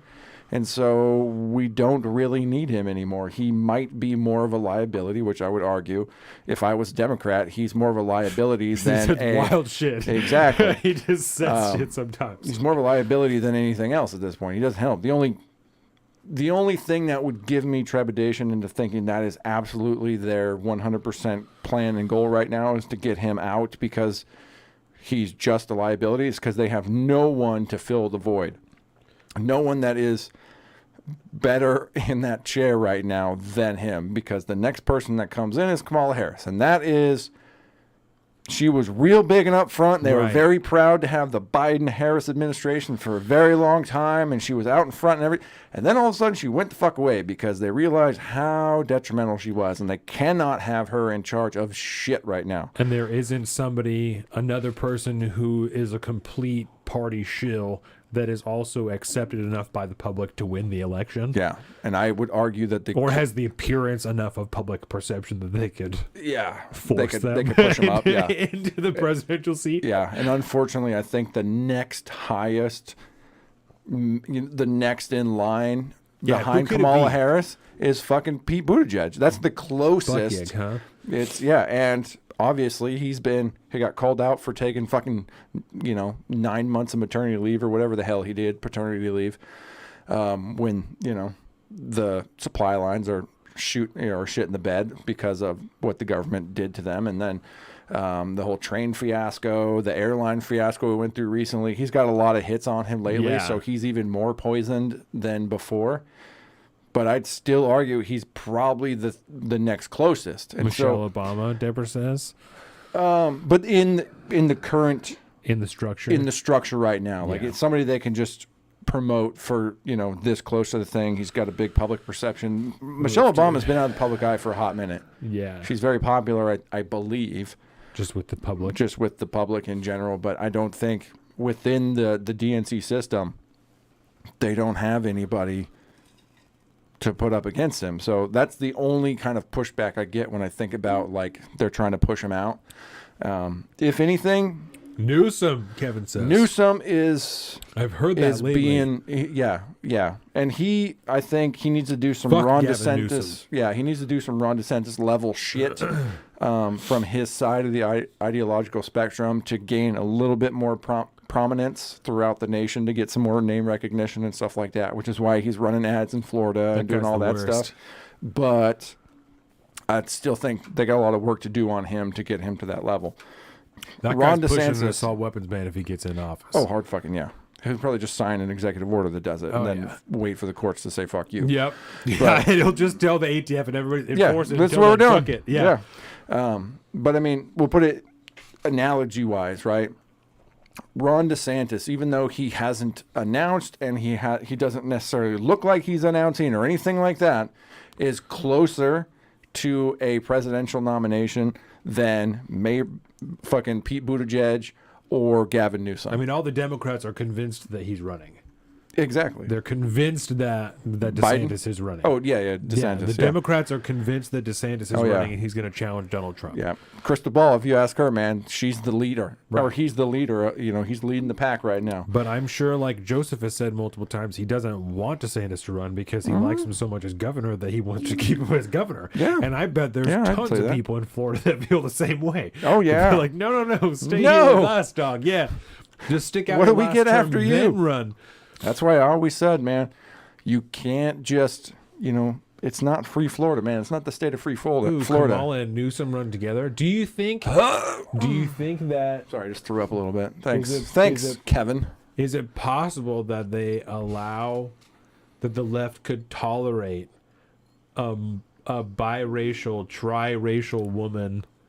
biracial woman running behind another white man?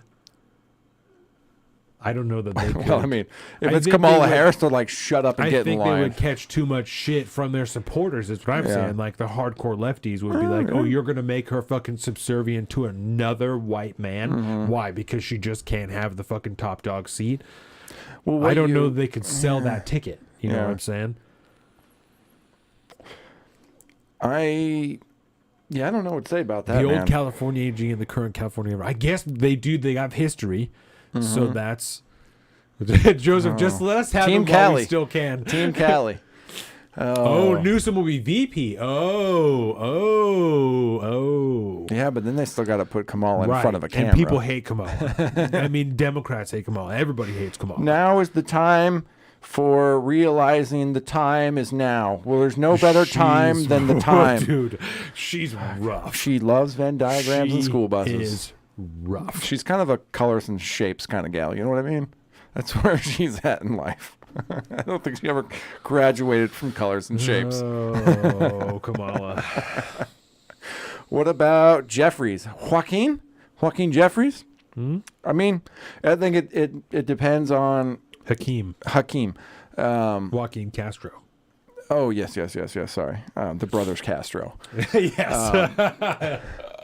They really are. I twins. think Hakeem could potentially be somebody that comes up. I think a lot of it depends on what he does as House Minority Leader and how outspoken he is. He does like to get in front of cameras. He does like to say wild shit. So, but not like Kamala Harris level. Like Kamala Harris is like short bus level crazy shit. Hakeem. I keep thinking Joaquin Phoenix at this point. But Hakeem is more like ideological crazy shit. Yeah. The stuff they want him to say. So it could be. I think it's just a matter of, that, and we, honestly, you know what? Fuck it. No, I retract everything I'm saying over the last fucking hour, however long we've been talking about this, because you know what's going to happen. 10 minutes. 10 minutes. Because what's going to happen is what happened last time. What happened in the fucking Democratic primary last time? We had a wave of 20 fucking people come in. I'm being over exaggerating, but we're going to have a wave of 20 fucking people in there, half of which nobody knew beforehand. And then there's going to be 9 months of pay-per-view level fucking debates going on corporate, in the corporate press and all this shit on social media, blah, blah, blah. And they will find somebody through, this is, it's the White House level, that stupid singing show. American Idol. Okay. It's American Idol fucking White House edition. Yeah. So they could do that. A bunch of nobodies that nobody knows, that they're just going to find somebody, pick them out of a hat, and boost them. And let's not forget, Pocahontas could also be in that rep again. Elizabeth Warren, a lot of people. She's like, done. Yeah, it could be. I thought Bernie Sanders' time was done too, but I bet you he'll fucking join in again. Do you think? I think he's too old. Oh, I think he's definitely too old, but I think he still thinks everybody loves him. I think he thinks he's too old. That could be true. That's why he finally sold out and was like, I'm just a party shill now, whatever. He just watched Joe Biden be president too. He also watched that, and I think he saw how fucked up he was in so many of these news things and so many of these conversations that people, regular journalists who are idiots, really fucked over Biden. They really worked him over because just from their stupidity. Because they're both so dumb yes. that they lost each other. You know? And well, I on think that if Bernie Sanders had to grind as president even the way that Joe Biden does, I think he would look the same way. He would be way too tired. He would be fucking exhausted, and he would start slipping and saying dumb shit too. Yeah. And Bernie Sanders likes to look smart, and he likes to say coherent shit. And I don't think that if he was president, he would keep saying coherent shit. Okay, so I have a solution to your problem. Okay, to my problem, because I need Bernie to win. Yeah, again. no. If it's Biden's problem, right? If it's Biden's problem, because you can't put those two old fogies on a stage like that and have them go geriatric deathmatch. Oh, what God, you do? Those would be the worst debates we have ever seen. If it was a Bernie Biden debate for president, yes. But what you do need for the Democratic ticket is a combination ticket of Joe Biden and John Fetterman, because Joe Biden will look coherent, put together, and well-spoken compared to John Fetterman. Done. That's how you do that. But in all honesty, to be perfectly realistic, all this stuff, all joking aside, I have no idea what the fuck they're going to do, man. It is a void of a field out there. So I do think, though, my point about the primaries is it's got some kind of weight to it, because they could throw a bunch of nobodies in the ring, and then could be anyone. They'll find somebody out of that. So I wonder if Yang runs as a Democrat again. No, man, he started Freedom Party. He's got to do his own thing. Oh, he's on his own shit. Yeah. Okay. No, he shot himself in the foot hardcore. All right. He's done. Bye, Andrew. Dave Smith has a better shot at getting on a debate stage than fucking Andrew Yang does anymore. It was nice to know you as a presidential candidate. Yeah, no, he Yang. found his grift, man. He's like, I'm starting my own little party where everybody's going to donate to our campaign stuff and our building up this party and stuff, and I'm just going to take a fat check and just chill the fuck out and say cool shit where everybody in my club loves me. All right. It's a good grift. I like it. Good for him. Shout out Andrew Yang. Kevin says, think about the left's ideology. A man letting a woman lead will make everyone on the left celebrate the pair and not realize that they will be incompetent. Could we see the return of A.B. Klobuchar? I don't think so. She didn't know the name of the president of Mexico. I forgot about that. So I don't think that they'll let her go again because she didn't. And that guy has a cool name, I'm pretty sure, too. It's like Obrador. That's his name. Obrador. Yeah, and they have an acronym. Manuel or something. Yeah, they have an acronym that they call him too. I don't remember what it is, but because he's got 4 names, so they turned him into an acronym. When did that happen? Was AOC the beginning of it? Oh no, it was RBG. Yeah, Ruth Bader Ginsburg. They've been doing it for a while. It's not good. That's so bad, dude. I just Google searched like top female Democrats, and the articles I'm getting are from like 2018, 2016. Nobody's talking about that shit right now because they got nobody. That's because the tops would be people in the squad, you know, and you definitely can't run AOC for president. I mean, I think she's too young still, but yeah, I think so. Even if she wasn't.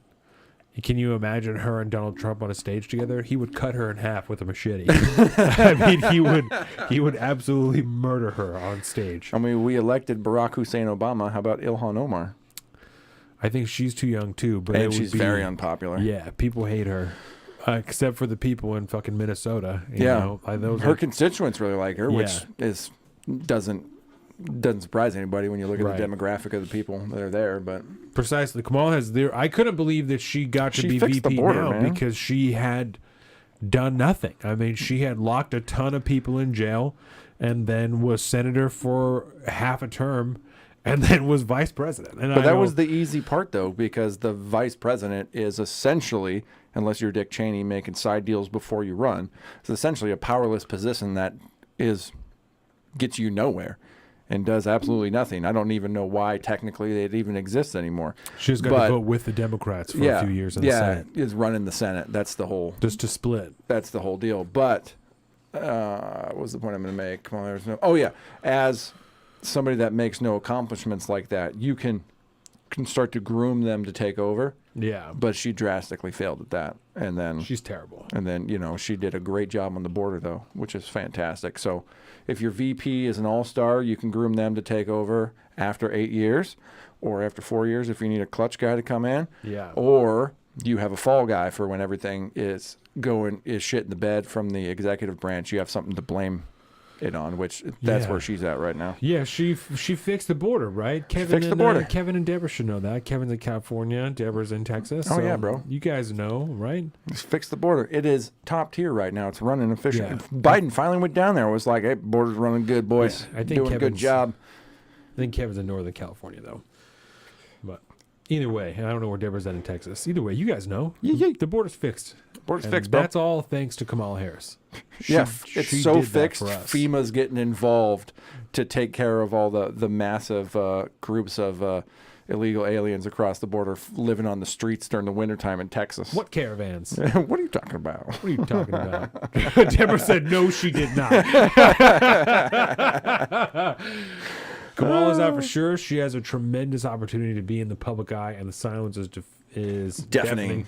However, let's be honest, silence actually helps her. It absolutely does. Yeah. School buses and Venn diagrams. At least she found her happy place. She knows that she can just cackle and say, I love electric school buses, and I really like Venn diagrams. The ones with 2 circles, the one with 3 circles, they're all really cool. They're so awesome, aren't they? Kamala Harris is she's cashing checks, and she's got more security than she had before. And when protesters or migrants show up outside of her house, she just says, hey, clean that up. I got to go to work tomorrow. And when she gets up in the morning, it's all of them are gone. Imagine that. That's real power right there. Some people with batons and bulletproof vests have come in and beat the shit out of them, and they're all gone now. They literally had a better life when they sent to Martha's Vineyard. Yeah. What a wild time. What a wild time we've all got to enjoy together. Everything's, like I tell you every day at work, everything's going great. Yeah. We're in a really good spot right now. Even our boss, he's in his 60s. Yeah, and he was just like, what a crazy time. I love it, man. Gets down on Dan Bongino. Yeah. We have talks about that. I love it. It's good stuff. Well, they're bosses. Those guys are wild. They are. They're fucking wild people, man, and it makes it really fun. I love them. California, huh? Yeah, California. A thing. Okay, let's talk about California shootings, right? Because there were. I think there was another one last night. Oh Jesus! They're balling out down there. I thought California banned all the guns. Yeah, now there's studies that are showing it's centralized to just a few urban areas, like big cities, that most of these murders are happening in. It's like, I'm so shocked by that. You know, you're telling me there are entire counties in the United States where there have 0 murders for years at a time? That's insane. I can't Fargo, believe that. Yeah, I watched that movie again recently. Fargo. Yeah, it's so fucking good. I've never seen that movie before. Oh my god, you would really appreciate it. I think it might be up your alley. Yeah, it's a great film. I've heard good things. Yeah. It's good shit. North of San Antonio. There we go. Do you get to see the SpaceX rockets when they launch? I mean, I don't know how far away you could see those. Yeah, because I know they're all the way down there by the coast, but San Antonio's probably relatively-ish, close-ish. Can you see the smoke trails going through the sky? Because I assumed that they still launched out of Florida. I didn't know they launched out of Texas. SpaceX, down Tejas. I didn't. Well, they down Tejas. That's really interesting. Yeah, they got a whole fucking. That's where they're always doing their shit, down there by the water. It's pretty dope. I watch most of the launches on Twitter, to be honest. I'm such a shill for fucking space stuff. I know you are. I love it. Even though I have a serious problem with Elon Musk right now and free speech on Twitter. Hashtag free the quarter, but hashtag free Brittany Venti. But what he's doing with SpaceX, I think it's out of a fucking sci-fi. These are the movies I watched when I was a kid, bro. Like, I love that shit. I love SpaceX. It's one of the most incredible things that we've ever experienced. I can told watch you guys on the show that I saw fucking the Starlinks. I saw Starlink outside of my house one time, bro. and I was like, "That's the wildest thing I've ever seen." Yeah, dude. To know what that is, and to know that there are people around the globe being provided internet through this when they're being oppressed by their governments, it's like that's one of the coolest things I've ever seen in my whole life. Is Freedom Boner? Yes, is that series of satellites? Yeah. That's incredible, dude. I love the fact that I can sit there on a live stream with multiple camera angles on this fucking rocket, right? Excuse me. Watch it. Car strapped to it and stuff. Well, I mean, there's a lot more than that. Dude, wild stuff. I could watch it from fucking liftoff, enter into orbit, detach the fucking thing, do its payload or whatever, and then watch it come all the way back down to fucking Earth and land on a fucking ship in the ocean or at its fucking pad down there in space. I could watch it all as it fucking happens the entire fucking time.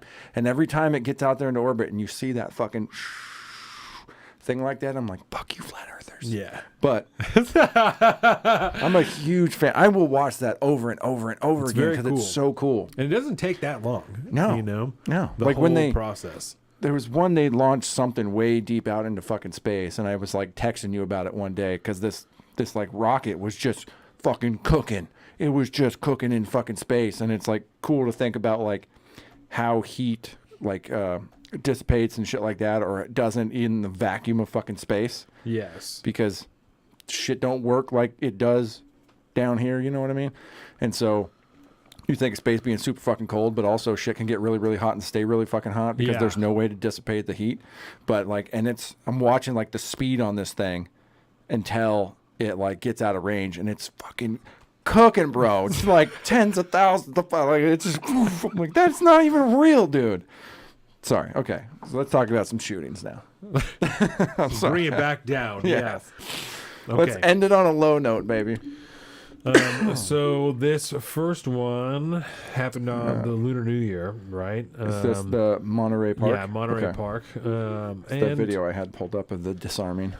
Yes. So I have an article here from the LA Times. I'll send it to you so that we can look at it, and then we can look at that video. Oh, hopefully they don't ask me for money. They did not from me, but yeah, the LA Times is a fucking sneaky one, bro. Every time I see an article or whatever, I what the fuck? Don't do that. We got internet? Yeah, we're good. Fucking power. Lights flicker, guys. Jesus Christ. Oh shit. Sometimes living out the boondocks. So maybe I should get some Starlink and chill for Elon even more. At least we have a candle. It's not going to help the internet. Authorities have identified the man responsible for a deadly shooting inside Monterey Park dance studio as we're not going to say this guy's name. He was 72 though, which is wild, right? Yeah. Died of a self-inflicted gunshot wound in a strip mall parking lot near Sepulveda and Hawthorne in Torrance. We are not clear of the motive, of course, because he's dead. Two law enforcement sources say the suspect recently showed up at the Hemet police station saying his family was trying to poison him. The investigation continues. We want to know how something this awful can happen. So this guy walked into the Star Ballroom dance studio and he killed 10 people, and then he went into a different dance studio, right? The Lili Ballroom and Studio near Alabama. The suspect walked in there probably with the intent to kill 2 more people, but the community members disarmed him, took possession of his weapon, and the suspect ran away. So then he got into a cargo van, and there he was leaving. Eventually, they found him parked somewhere, and he had killed himself. So there is a video that we have here because we want to talk about the weapon and stuff like that, and kind of the way that this information rolled out, and the way that it was discussed, because obviously firearms are a big deal here, and of course the liberty and freedom aspect of this is let's watch the video first and then we'll talk about the way it was described and stuff. So this is him being disarmed, and look at the weapon, right? Because they had said, the police said that it was a magazine fed semi-automatic assault pistol. Yes, magazine fed semi-automatic assault pistol. So that was quick. Yes. So I thought, the guy's 72. Yeah. You know? So I thought when I first saw it that it was an Uzi, right? An Uzi 9mm submachine gun. Like, that's some shit that he bought off the streets of California that he's walking in to do this with. I guess we can look up, let's see. Palmetto State Armory. We can just go on there and we can look up Uzi and we can see if they still make a civilian version of it, right? It's so 1980s, dude. Yes. So 1980s drug movie. The whole Uzi fad, I'm so glad is over. What a worthless fucking piece of machinery when you think about it. Okay. I mean, it's for close quarters spray and pray. It's about the best it's good for. Yeah. Okay. So you can still buy an Uzi made by IWI, and they make some pistols and stuff like that. It's going to be semi-automatic. It's 4.5 inches, right? This type of thing doesn't make a ton of sense. No, at that point, it's just a pistol. These weapons are not practical. And it's a big, heavy, clunky pistol. That was only ever the purpose of it, was that they were submachine guns. Yeah, used by like the IDW, I believe, the Israeli Defense, or IDF, the Israeli Defense Force. Yeah, we can look up MAC-10. It's a great waste of ammo, Joseph said. Amen. Precisely. Yeah. So let's see. So I'm just on Palmetto State. No MAC-10. That's not, you can't buy a MAC-10. They don't make these things anymore. They were outlawed during the assault weapons ban of 94. And by then, nobody cared to have one because they're fucking useless. Only made them for 3 years, from 70 to 73. So if you if you have this 70 to 73, yes, wow, yes. So if you have one, odds are you got it off the black market. Yeah, there are potentially other companies that are making them now, but the original manufacturing, was 70 to 73. Good Lord. So, I mean, and they were like cheap ass things. It was like stamped metal and just thrown together shit. I mean, it was garbage. It was a very, very popular gang weapon in LA in the 90s. Yeah. Yes, precisely. The Tech 9 and the MAC-10, as well as the Uzi. So is a Glock with a switch. Yeah, precisely. Probably slightly. Right? Okay, better so you make, can see at the end of that thing, there's an enormous homemade can, like a big homemade suppressor. Apparently, this guy was making a bunch of shit in his house. We had tons of homemade suppressors. They're saying that he's maybe making the firearms too. And they're like, he had hundreds of rounds of ammunition. I was talking to Jordan last night. I was like, can you imagine?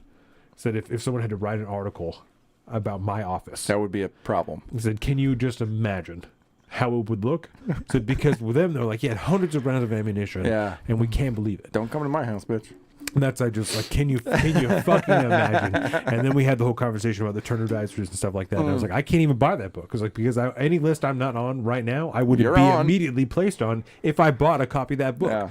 Like, so I also just why never read it. I appreciate you never asking me to buy that book for you. No. I don't need it. I don't need it. Yeah, that's healthy. Yeah. Okay. So, like I said, the police department or the sheriff said that the gun that was used was a magazine-fed semi-automatic assault pistol. Right? Made up words. This term doesn't mean anything. It's the first time that I've ever heard that term before. Okay. Yeah. I told Jordan last night, I said, if I had to pick what an assault weapon would be, right? Because there isn't a description for it. So it would have to be a machine gun. Like, it would have to be a machine gun, like a proper automatic machine gun. Because if you're going to lay an actual assault on somebody, you need some form of suppressive fire, and semi-automatic fire is not going to be as good as you want for an assault. Like, it's not going to do it. There's a reason you need a line of dudes with semi-automatic weapons to put down suppressing fire, because you need that amount and duration of fire. You need something that is generally going to be a belt fed, right, or has some form of even a drum magazine isn't going to last that long in a fully automated capacity like that. Right. To maintain suppressing fire, which is meant to suppress a target so that you can move safely while they are suppressed in cover, you have to have a consistent barrage of lead flying over their fucking heads. And that is not going to do in a fucking 30-round magazine. Period.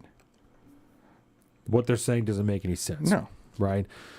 So this, for me, is paired with this recent discussion like we talked about with the ATF and the pistol braces, because the first thing that I thought of when I heard that description is, so they're talking about if you assault someone with it. The first thing I thought is, so they're talking about like an AR pistol. This guy has an AR pistol, and now it's a semi-automatic assault pistol, because now these things are really short-barreled rifles, and they're this whole. That's what I initially thought too when we were talking about it, because they had just kind of came out with that NFA rule and stuff, I was like, oh, this is them trying to say this dude had a short barrel rifle. Yes. Turns out no, but it's still not clear whether or not this particular weapon was automatic or semi-automatic. We're still not clear on that. Mm-hmm. If this is an automatic MAC-10, this thing has been around for decades, right?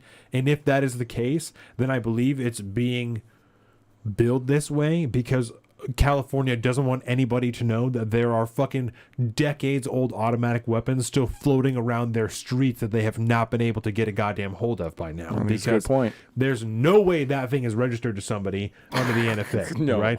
It's just been still hanging out ever since then. It probably has bodies on it before that guy had it. Yeah. So it could have come in illegally from China too. I mean, let's face it. There's Certainly. a massive illegal Chinese migration situation in particular the Bay Area in California. It's Certainly. massive, and in Southern California, in LA, there's a massive situation there, particularly around like organized crime. Yes. It's a massive problem. Where do you think most of the fentanyl and shit gets in? It doesn't Right. just come across the southern border.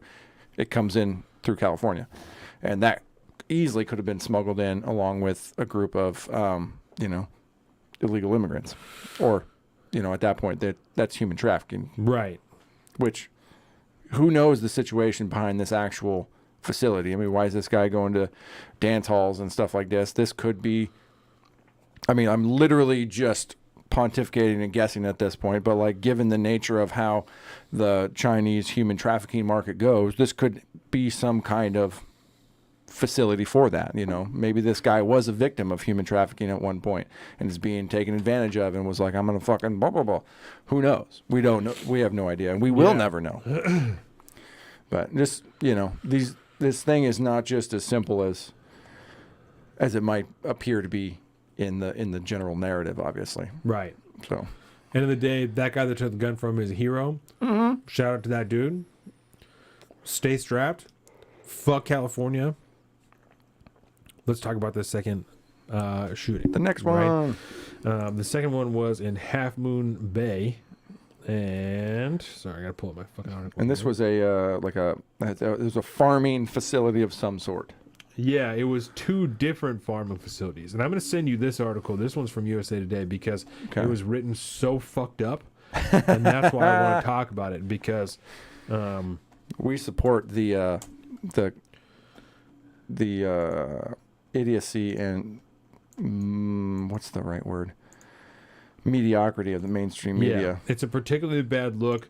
The Half Moon Bay shooting was a 67-year-old guy. He killed 7 people at 2 different mushroom farms, and he used a semi-automatic handgun. They called this one, I was on NPR.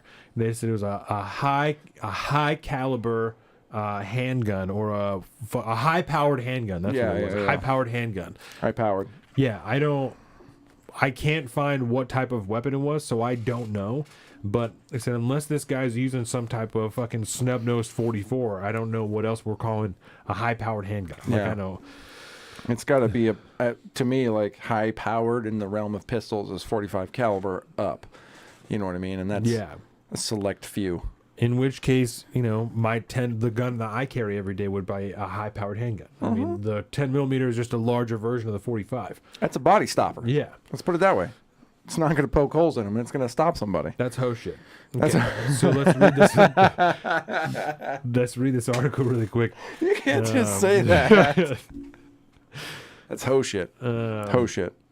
The suspected gunman in 2 separate mass shootings in California this week both had semi-automatic firearms, weapons that gun violence experts warn mass shootings are increasingly used in deadly public attacks. Magnum. There you go, Joseph. That's true. Right. Okay, so you got to pay really close attention. I know that the people that are listening are into guns at least a little bit, if not a lot, right? Semi-automatic weapons automatically reload, but require a shooter to pull a trigger to fire a shot. Okay, so they don't automatically reload. No. Right? It's not right. They chamber another round. And it continues to get worse. Okay? Yes, okay. So they'll pay really close attention to these words. I see why you picked this article. 22 of the 66 mass shooters who killed 4 or more people in a public place from 2012 to 2022, so that's 10 years, used AR-15 style semi-automatic rifles, according to James Densley, co-founder of the Violence Project, a nonprofit research center, right? This is the second statistic. That's a significant increase in the 123 mass shootings between 1966 and 2022, which is a significantly larger time than 10 years. Just 5 shooters used semi-automatic rifles. But in the first statistic, they said that from 2012 to 2022, there was 22 shooters that used semi-automatic rifles that used AR-15s. But then when they expanded it to 1966, which again is a larger time, the number goes down. It's not the point they're trying to make. They're just trying to pick bigger numbers and go, this is bigger. So how could less people have used AR-15s in a larger period of time? 22 of this 66 mass shootings. That's also why they don't do numbers. That's why they do words. 22, yes. 22 because shooters it's between... spelled out. If you're just listening, 22 is spelled out in alphanumeric characters. Then 66 mass shooters is in the number 6. So they don't want you to see 22. Right. They want you to see 66. But even then, it's like, okay, so over the course of 80 years, it was 123. But what I'm saying is that in the second statistic, they say it was only 5 shooters in a larger time period than in the first one. They say there's 22. So when they expand the statistic to a larger period of time, the shooter goes down. They fucked up. How could it be less? It's an editorial mistake. It's supposed to be 2012 fuck them. From 1966. That's not what it says. Fuck you. That's not what it says. Because if they wanted to make the point they want to make, they have to stop at 1966 at where they begin the first statistic at 2012. Yes, but they carry it all the way through because they're assholes. Y'all and are a bunch of dumb motherfuckers. Know what they're talking about. Well, actually, Densley is he is the co-founder of the Violence Either Project. That guy's an idiot or they're terrible at writing articles. Either way, fuck I would say them. little column A, little column B in this situation. Yes. Yes. Derek Brooks used an SUV. 6 dead. Hey, you know what? That SUV killed a lot of people, all right? Nobody was driving that thing, all right? That was just an SUV. It was an assault SUV. That's right. Faceless, the assault vehicle. Nameless van. Yeah. That was months before they actually were like, okay, well, here's the dude. You know, you could see him on the fucking somebody's Ring doorbell or whatever. Yeah. So if you scroll down a little bit, it talks about That is a huge fuck up, by the way. Isn't it? Isn't it just? Most people are just going to read it and go, oh, yeah, that's a huge increase. I read it last night, and I said, Jordan, let me read this to you. And I read it to her, and I said, did you hear that? And she was like, what do you mean? I said, listen really closely to the numbers, right? And so I said the same shit that I said to you. I said, so the scope of time goes up. I said, but the number of shooters goes down. And she said the same thing you did. I said, I don't give a shit. Fuck them. Yep. I said, that's their own mistake. What it says in this article that they have printed and left up for publishment, because this was up on the 25th. It's been 3 days now, and it still says this. Oh, yeah. Right? Fuck you. Yep. You're wrong, even more wrong than you would be before. You're wrong as shit now. If I was not against live stream math, we would figure out the percentages there and really show how fucked up this is. But yes, you know, because if there's a percentage of shooters that would have used that, that as they would put it, the AR style semi-automatic rifle. Yeah. Over that course of 88 fucking years or whatever it was, and it would be a certain percentage, and then there would be a percentage based off the 22 of the 66, blah blah blah, over that period of time. And but we're not going to do that because we drink beers and are on the internet. They also don't mention that in that time from 66 to 2012, there would have been a 10-year gap where they were fucking illegal to buy. Oh, so yeah. only the people who had them. So there's a whole 10-year period where probably not that much shooting really happened with ARs. That's true. Yeah. So in lower down, they talk briefly about Half Moon Bay and Monterey. And so you can see how much they know about the Monterey Park shooter, who is dead. Yes. And then A how little they know about the Half Moon Bay shooter, who is One single still paragraph. alive. And a lot. Wow. We got 4 bullet points. The guy from plus Half an Moon Bay introductory is paragraph. still alive. They arrested him. He's in custody right now. He said he wasn't in his right mind. Why do we know such little about him and such an exceedingly high amount about the other guy from Monterey Park? Because active investigation or something, perhaps. It's all just bullshit. But, they can come up with any number of excuses. Authorities were still investigating where the weapons came from Monterey Park. Luna initially said he believed the firearm used in the shooting was illegal in California. He noted California, quote, has some of the strictest gun laws in the country, but the legislation has changed over time. Right, so that leads me to believe this was an automatic MAC-10, and it has been rolling around for decades now, and this guy still got his hands on it and was just fucking using a Saturday Night Special. So, tell me, I know that you guys don't believe this, but tell me, how in the fucking world, if California still has this shit rolling around, is any more gun laws going to make anybody follow the goddamn law, right? This guy who's already intent on breaking the law because he's making cans at his house, he's making guns potentially at his house, he's doing whatever. Obviously I don't care about that, right? But he's breaking California law, so he's already breaking the law.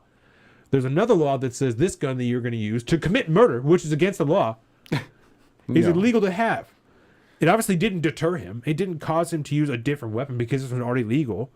So explain to me, someone not in the audience, because these people don't fucking believe this line of thinking. Someone out here who's watching this, please explain to me how in the fuck that's going to make anything better.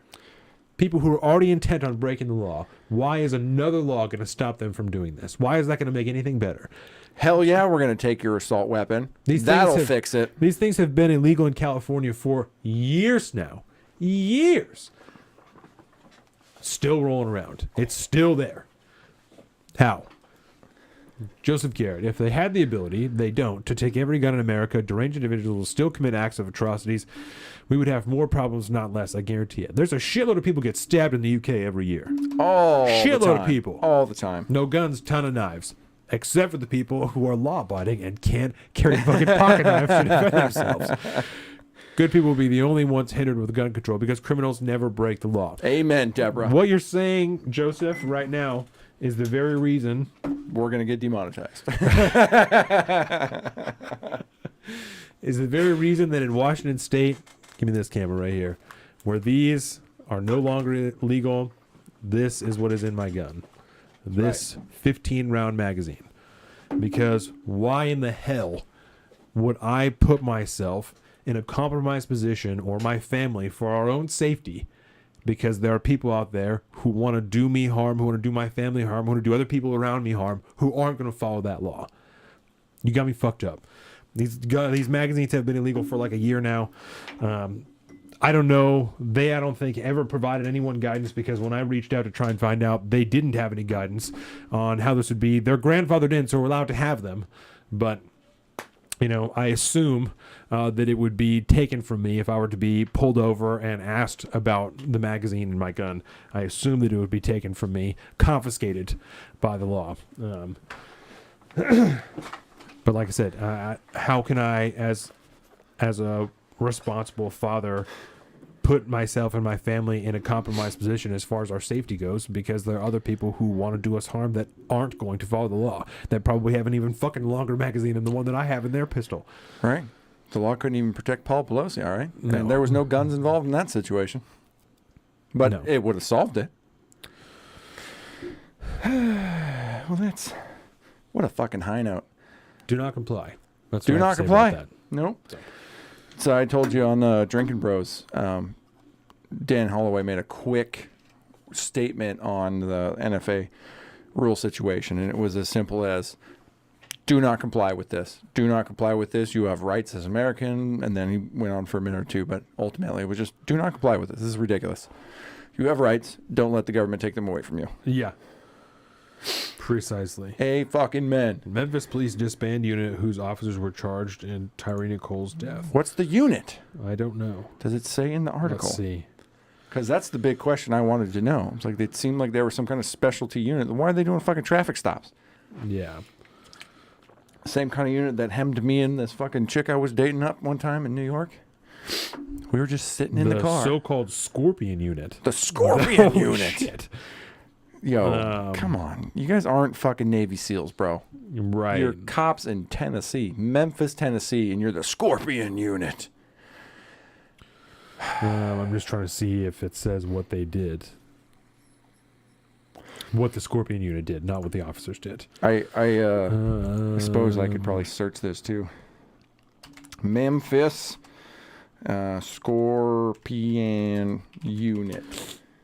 Yeah. What was the Memphis Police Scorpion unit? ABC News. Let's pull this up and we'll just read it. The now deactivated police task force at the center of the Tyree Nichols death. Okay, what was the Scorpion unit, which launched November 2021, encompassed 40 officers split into 4 teams who patrolled high crime hotspots throughout the city, and the police department announced at the time. If you scroll up, it says what it stands for. The Scorpion unit, which stands for Street Crimes Operations to Restore Peace in Our Neighborhoods. I fucking hate the government so goddamn much. We're not trying to be cool. We didn't just like pick a cool name and be like, okay, let's make an acronym out of this. No. You pieces of shit. This is really what think tanks do right here. Yes. They okay. How to sell this. We want to call this team the Scorpion Unit. I need an acronym for Scorpion so we can sell this to the public. There was probably some selling point about like how scorpions don't strike unless provoked or some shit like that, you know? Yes. I bet there was. And then these guys ended up beating to death a man on the street. Yeah. Yeah. Yeah. I don't know much about that whole case, by the way. All I saw was I saw the video, but like, you know, was there like he was supposedly pulled over for like reckless driving? Which yes, was a thing. And then he ran and was pursued. Oh, and then they just beat him to death. And then just more and more people showed up. I don't know why at any point in time there was fucking 5 people that needed to handle one guy, but yeah. Come and take them is not an easy proposition, but it's all I offer. It's all I got. Amen, man. Yeah. There's kind of a lefty dude that I follow on Twitter, lives north of Seattle, and he, you know, like he's a big lefty guy, but he's also a massive 2A guy, which is kind of hilarious, and you know, kind of a big social justice guy and all this stuff. But he is Mullen Lob 100%. He's like, come and take them, bro. You can't do this to me.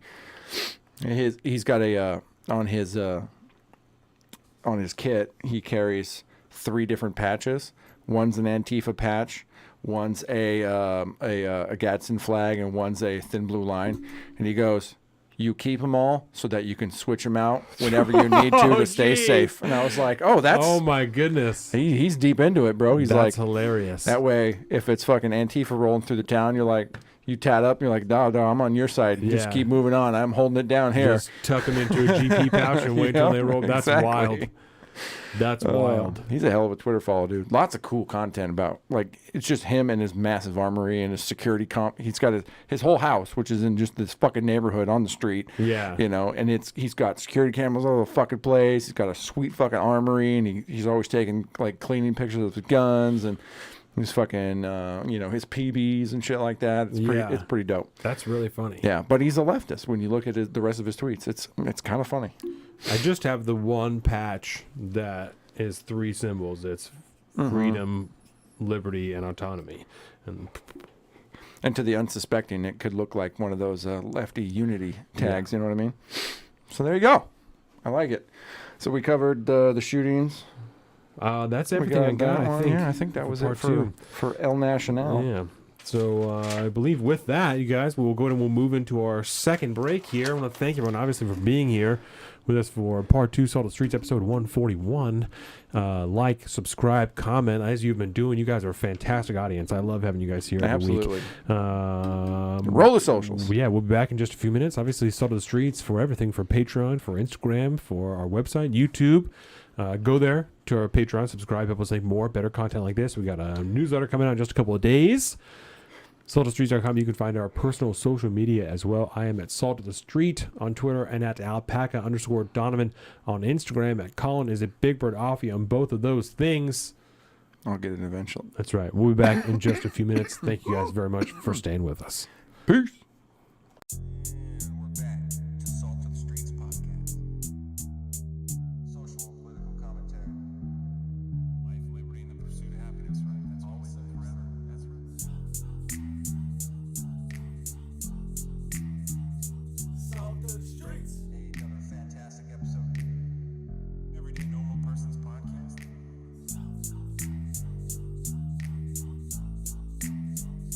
Salt of the streets. Upper left or the upper left? Just upper left.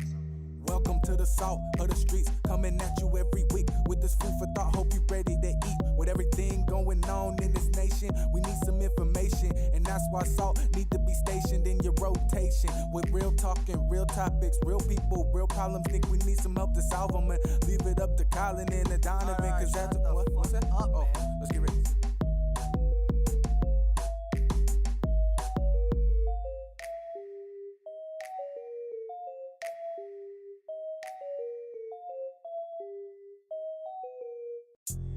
We're back to Salt of the Streets podcast. Social and political commentary.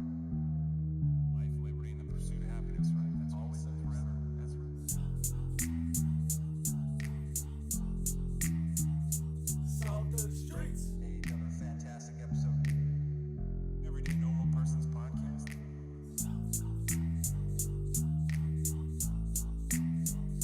Salt of the streets.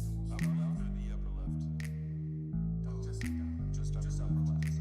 Welcome to the salt of the streets, coming at you every week with this food for thought. Hope you ready to eat. With everything going on in this nation, we need some information, and that's why salt need to be stationed in your rotation. With real talking, real topics, real people, real problems. Think we need some help to solve them, and leave it up to Colin and Donovan, cause that's what's that? Oh, let's get ready.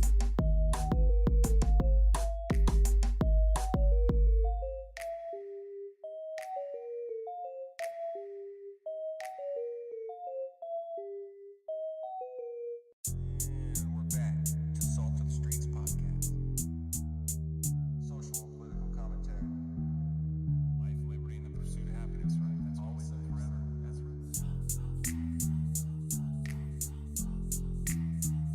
Salt of the streets. Another fantastic episode. Everyday normal person's podcast.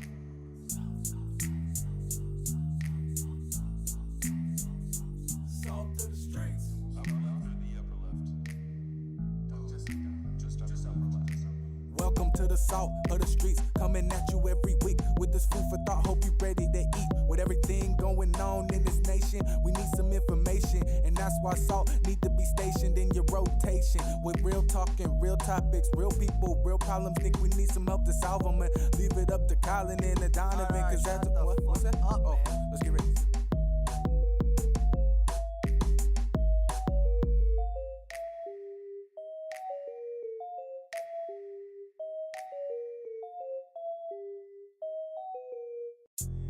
We're back to Salt of the Streets podcast. Social and political commentary. Life, liberty, and the pursuit of happiness, right? That's always and forever. That's right. Salt of the streets. Another fantastic episode. Everyday normal person's podcast.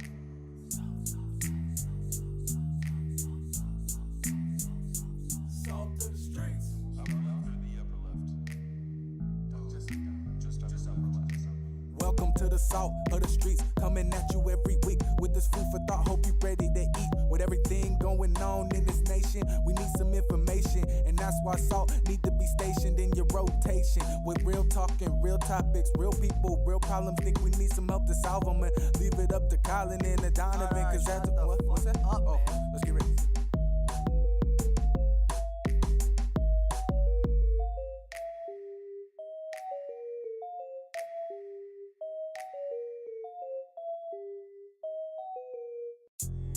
We're back to Salt of the Streets podcast.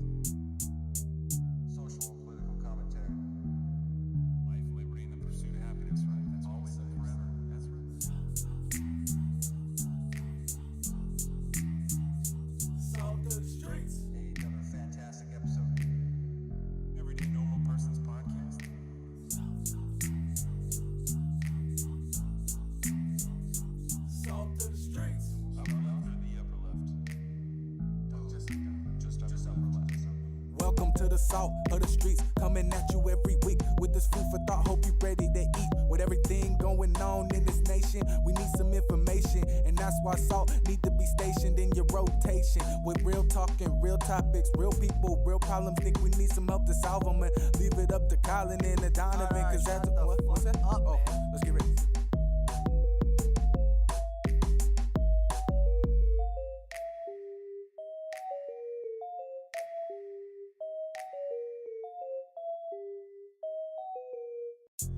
And we're back to Salt of the Streets podcast.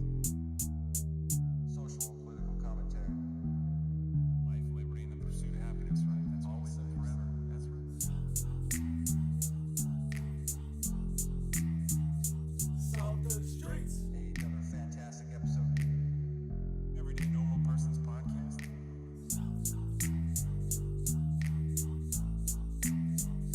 Salt of the streets. Upper left or the upper left? Just upper left. Welcome to the salt of the streets, coming at you every week with this food for thought. Hope you ready to eat. With everything going on in this nation, we need some information, and that's why salt need to be stationed in your rotation. With real talking, real topics, real people, real problems. Think we need some help to solve them, and leave it up to Colin and Donovan, cause that's what's that? Oh, let's get ready.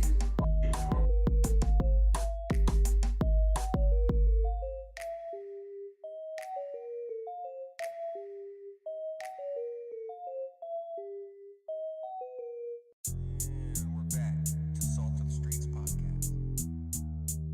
Social and political commentary. Life, liberty, and the pursuit of happiness, right? That's always and forever. That's right. Salt of the streets. Another fantastic episode. Everyday normal person's podcast.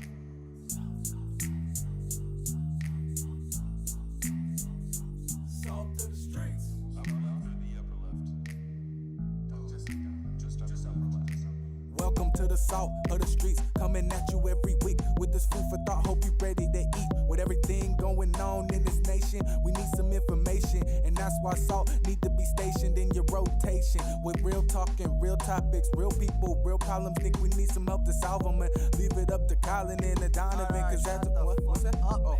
Action. Thank you for coming back, everybody, for joining us for part 3, episode 141, Salt of the Streets. My name is Donovan. This is Colin over here. He's doing a pour. Hey. He is here. I want to thank you again for joining us. Like, subscribe, comment on the video here. Obviously, you can find this youtube.com/Salt of the Streets. Salt of the Streets, Patreon, Instagram, YouTube, everything. You can find all of this at saltofthestreets.com. Go to Patreon. Subscribe. Do it. Help us make more, better content just like this.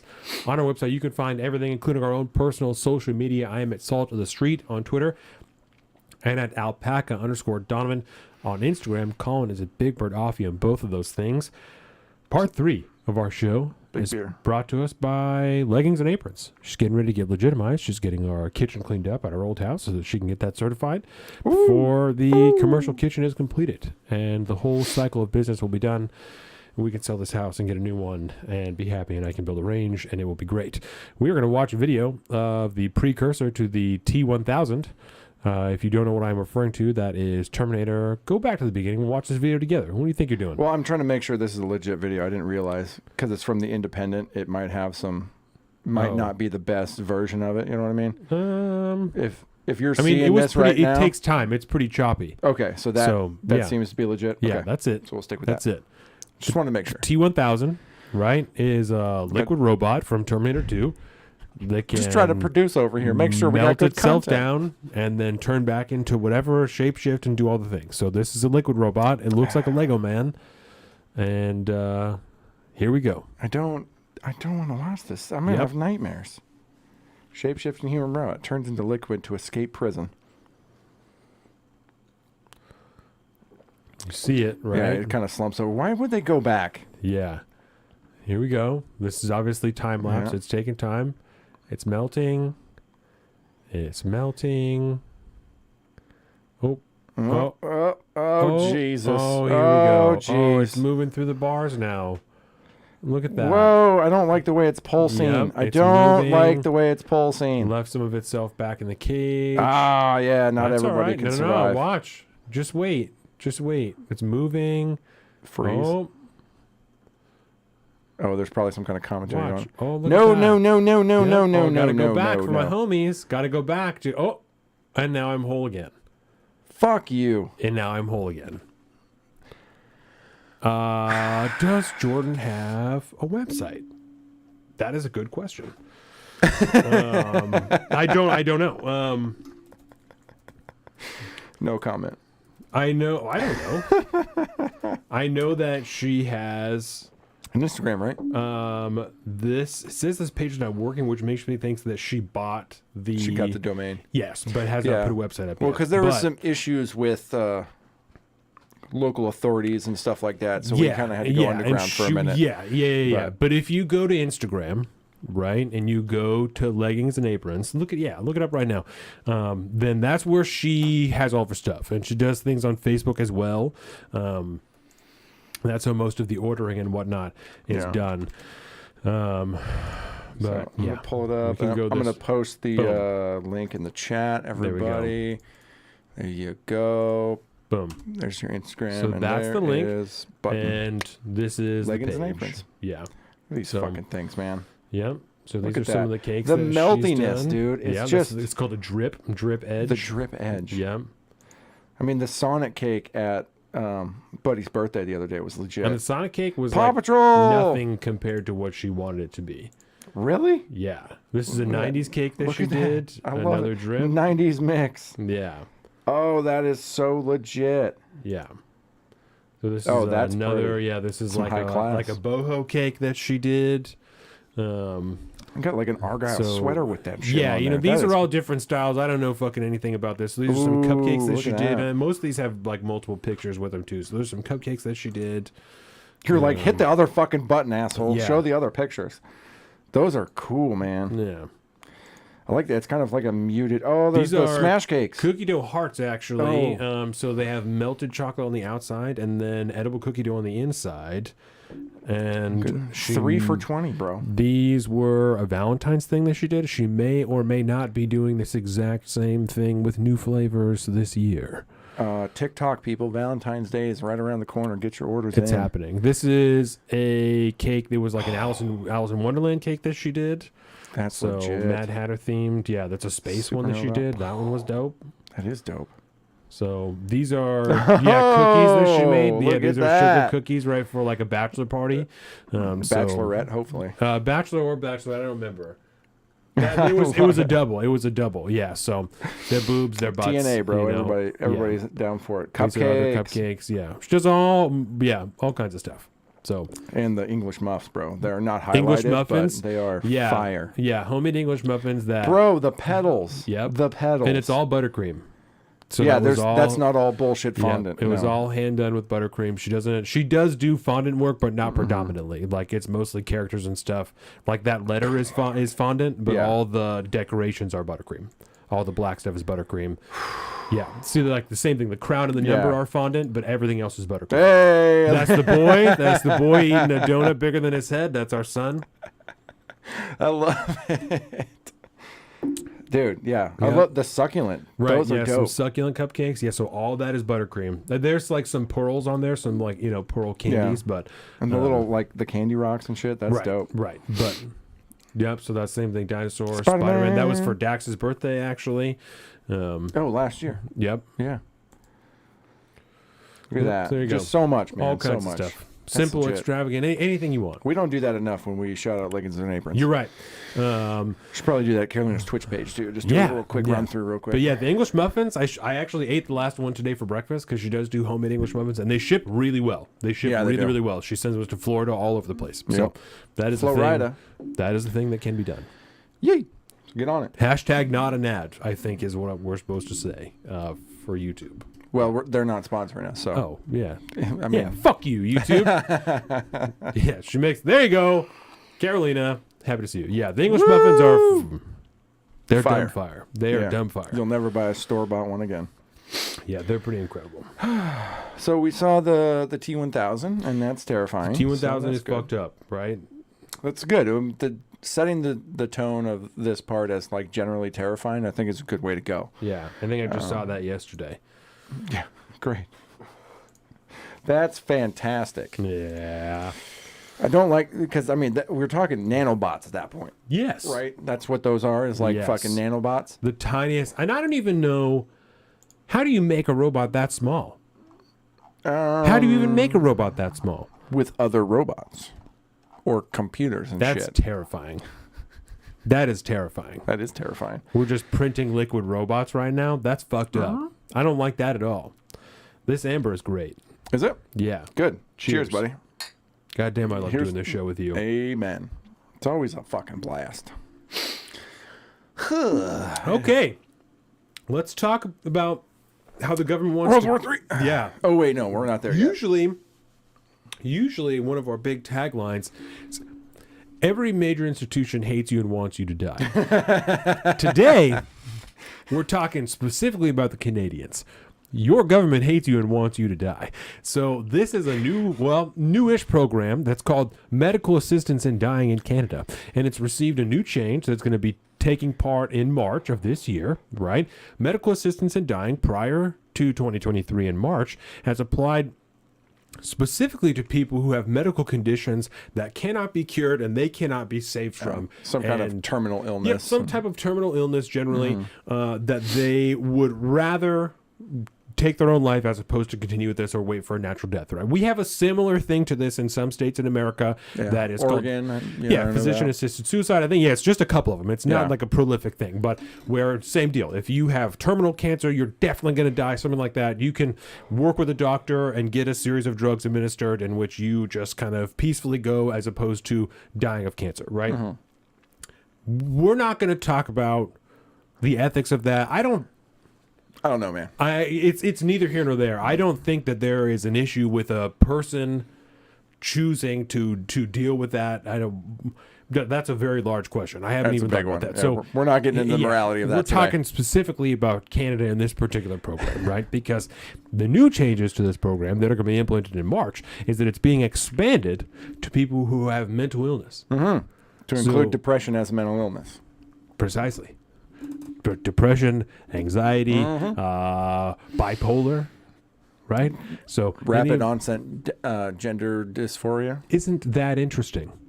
Because there's already a case of a person, because I don't know actually their gender, who had gender dysphoria and was able to transition through the assistance of the government, right, in Canada, because all it's national health care, all that type of stuff, right, which is neither here nor there. It is what it is. That's the system up there. And then, because this transition did not cure their gender dysphoria, they are now eligible, because of their severe depression, for medical assistance in dying through the government in Canada. So you've now, not only as a Canadian citizen, paid for them to transition, you're now going to pay for them to be killed by your government. The Canadian government hates you and wants you to die if you live there. I'm telling you. I am telling you. Can't hunt grizzly bears either, so they'd rather you get eaten by one. You don't have a right to use a gun to defend yourself in Canada. Check. But you have a right to appeal to the government for us to kill you in Canada if you would like. If you are sad enough. And I'm not belittling it, right? I've dealt with it. I'm not at all belittling depression because I've dealt with depression most of my adult life, right? We're not going to go down those roads today. Those are too big a topics. Think the government should offer to help me kill myself if I just can't seem to feel better, right? As far as mental health goes, there is always a solution. Whether it is short, long-term, or takes a little bit or a lot of work, there is always a solution. The idea that the government's solution is for you to kill yourself is beyond deranged. It's beyond dark. Yeah. And they're advocating for it. They're here for it. They're numbers absolutely are going here up for too. it. It's beyond deranged. Yeah. And the numbers have already, I think, almost doubled since last year. We'll look at the statistics later on, but it's a pretty big jump. And this is before the expansion of the acceptance program to include mental illness, which then, again, they classify very, very broadly. Yeah. So let's see, what do you have here? This is the third annual report on the medical assistance in dying in Canada. Yeah, this is from Canada.ca. This is actually the government annual report on the medical assistance in dying in Canada. That's nice. It's their actual statistics. It's a very long thing, but we can peruse it. There's some nice charts we can look at. I bet. The minister's message, which is That's the Minister of Health. That's the Minister of Health. Look at how happy he is that people are killing themselves.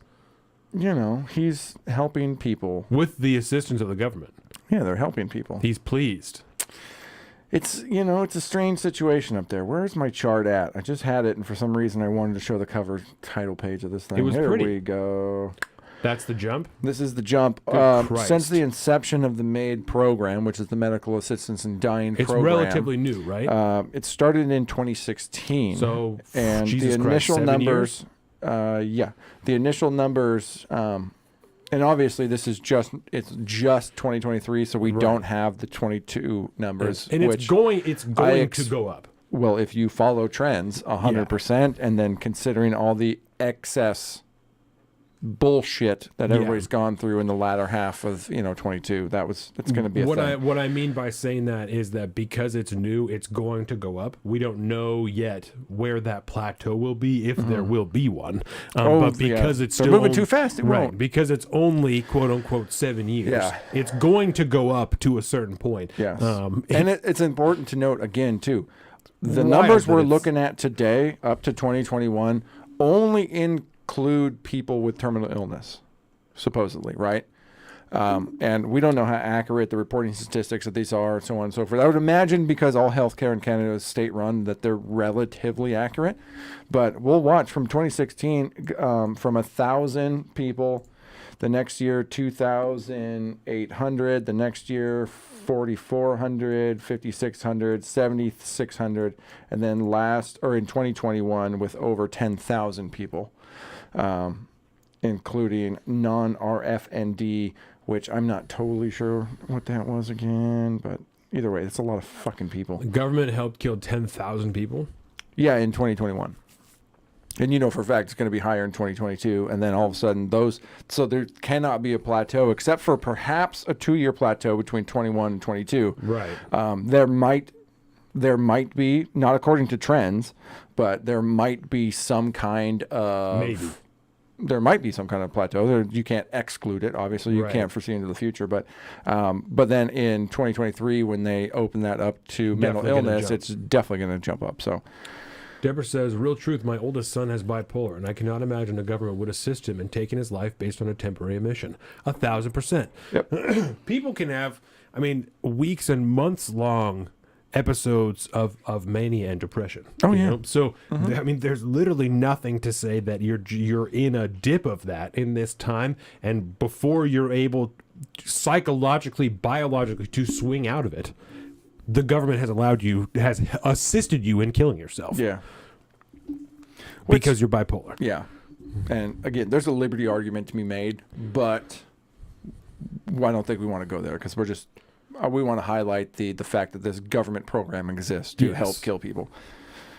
Which, I don't know, man. I don't like once a government program like this comes online, there's a level of, what's the right word? Not pushing into it, but making it available. It starts with an A. I'm drawing a blank. Availability. Oh my God, it's right on the tip of my tongue. It's killing me. Instigation. It starts with an A or no. Fuck, I don't know. Oh well.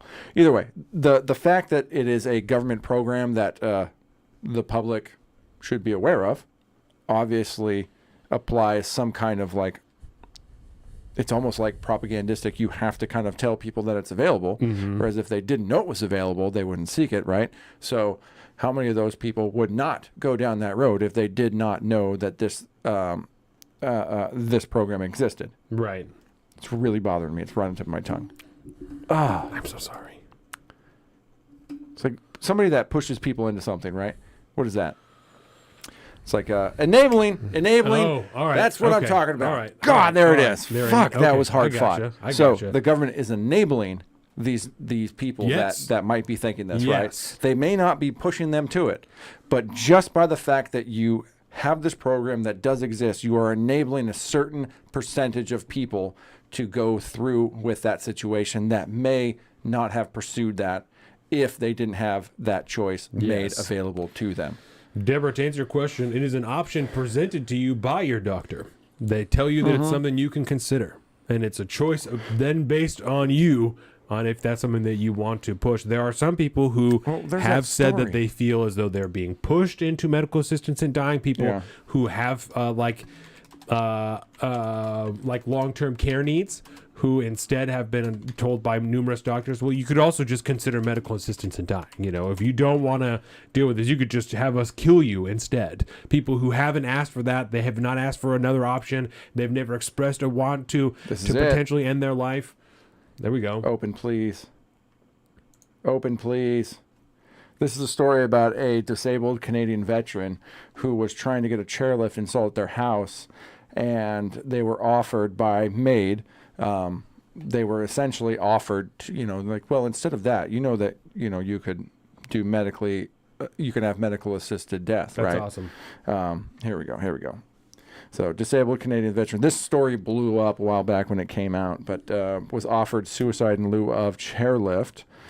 So, a Canadian oh yeah, that's her right there. I remember the interview. A Canadian military veteran who sought help from Veterans Affairs Canada in making her house more wheelchair accessible is taking VAC, that Veterans Affairs Canada, to court, saying a representative suggested that instead she seek medical assistance in dying. That's awesome. And so their court battle will ensue, and so on and so forth. But that's it melded. It reminded me so much of that particular case.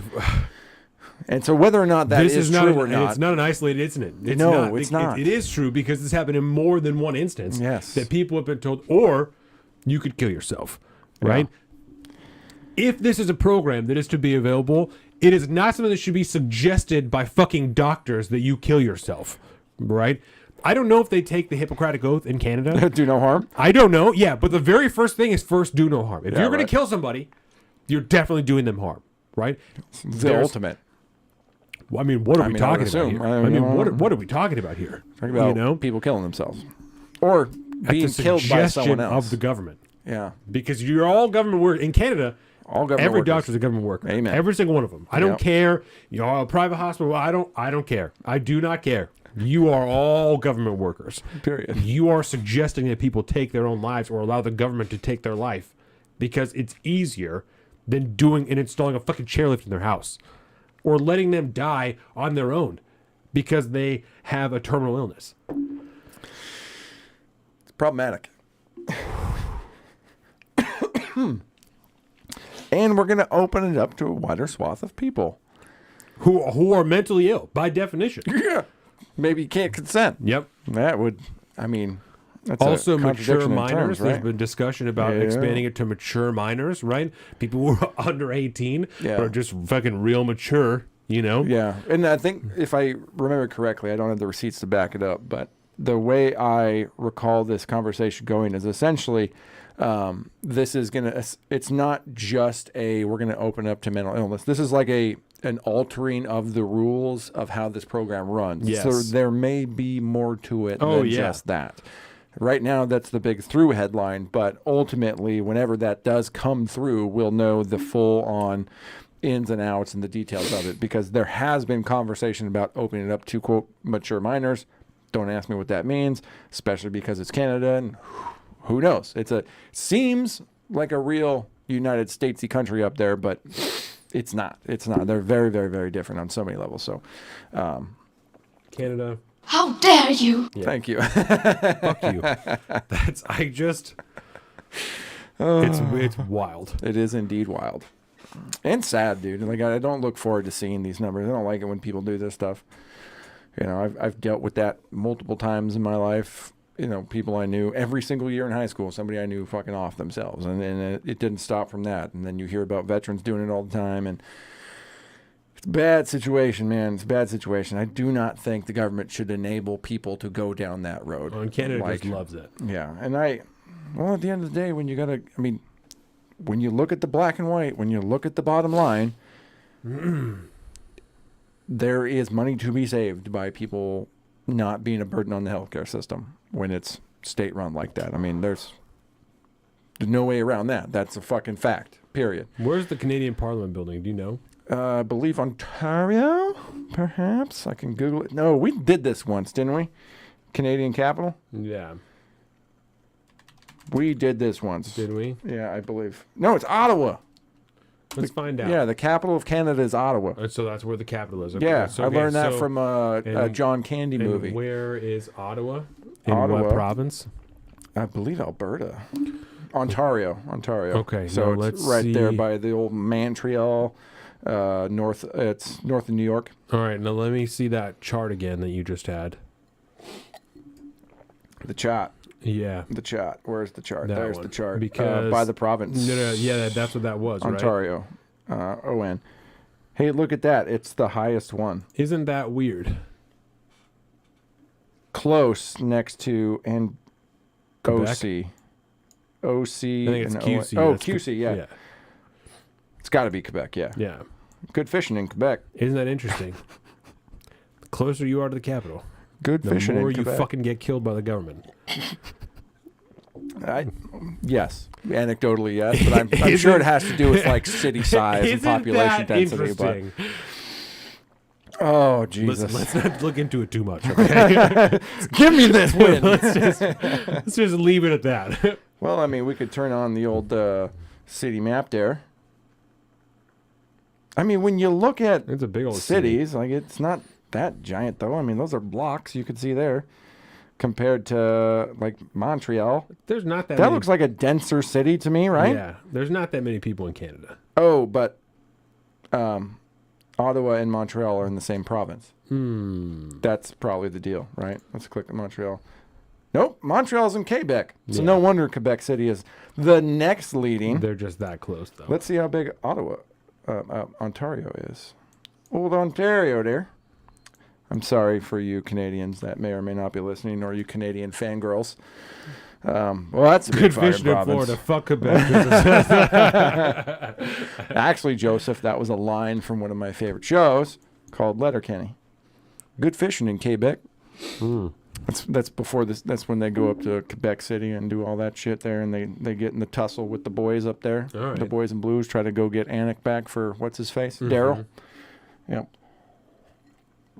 Well, that's terrifying, and all that good Isn't stuff. that nice?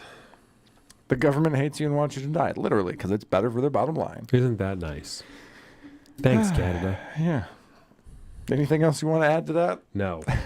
Nope. We can leave that one where it is.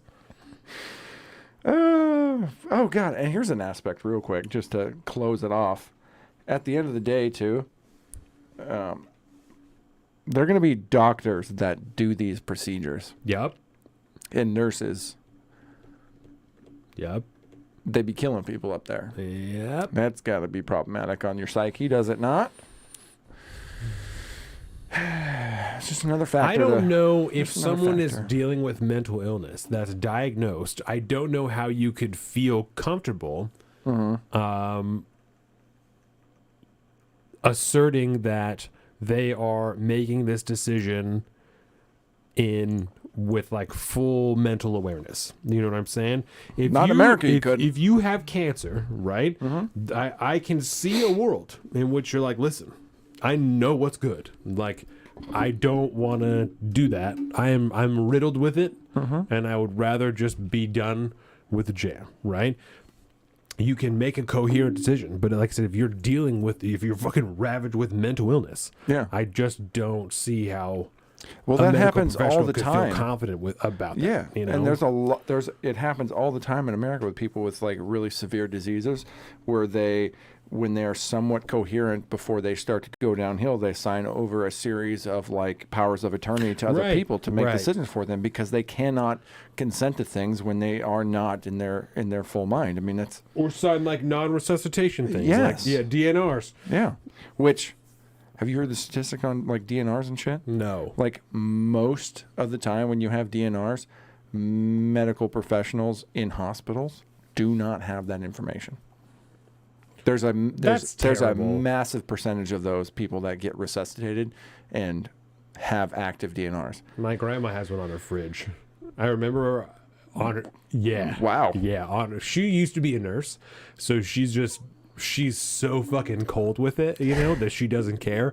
And I remember when she put it up, there was one point in time where she was living by herself, and then there was someone after she moved out of our house. Okay, we had a fire in my house when I was in high school because my grandma let a pot boil dry on the stove. There was plastic cutting boards that were stored behind, just on the back of the stove, right? I was going to say, I thought you like left a weed roach going or something like that. No, she let a pot boil dry, and it melted the cutting boards, and then it started a fire on the stove. And so after that happened, she will just was like, I want to live by myself instead of with everybody. And so I think she was like, I don't want to be a burden on you guys or whatever. I just want to burn the house down. So she got an apartment, and she was having some trouble, and so there was people that were living with her, right? Mm-hmm. And at one point, she was supposed to be by herself and fell out of bed and was on the floor for like multiple days, and then moved into an assisted living facility. And shortly after moving into this assisted living facility, she had this DNR thing on her fridge. And I was like, Grandma, what the fuck is this? Like, why is this here? You know, because like you're still young. Like, why do you have this? Just, because if that's where I'm at, I don't want to be brought back. And I was like, well, God fucking damn. Cold, dude. Cold. By the way, also, look at me. From Canada. Look at me, and then try to peek over there without moving your head. You, because the way your hair is right now, you got Elvis level sideburns because your little floofy hair is sticking down. It's like, I noticed that. I was like, oh God, that's rough. Yeah. Also from Canada, absolute savage. Whoa, that's right. I forgot about that. Absolute savage. I mean, a lot of people in the medical industry like that are super fucking cold about it. Yeah. They're like, nah, I know what this is. It's fine. I don't want it. God damn. Yeah, she was talking about, she's like, people break their ribs and CPR and stuff. I don't want that. God damn, all right. Oh shit, Eliza Blue's trending on Twitter. Oh shit. Do we dare click it? Do you want to click it? I know you do. Of course I do. Yeah, see in her bio, I can't. Oh, it's just all over the place now, man. All the pictures of her and stuff? It's all the things. That's her dad right there. He's a congressman? Yeah, and I think he's a state congressman. Richard Morthland. Yeah. I'll pull it up on the fucking thing there. Yeah, that's her dad. And it's interesting that people care this much about this. You know? People care about it when people fucking lie to them. Yeah. And they build careers based off of lies. And that's when people really get upset, man. You do a heavy grift and people get upset. I don't want to show too much more of that on the fucking... It might be good enough for... pulled down off of fucking... you know... It's you could show some spicy shit on Twitter, but YouTube don't like spicy shit as far as pictures and videos and whatnot on there. They get a little apprehensive. Oh, especially when you know higher ups at social media companies. But hey, there's that. Some people are just doing their own thing. Hey, do me a favor. Yo. Take a sip of Mr. Pistachio. This is that Spruce Tip IPA. Yeah, Mr. Mustachio. Glenn Beck had someone on whose sister was beat to death in a Canadian hospital for not wearing her mask properly. Fucking hashtag probably true, man. Ooh, that's pretty fire. Okay. That's pretty bitter. Yeah, I like that. It's kind of got like a little bit of a gin taste because of the Spruce Tips. Big fan of that. Spruce Tips. So I was going to give you the option. Do you want that next? Do you want me to I'll get into the amber? Okay. All right, so let's shift gears now. Ukraine? We're going to shift gears from Canada, one authoritarian regime, to another. And you guys know we're going to be talking about Ukraine for the next 10 years, right? Yeah, because it's the new forever war, bro. Yeah, we're gonna until it breaks into World War III, and then of course we have a much more apt reason to discuss this. And we'll see how long before we get fucking conscripted into the United States military. Yeah, and so if you would allow me to do whatever you want. Allow me this thing to bring us in here. This is a nice little video. I think it sets the tone right. I'm happy with it. The German foreign minister with a little bit of a slip of the tongue here. And therefore, I've said already in the last days, yes, we have to do more to defend Ukraine. Yes, we have to do more also on tanks. But the most important and the crucial part is that we do it together and that we do not do the blame game in Europe, because we are fighting a war against Russia and not against each other. Thank you. Because we're fighting a war against Russia, she said. Obviously, everybody added context to say the foreign minister of Germany did not and has no constitutional power to declare war. See Art 65A. Yeah. We all know that if you say the quiet part out loud, let's be realistic here. Ain't no modern Western nation going to be declaring war on any fucking nation. And it has not stopped us over the last 20 to fucking 50 years from not declaring war on nations that we immediately invade and have wars with. So let's be realistic here. Their fucking Twitter fact check. But yeah, that was the German foreign minister. That was I think that sets the stage for our conversation about Ukraine. Does it not, good sir? Yeah. So it was decided over the last week that Germany, along with the United States, will be sending a series of tank and armored vehicles to the front lines of Ukraine. They're going to be a bunch of Leopard 2 tanks that are going to be sent over there, but they were waiting before America agreed. Before America agreed that, or the United States agreed that we would send some Abrams tanks.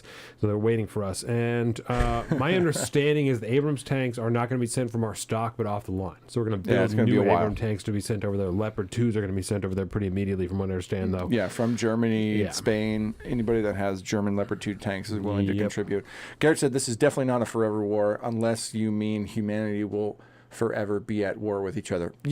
Care to address that? I would definitely care to address that because I use forever war as a colloquial term, as in the seemingly endless proxy wars that we are not directly fighting.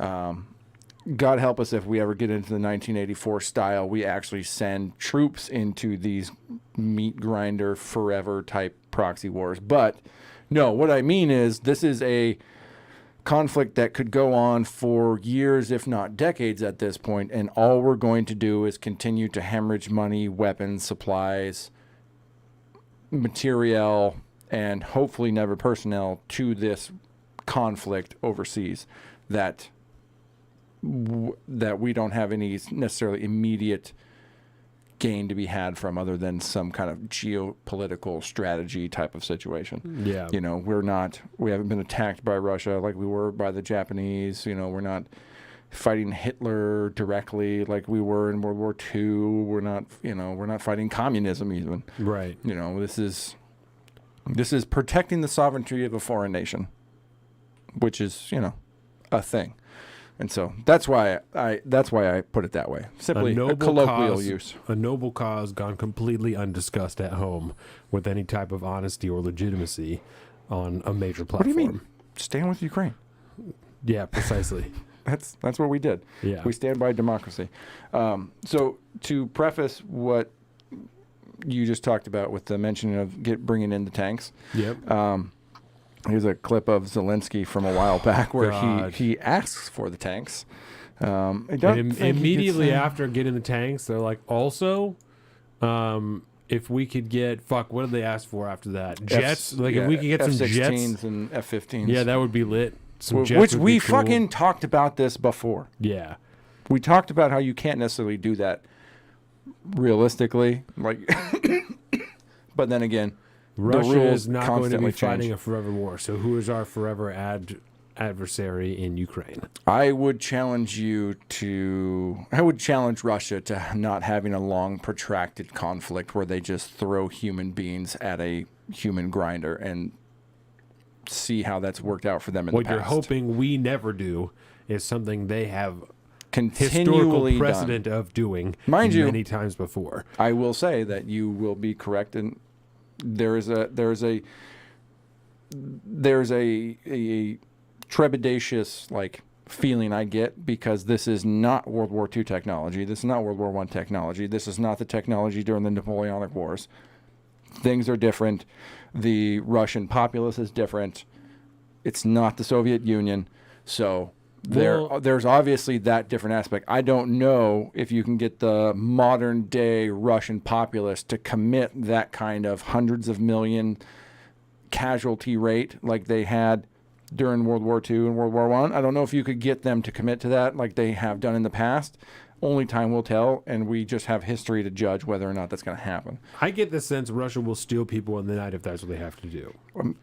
they'll literally steal people from their homes if that's what they have to do. And I don't know how committed your fighting force is if that's what you're doing, but if they're afraid that they're going to die either way because we will either use a bullet on you or you can use multiple bullets in the field. Which has been the tactic in the past is you go that way and get shot by those guys, or you try to run back and we shoot you. And we don't have an accurate accounting of how many soldiers and conscript Russia has lost, because they're not going to be honest about it. Nope. Ukraine is not going to be honest about how many people they've killed. And we've gone over it before. I don't remember what it is, but the disparity is enormous between what Ukraine claims to have killed and what Russia admits to having lost. The disparity is enormous. Yeah. So we don't even know. My point being, you can't compare their losses to what their population was before they entered this war to decide how many fighting age males they even have left to conscript into their military, And so we don't know when they start to tap that resource out to when they're like, oh, now maybe we'll steal 17-year-olds. Like, we don't know when they're getting to that point. Oh, and here's an anecdote that I didn't think of before, but World War II times, you had the Soviet Union was much larger. It encompassed all the, the former Soviet states that are no longer a part of Russia, and including Ukraine. But all the Istans and the Vias and stuff like that, like they're not. Those are not necessarily going to be throwing their humans at a war, because at this point, if they're not already kind of committing to helping Russia. Like, say, Belarus. Is it Belarus? Yes. That's what I'm thinking of, yeah. If they're not committing like they are, then I don't think that's right. That doesn't sound right. Yeah, no, I think that's it. Is it? Yeah, okay. Either way. If they're the only ones that are being semi-committal at this point in the Chechens, yeah. So it's not Soviet-era level populace. So at some point, and we saw a massive exodus from Russia last time they did the fucking the draft or whatever you want to call it, the calling up the reservists, and they're planning on doing another conscription. one. But we're also seeing now, right, and you can pull this up, or we can watch whatever you want, but we can watch this and then pull it up. But there's also, reports now, because there's been questions about Russia's military-industrial complex. There's reports now that they're actively working with the Taliban to purchase the weapons and equipment that we left there when we left Afghanistan, which I wouldn't be surprised if they also just start fucking buying soldiers from other countries. If they just start purchasing mercenaries from other countries. Yeah. If they're going to be solely dealing with a group of, less than 10 countries, including like North Korea, all this type of shit. North Korea has people to sell. And I'm not like literally they got a real good, but I'm saying North Korea has people bodies. they're willing to sell who are going to fight. China has a lot of Uyghurs.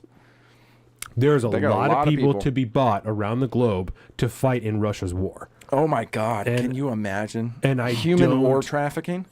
And I don't doubt it for a goddamn second. If these countries, right, these countries we talked about, North Korea, Iran, China, whatever other countries plus that are going to be involved, Chechnya, whatever, Belarus, like you said, that are going to be involved in this, right? If they're going to be involved with them, then eventually that's going to be the only people you can do business with. Yes. And if those are the only people you can do business with, you have to sell something to have money. It's fucking Belarus. God damn it. I told you. Trust right. yourself. Yay. So the human trafficking is going to happen at some point. Yeah, I'm just looking at the map. Sorry, I got a little distracted. Yep. No, you're fine. Like, formerly Kazakhstan is Uzbekistan, Kyrgyzstan, Tajikistan, Turkmenistan. Like, those all used to be Soviet Union. Now, the one thing I would say about the Taliban issue, right, because I've heard that comment a lot, that they're going to be entering talks, or they are actively in talks and stuff like this. One thing to remember about the Taliban, and I don't know the modern-day Taliban necessarily compared to the more old-school Taliban, but they do have quite the memory for being slighted.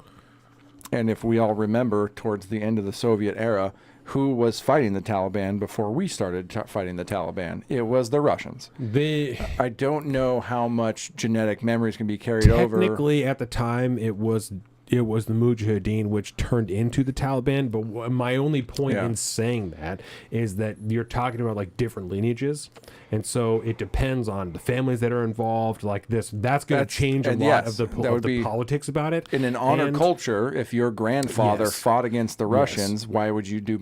Or maybe you do business, but then just overcharge the shit out of them. Or if you fought more recently against the Americans, and if you are seeing that you're fighting a proxy war in your land now, and Russia is fighting a proxy war against the United States also, you're potentially, in a way of thinking, all involved in the same war. We're all involved in proxy war against the United States, whether it's here or it's in Ukraine, and we're all fighting the United States. Yeah.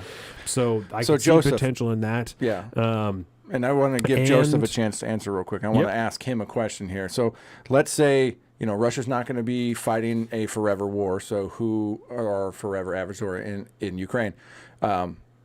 If Russia can't fight a forever war, what happens when Russia can't fight that war anymore? What do? They just cut and run, and then we're done now. What do you think would happen in that situation? My other point for I the love Taliban, Joseph because he always pushes back on us. Yes, love it. And my other point for the Taliban for you would be, if there are only so many countries around the world that are going to recognize you as a legitimate government, if that's the one, and Russia is one of them, then you're going to do business with them, even if you fucking hate those people. That's the political move. We're going to take it. Even if Putin was in Afghanistan leading soldiers against you, which he probably was, I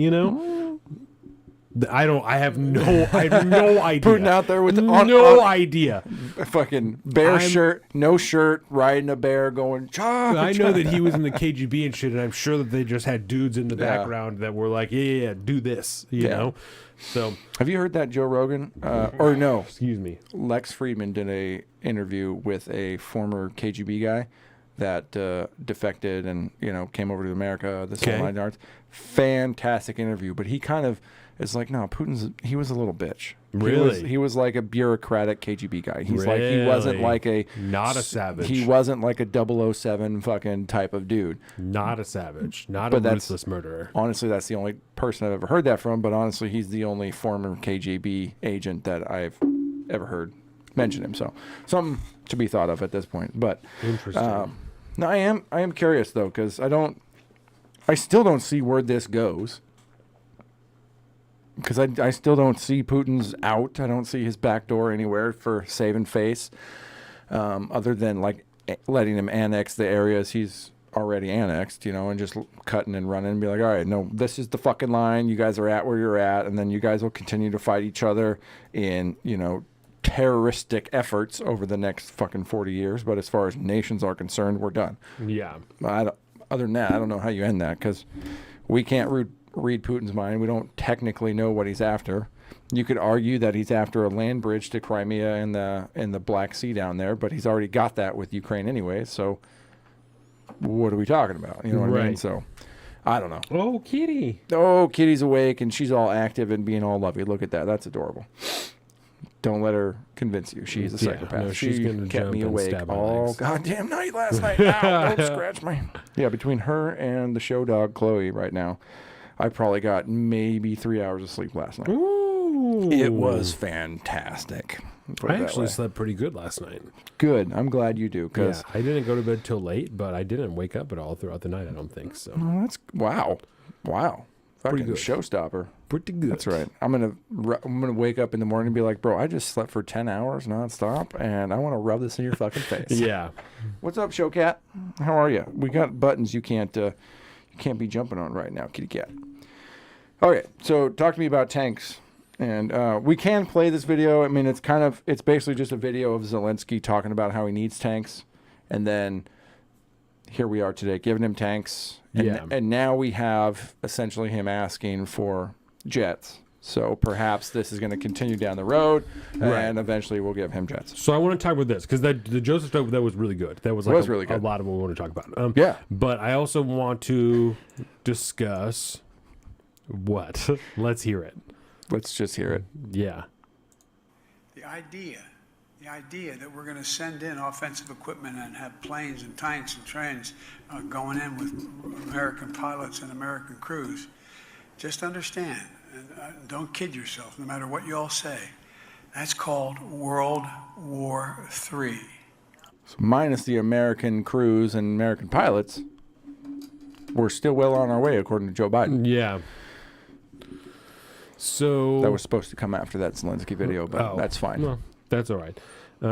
Gets the point across. So next thing I want to talk about is essentially, as far as the government goes and the way that we're headed with this, there's a full neocon, neoliberal takeover that's how the government is going. There's officially very little pushback, and anybody who's pushing back is just being said to be an obstructionist, or you hate Ukraine, or Putin lover, or you're like pro-Russia, you're whatever, right?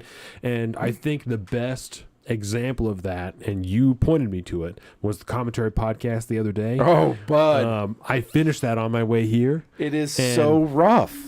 That guy, the guy they had on, used the term defense industrial complex. Yes. Okay. And how we need to support it and continue it. Defense industrial complex. Buddy. Okay, do you know what else that means? Military industrial complex. The thing that I know that I'm, a Nike stan or whatever, said, fear the military industrial complex. That guy was the top general for a goddamn long time. World War II. Yeah. So, hey, you guys should really be careful of this, because if you are not careful, you're going to be in war for the rest of forever, because this is how the country is running. Yeah. Where the fuck are we at now? This guy's believe- like, we have a severe underinvestment in our defense industrial complex. The last thing that we need is to be cutting from our defense budget, which is $700 billion. Okay, let me respond to this. But first, a quick thing to say that smoking government pole. It was Ike's soul brother. That's right. Ike is your soul brother. Ike's soul brother. Excuse me. But in a fashion, due to the system that we have constructed around us over these many decades, he is also not wrong, because when you look at the stories now coming out about how. I saw an article last night. It was like, if we went to war with China right now, we'd have exactly 1 week of munitions available in our stockpiles. Right. So, that being said, with all this purchasing and sending and acquisitions of military arms that we have been sending to Ukraine, we are bleeding our defenses dry. Yes. And the military industrial complex, or in this guy's case, the defense industrial complex, is not and has not been in for decades. And they haven't been in an area where they're actually having to be mass producers of weapons of war like it was when they were created during World War II, right? When these factories were changed over to just spit out fucking tanks and planes and ships and all this stuff. They converted that over time to not a mass production model, but now it's like an R&D heavy thing. There's so much money involved, and they're the ones that make all this fucking high-tech machinery and equipment allowed and shit these like monopolies that. to take place. Yes. And that's what they were talking and about. That There's has allowed 2-3 people that make bullets, and Yes. that's why when a shit pops off, there's no bullets in the stores. Amen. Because those companies just all make bullets for the government. This is why we got a fucking general, an army general, talking about getting into talks with South American stuff to start sending their old Soviet-era weaponry to Ukraine. Have you seen that yet? No. Oh, I got that video pulled up. But essentially, he does have there is some kind of truth when you look at the reality around us, right? That we can't efficiently make weapons of war anymore on a mass production scale, because that's not been the business model for so long. And so if we expend all of our weapons, we have no ability to resupply ourselves. That it's not a defense of the military industrial complex, but it is kind of a reality when you look around. If it's going to take 6 months to spin up like an Abrams tank, which is the estimations I'm hearing from military fucking talkers on the internet, that's not a good deal if we need a buttload of tanks all of a sudden. You know what I mean? Right. When they're all so high tech and require so much meticulous fabrication, and there's only one place that does it, and it's just a bunch of an expert people that do this shit, because we only need 12 of them, because we're just fucking around in the Middle East and all that. We maybe make one a year or whatever, but they're fucking $30 million, so we're sitting fine. And the optics is what's more important, the laser guided missile system, blah blah blah blah blah. If that's the case, he does have a case to be made in the status quo world we live in. My only pushback would be, I don't like that. The type of double down that he's talking about is only necessary if we're going to keep this type of shit going on. Let me start over. I don't want to just be swearing through this whole thing. The type of double down that he's talking about is only necessary if we're going to keep up continue this type of support and overwhelming donation to Ukraine, right? And I'm not necessarily against that. From the beginning, I have been in favor, same as you, I'm in favor of defending the sovereignty of the Ukrainian people if that's what we need to do, right? But we need to also have an honest discussion about this instead of just dumping billions of dollars and act like nobody's against this or there's no possible other opinion other than we need to just be giving it to Ukraine, right? Yeah. Because I don't think this stops now. And my severe concern is that we will end up with boots on the ground there, because I agree with Joseph to the extent that Russia is not going to last forever. Eventually they're going to need help. Eventually they're going to need help from somebody else. And I don't feel at all certain about it. My fear is that other countries will be involved, even if it is through a human trafficking type of ordeal. But if we start to see videos of fucking Asian people with Russian military suits on, a military camo on, and they're out there and they're fighting, that's going to be a problem. Because it's going to be difficult to convince people who have been brainwashed by the neocon and neoliberal agenda that we aren't fighting multiple countries at one time, even if those people have been literally purchased from another country, right? If they see fucking Koreans out there in whatever color camis they're wearing, it's going to be really hard to convince people, especially if CNN, Fox News are the ones that's playing those videos. It's going to be really hard to convince people we aren't in a world war right now. And that's my fear. But we do have boots on the ground. Yes, we do.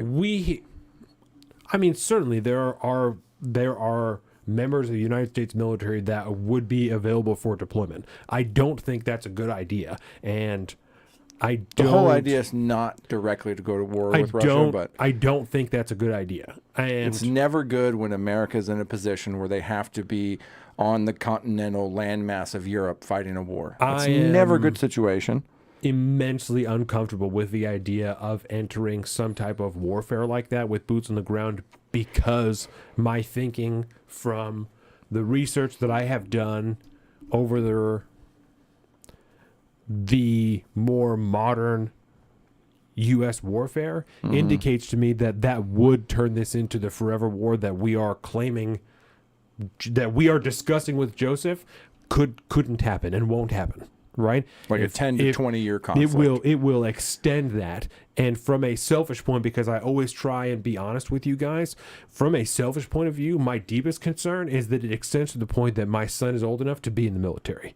Because by the time that you get to that point, I don't want that for myself. My kid is 4 years old, right? That's only 14 years. That's 14 years until he's old enough to enlist in the military. Yeah. We were in Afghanistan for 20. We were in Afghanistan for almost my entire childhood. So that's my concern, is that the people that I know now, I'm starting to tear up now because it scares the shit out of me. The people that I know now that watched that happen, that had brothers and dads and sisters that went over there and didn't come home, are now going to have to send our kids to a war that shouldn't have anything to do with us, except we stuck our fucking nose in it, just like we did in Vietnam, just like we did in Afghanistan. And I'm not...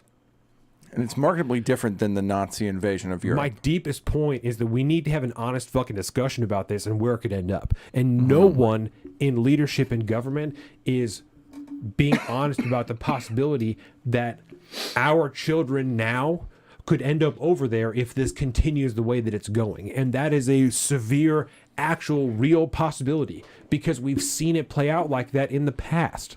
Yeah. People our age, fucking Colin's dad was in Vietnam. I mean, these things happen, right? Yeah. And if your dad was still around, he would still have stories about living that. So this didn't happen that long ago, and that's precisely what we're seeing now. And that's a very interesting point, Joseph, because do we fight? If a fight with Russia is inevitable, I think with a armchair general, sitting in the future 2020, you could be sitting there in 10, 15 years going, yeah, if we would have stepped in and really fucked some shit up, a few thousand people would have died, but it would have ended right there. There is a non-0% chance that could be a reality. There's a non-0% chance that could be true. But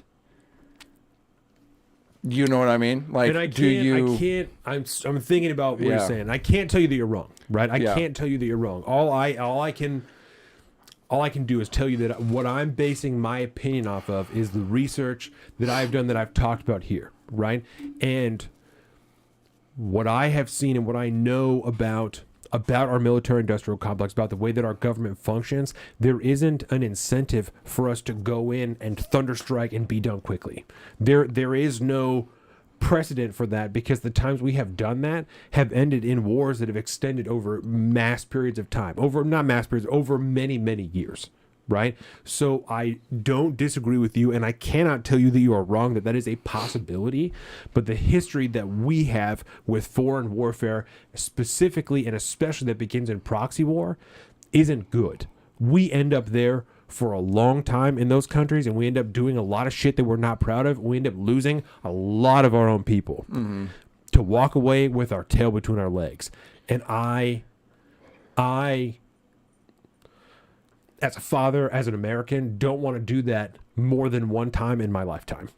I don't want to be coherent for watching a country that I love and believe in and am proud of walk away and have that result more than one time in my lifetime. I don't want that.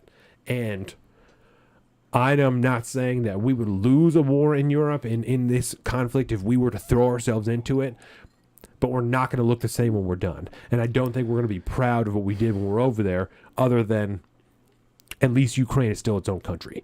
And there's something to be said for that.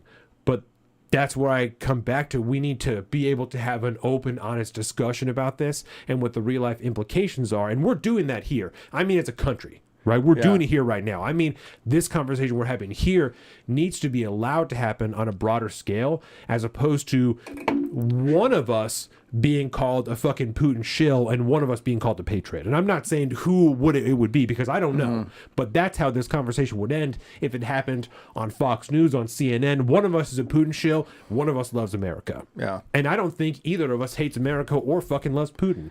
I don't think that's the reality. Yeah. But that's how it would turn out if this happened in the mass public. And I think that's a real tragedy because of the potential implications of it. Well, and also, let me bring in this aspect to you, because Joseph does bring in another good point here. I don't want to fight Russia. We won't fight Russia. Missiles will, and our children may not be spared.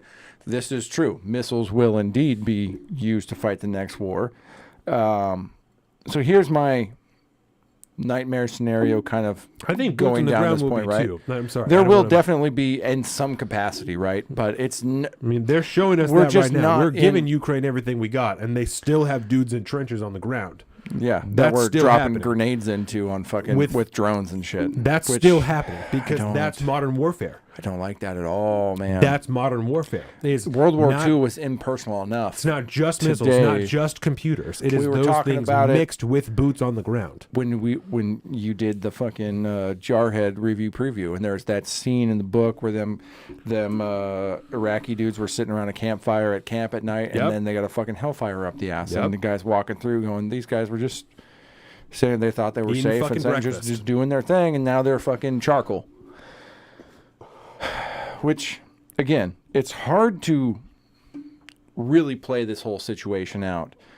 Because we have not had a mass-scale conflict, an armed conflict like this in a long time. And the difference in technology alone will make it so we do not know how this war would be fought until it is fought. And that's why I try to be clear about, like, this is what I'm basing, I don't know. I get it. Yeah. And also, I will say, like I said, the nightmare scenario as far as this thing continuing to escalate in the worst way possible, to whether or not America ever officially goes to fucking war again is not, it's here nor there, to be perfectly honest, because we will fight and American soldiers and sailors will die regardless of whether or not we are actually constitutionally at war with another nation. Right. But I envision a scenario in which at some point in the future, Russia becomes so tapped or so strapped for men and material that they have to involve another another nation more directly, like what they're doing right now with Iran, right? Except this time, China has to make a decision whether or not to get in this game and seek their own ends and support Russia in one capacity, but also now they have an excuse to go seek their own ends. You know, in other words, we're looking at Taiwan. And then in that case, you know, there's some kind of slight, there's some kind of attack, and then next thing you know, there is a kind of like us in World War II. It's like we went to war with the Empire of Japan for attacking Pearl Harbor. So the story goes. And then at some point we declared the war with the rest of the Axis, and then we were fucking invading Europe and fighting against Hitler and the Nazis. We initially were just doing the same exact thing we're doing with Ukraine, the Lend-Lease situation, where we just send material aid, we send weapons aid and all this stuff over to Europe, and then at that point the U-boats were wreaking havoc on our transport convoys, so on and so forth. But we didn't go to war because the fucking U-boats were sinking our convoy ships. We went to war ultimately because the Empire of Japan attacked Pearl Harbor, and then we're in this wider conflict. I could see us essentially getting involved, something similar with China being the instigator. North Korea. Or North Korea. Yeah, that's a good point. North Korea has already come out and condemned our decision to send Abrams tanks over there, saying that we are escalating the conflict. Well, it's not like we're not. So, and I'm just saying that they've inserted themselves even further, even in just the public comments of it. That North Korea, who's fucking murdering their own civilians and starving them to death, is like, we condemn the decisions by the United States to fucking send Abrams tanks to Ukraine. And the only pushback I would have against that is that, like, North Korea is essentially kind of a pariah state who doesn't have, like, they have no real militaristic power other than the nuclear missile, but like they're not going to go invade. They're not going to go invade Wake Island. You know, they're not going to go expand. But they can ship a bunch of their people that they hate to Russia to let them fight over there. Yeah, and also you got to remember too, there's going to be complications when, assuming it does happen, when the western front of that war starts to see more quote unquote Asian looking Russian soldiers, is because over half of Russia is Asia. And they border China and Mongolia. And they have North Korean camps there already in Siberia. They already have North Koreans there who are just being imprisoned. Yeah. So it's not like they got to send them from fucking Pyongyang all the way to Russia. They're already there. We don't exactly have same minds at the wheels these days. I'm assuming that's sane minds, but it says the same, but it could be either one. Either way, yeah. And so I think he means as World War II. Like, Biden is to FDR as fucking you know. And that's the problem. There's not even a shitty comparison you can make. And that is one of the major problems here when we're trying to like evaluate the future of a conflict of, you know, like an armed conflict in Europe. At this point, the closest thing that we have to relate to is from the 1940s and the 1930s. These things are so far apart in terms of technological innovation, in societal innovation, that it is, if that's the closest well we have to draw from, it's very, very difficult to actually try to carry those over, to try to find comparisons and analogies and things that may or may not happen. But at the same time, we'd be moronic if we didn't attempt to reach back into history and try to at least use that to partially contextualize a future that we might be looking at on balance with the rest of our modern world today, and the realistic implications of geopolitics and how that's played over the last few decades and so on and so forth. It'd be very, very difficult to really draw a path to where this ends, which I think is where a lot of this conflict comes when people are talking about the future of Ukraine and the future of Russia at this point, and everybody jumps to the nuclear option. I know we've kind of been there at some point, but nobody really knows how this is going to end. And nobody really knows the path that end is going to be taken. I mean, we don't know which direction this is going to go. We are freeing up some tanks. Okay. Well, it's not going to be hundreds of thousands of tanks because, well, let's face it, modern day technology is pretty badass, and we're in drone warfare and this, that, and the other thing. 31 fucking Stacey Abrams tanks are going to be way more heavy lifting on the battlefield than even 100 Sherman tanks of the 1940s. So who knows? And the new fucking the Leopard 2s. We don't know how that's going to change the balance of power. I mean, this is all going to have to play out at this point because we just don't have a direct comparison to draw from, unfortunately. And so the best we can do is try to draw what we can from the past and attempt to contextualize it in our modern day world. Yeah.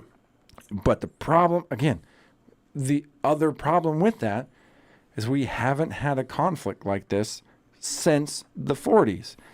Everything else since like then, well, anywhere on the earth. I mean, every other armed conflict that we've been a part of, well, maybe Korea a little bit in the 50s, right?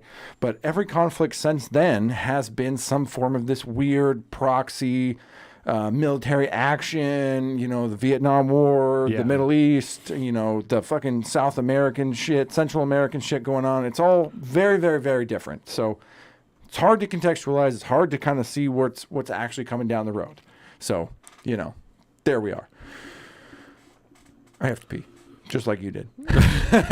So talk to Joseph. Joseph says, believe it or not, we have less of an understanding of humanity today in the technological age as we did 100 years ago. I believe him. We are not just lost. We can't even figure out what gender we are. You're not wrong, Joseph. Yeah, and I think there's a serious amount of merit to that speaks, I think, to the core of what we're discussing, that there isn't any type of coherence or structure to our culture. We aren't in any type of similar way of thinking, and not you and I mean us as a culture. There are so many different views of this conflict in general. People just with Ukrainian flags and shit like that on their cars that are just wholesale buying and selling what corporate media is willing to give them. And again, not willing to have any type of difficult discussion about what should be done in the future. And that's not beneficial, not only from a military or policy standpoint, but from what you're saying from a cultural standpoint. We're not having a better understanding of each other because we're just screaming into the void of whether or not we support Ukraine or Russia. I think there's serious merit to that. You know who does support Ukraine? Who that? Kevin McCarthy. His fucking little napkin cloth thing he wears in his suit is always the yellow and blue. Jesus Christ. So let me play this video for you real quick. This comes from a Army general. Let's see about the selling of weapons in South United America. States Army general? Yep. If I talk to my number two adversary in the region, Russia, I've got, of course, the countries, Cuba, Venezuela, and Nicaragua with Russia relationships, but what I really look at, and 6 other countries, by the way, so a total of 9 that have Russian equipment in them, and we're working to replace that Russian equipment with United States equipment if those countries want to donate it to Ukraine or the cause that's happening, and be able to replace that with U.S. equipment.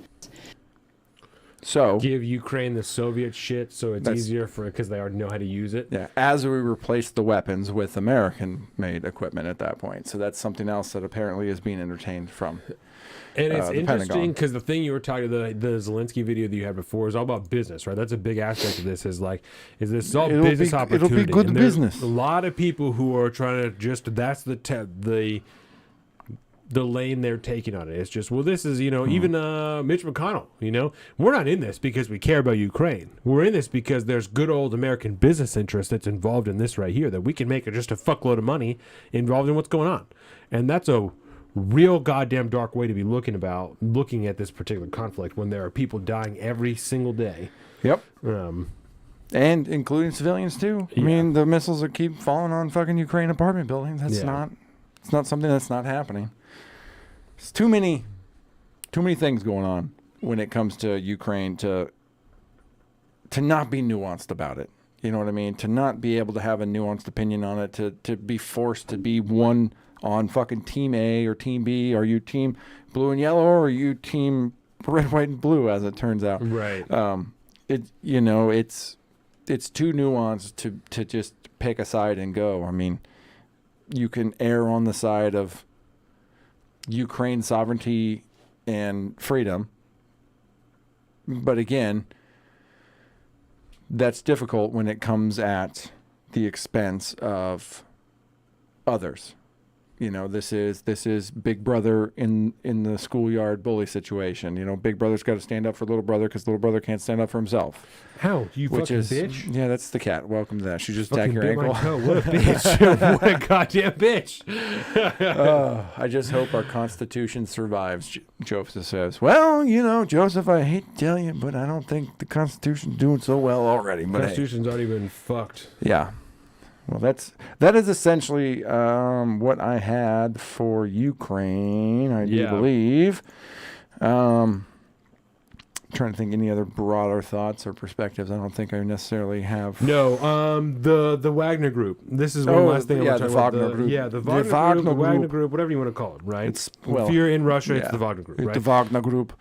Still spelled with a W. They are a private military contractor who works for the Russian government, who is deeply involved in the fighting in Ukraine. Indeed. They have been classified as a terrorist organization by the United States, which I thought was absolutely fucking hilarious.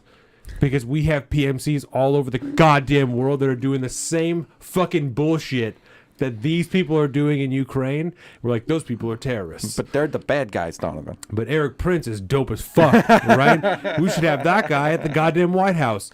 Fuck these people. They're pieces of shit. That's morally inconsistent. You can't... I get that you don't like what they're doing, but you don't get to classify these people as terrorists where we have private military contractors doing the same fucking thing here. They're doing the same thing. They're working for other governments, killing people that they're being asked to kill because they're getting paid fucking money for it. I'm not placing any type of moral hierarchy over it. We talked about it a few weeks ago. If those are the skills you have, those are the skills you have. Neither here nor there. That's not what I'm discussing. What I'm talking about is us placing some type of moral authority that those people in the Wagner Group are pieces of shit, and the people in America who are doing the same thing in other countries are fucking heroes. Fuck you. Can't confirm. That's the last I have on that. Yeah, that makes sense to me. I mean, because the Wagner Group is, they're a PMC thing, but when it comes to like Russia itself, I mean, they're just more or less some form of a offshoot special forces unit. Yeah, I know. I mean, and what else is all of the people who work for fucking not BlackRock? What the fuck am I thinking of? Blackwater. Thank you, Blackwater. It's the same shit. All those are just if anything, a private Blackwater, military contractor with enormous United States contracts. That where he's to the point that Eric Prince went to the White House when Donald Trump was president and said, "Just let me take over the war in Afghanistan. Just privatize it to Blackwater, and we'll just handle it from here on out." And I think that's the step away. I think that's probably the one degree of difference between the Wagner Group and like.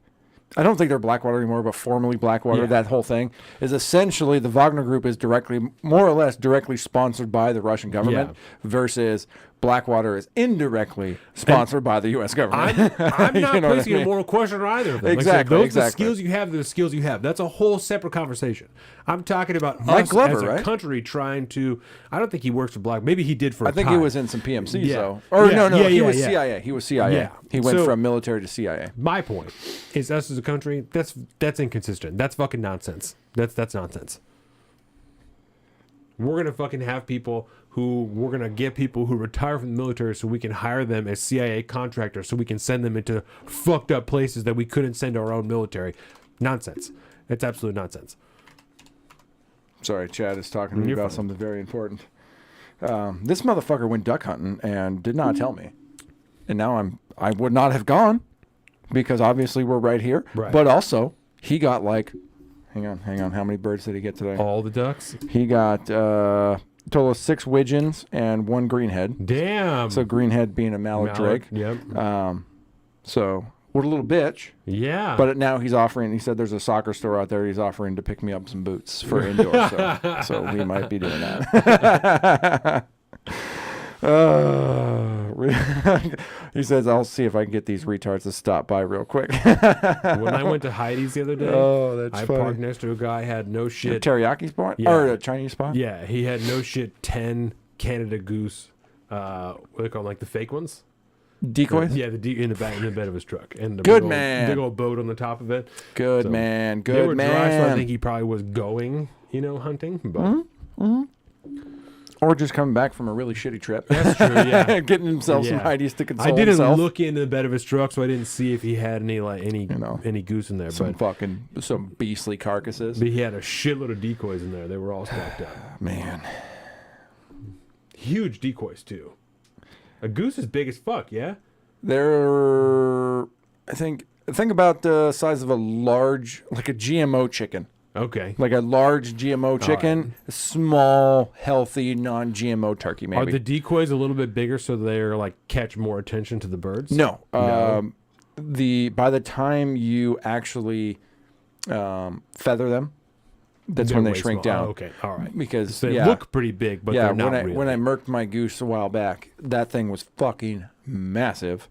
And by the time we stripped it down, it looked, like a small turkey, but a large chicken. Yeah. So there's that. I think Colin would have to wait till he has less dogs before he gets a new dog. I don't want any more dogs. The one dog he has is real old. The one that gassed us out two of last them. week. Yeah. And I don't Two super old dogs. I don't think Chloe would take too kindly to a new dog. No. She gets upset. Well, I mean, I don't as think friends. she would be aggressive. He can come towards visit.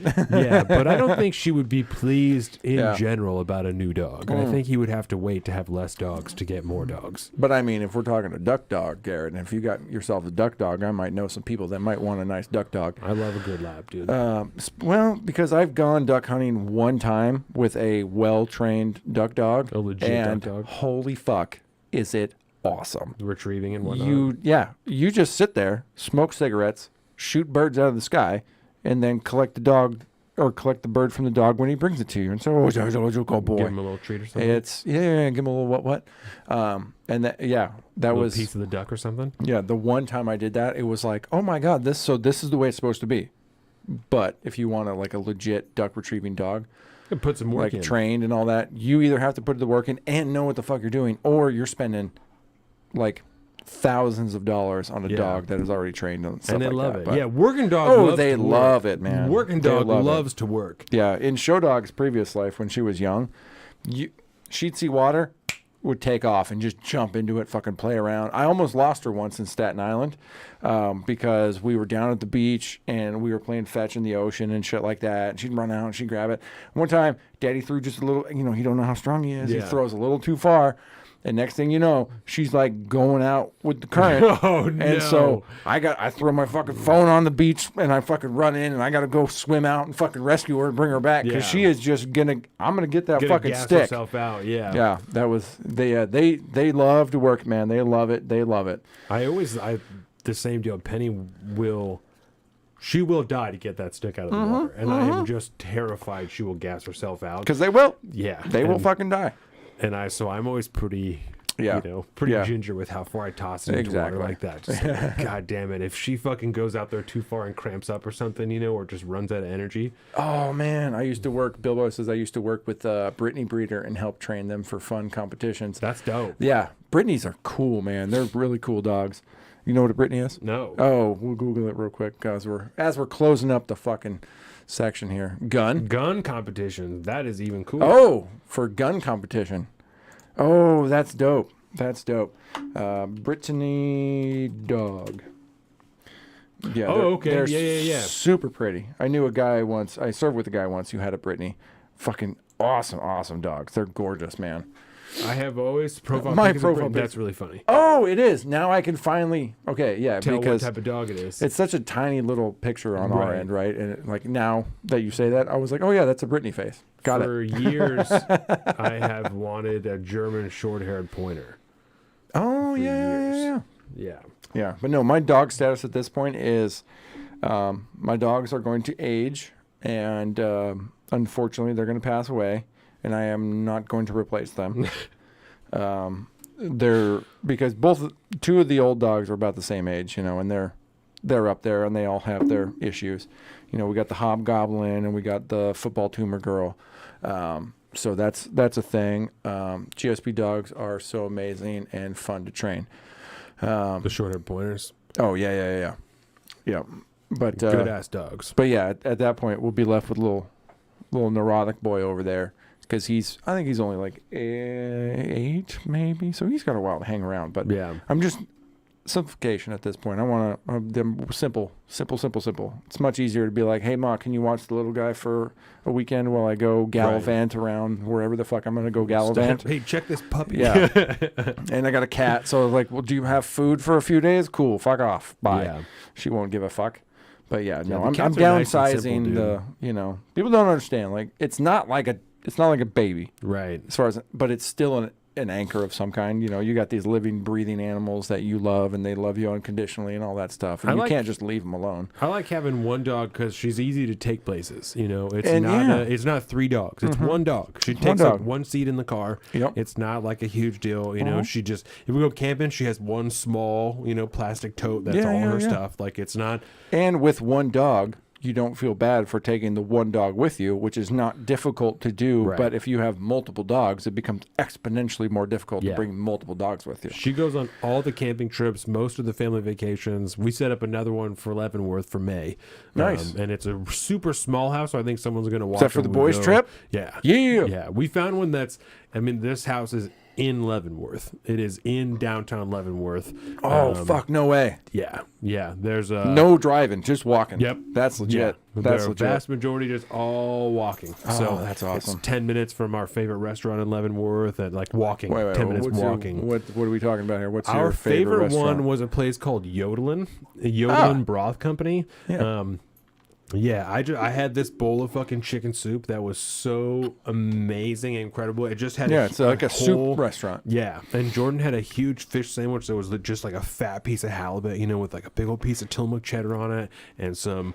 She loves fish sandwich. Yeah. She absolutely loves fish. Can I get a fish sandwich? Yeah, and it wasn't bread or anything. It was just like a huge piece and broken, Nice. delicious. Nice. Yeah, and the soup that I had a full chicken breast just roasted and then just like set on top so the skin was all crispy and I just cut it up and then ate my soup with it. It was a huge bowl of soup, like a huge proper handmade noodles.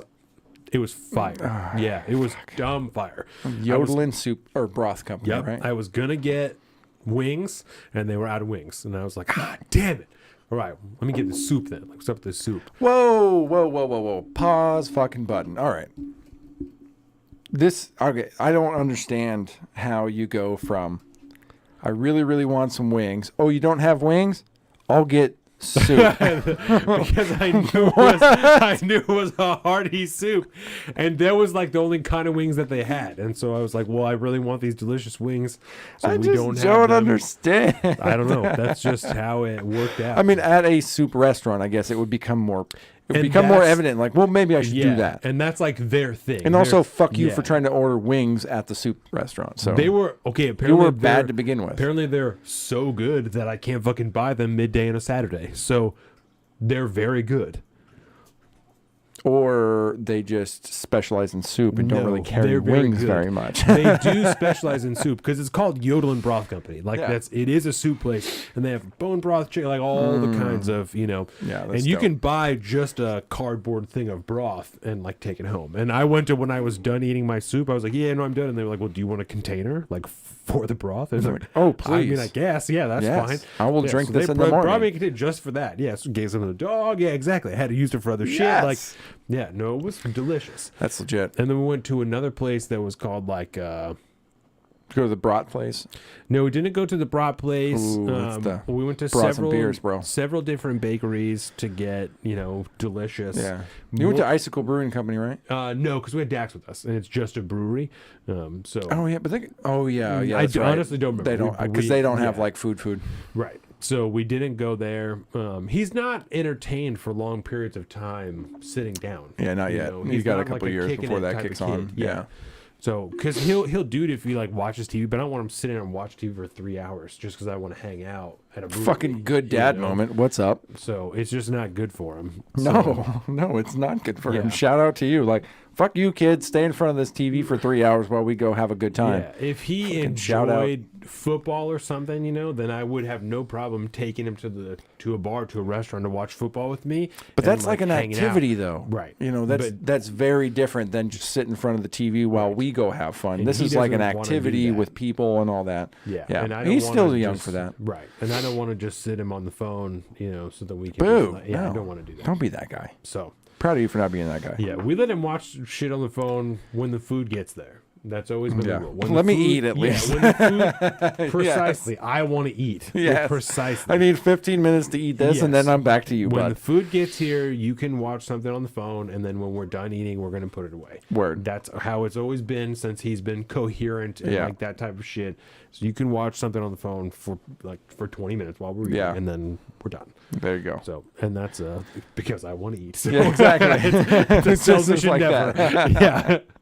Oh, all right, cool. Well, Yeah. bring us home, big guy. We'll end this segment and we'll begin anew. Jesus Christ. Yeah, no. With that, thank you guys, obviously, for sticking around for us this whole time. Here, part 3, Salted Streets, episode 141. All this. SaltedStreets.com for everything. We also have the Patreon, the Facebook, the Instagram, YouTube, Salted Streets, everything. Go to this Patreon, subscribe, help us make more, better content just like this. Newsletter coming out in just a few days. Go there. We're figuring it out. It's going to come out. It's going to be great. Do you have any previews for your... Yeah, so I'm writing about the lessons that I learned from my dog. Interesting. Yeah, Okay. things that my dog taught me. That's what I'm- interesting. That's That's what I'm interesting writing because we're about. both doing like what this taught me type of stuff. That's what I'm writing about this month. Nice. Things that my dog taught me. Beautiful. And so I'm writing about things that running a business taught me. there you go. So we're talking about those fantastic. things. Yeah, like I said, saltedstreets.com, patreon.com, saltedstreets, saltedstreets.com for also our personal social media. I am at Salt of the Street on Twitter and at alpaca_Donovan on Instagram. Colin is at Big Bird Offie on both those things. Excuse me. We'll see you guys in a few minutes for part 4. It's going to get wild. Crazy. And we're back to Salt of the Streets podcast. Social and political commentary. Life, liberty, and the pursuit of happiness, right? That's always and forever. That's right. Another fantastic episode. Everyday normal person's podcast.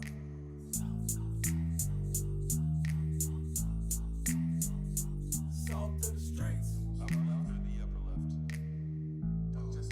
Just upper left. Welcome to the salt of the streets, coming at you every week with this food for thought. Hope you ready to eat. With everything going on in this nation, we need some information, and that's why salt need to be stationed in your rotation. With real talking, real topics, real people, real problems. Think we need some help to solve them, and leave it up to Colin and the Donovan, cause that's what's that? Oh, let's get ready.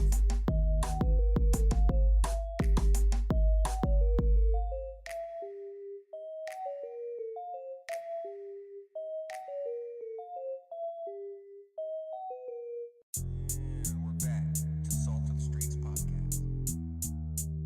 Social and political commentary.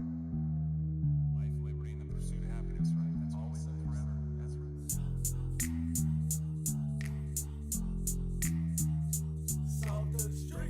Another fantastic episode. Everyday normal person's podcast.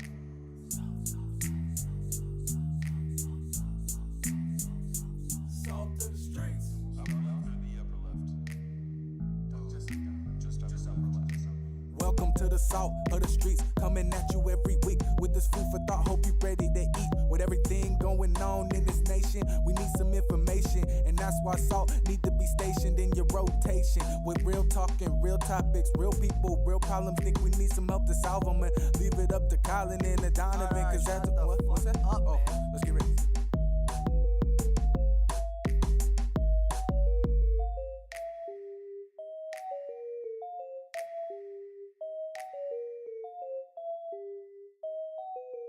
And we're back to Salt of the Streets podcast. Social and political commentary. Life, liberty, and the pursuit of happiness, right? That's always and forever. That's right.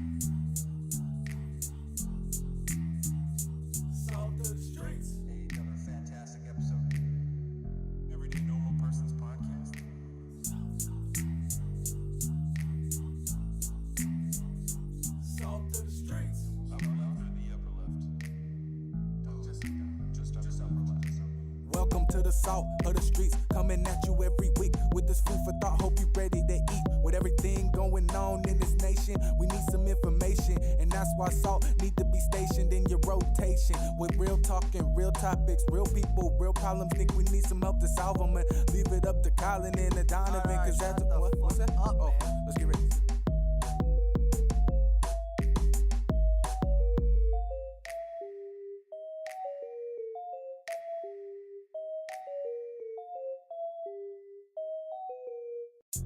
And we're back to Salt of the Streets podcast.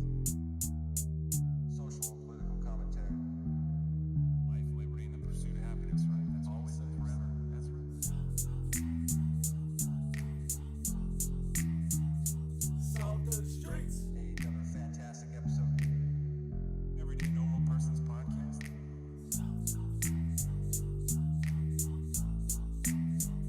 Salt of the streets. Upper left or the upper left? Just upper left. Welcome to the salt of the streets, coming at you every week with this food for thought. Hope you ready to eat. With everything going on in this nation, we need some information, and that's why salt need to be stationed in your rotation. With real talking, real topics, real people, real problems. Think we need some help to solve them, and leave it up to Colin and the Donovan, cause that's what's that? Oh, let's get ready.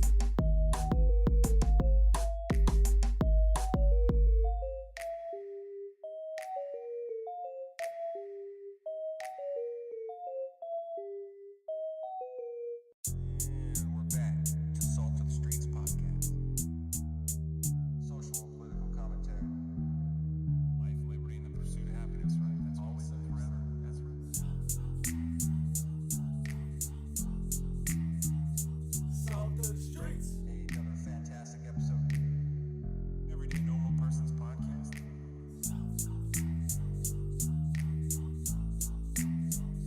Salt of the streets. Upper left or the upper left? Just upper left. Welcome to the salt of the streets, coming at you every week with this food for thought. Hope you ready to eat. With everything going on in this nation, we need some information, and that's why salt need to be stationed in your rotation. With real talking, real topics, real people, real problems. Think we need some help to solve them, and leave it up to Colin and the Donovan, cause that's what's that? Oh, let's get ready.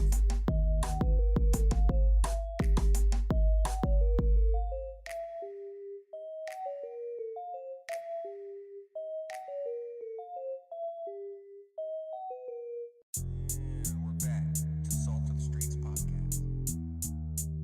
Social and political commentary. Life, liberty, and the pursuit of happiness, right? That's always and forever. That's right.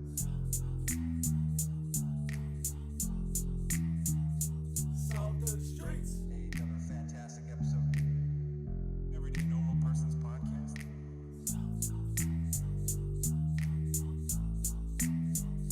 Salt of the streets. Upper left or the upper left? Just upper left.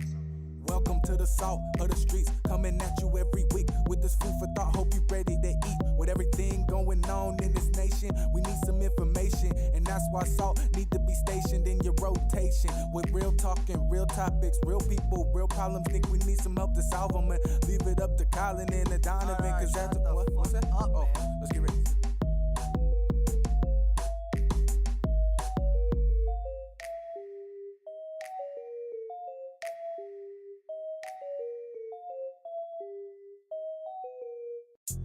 And we're back to Salt of the Streets podcast.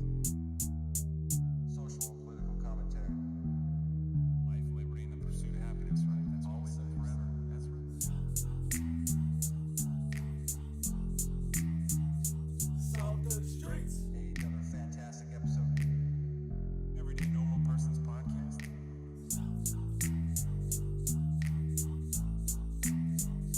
Salt of the streets. Upper left or the upper left? Just upper left. Welcome to the salt of the streets, coming at you every week with this food for thought. Hope you ready to eat. With everything going on in this nation, we need some information, and that's why salt need to be stationed in your rotation. With real talking, real topics, real people, real problems. Think we need some help to solve them, and leave it up to Colin and the Donovan, cause that's what's that? Oh, let's get ready.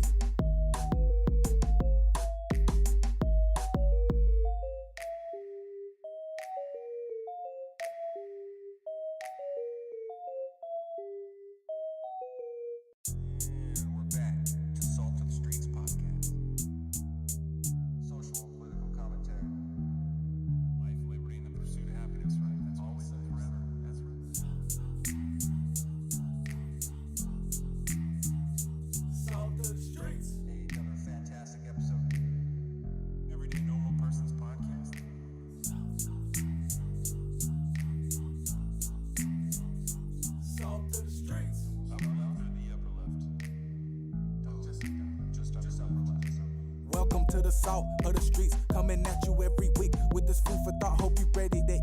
With everything going on in this nation, we need some information, and that's why salt need to be stationed in your rotation. With real talking, real topics, real people, real problems. Think we need some help to solve them, and leave it up to Colin and the Donovan, cause that's what's that? Oh, let's get ready.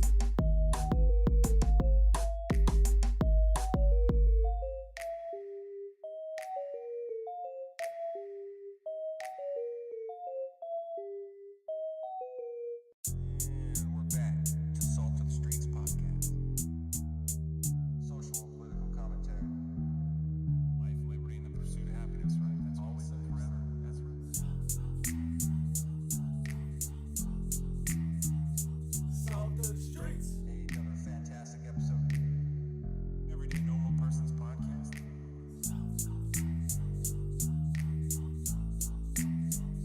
Salt of the streets. Upper left or the upper left? Just upper left. Welcome to the salt of the streets, coming at you every week with this food for thought. Hope you ready to eat. With everything going on in this nation, we need some information, and that's why salt need to be stationed in your rotation. With real talking, real topics, real people, real problems. Think we need some help to solve them, and leave it up to Colin and the Donovan, cause that's what's that? Oh, let's get ready.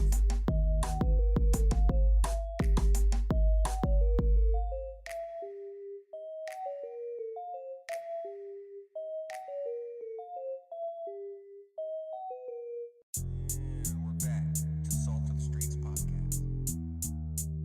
Social and political commentary. Life, liberty, and the pursuit of happiness, right? That's always and forever. That's right. Salt of the streets. Another fantastic episode. Everyday Normal Person's podcast.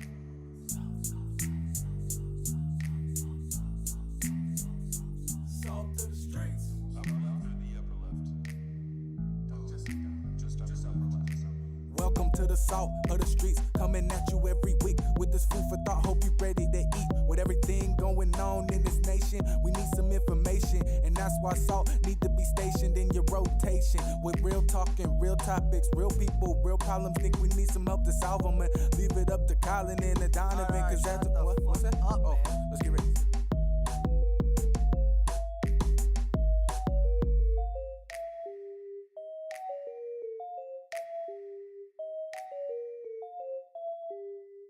Now. Thank you everyone for joining us or coming back. Part 4, episode 141, Salt of the Streets. My name is Donovan. I am indeed Colin. We are thrilled to have you here. Thrilled. Thank you again. Like, comment, subscribe, tell everyone about this. Share this with your friends so they know you can find everything. Salt of the Streets Patreon, Salt of the Streets Instagram, saltofthestreets.com, Salt of the Streets YouTube. Of course. And we also have our own personal social media. I am at Salt of the Street on Twitter and at alpaca_Donovan on Instagram. And Colin is at Big Bird Off You on both of those things. Our fourth and final segment is brought to you by Location Skate Shop in downtown Bremerton. There's a fantastic place for the community and for skateboarding. Go there if you need anything. I should have brought up their website, and I did not. Way to go. Fucking producer extraordinaire over here. Part 4 is the grab bag. Indeed.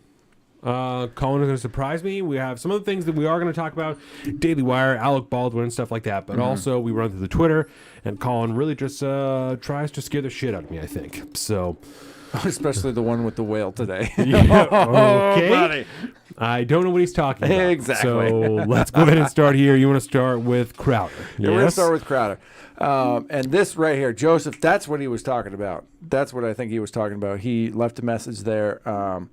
First of all, let's catch some of the chat from when we took a break. Lexi Kaya, or Kyle Lexi, I should add, on her YouTube there said, that sounds like a great book. Things my dog taught me. I love that. So there's your next fucking writing project. We'll see how far it goes. Yeah, we'll see how far it goes, because this will be the inaugural essay about that.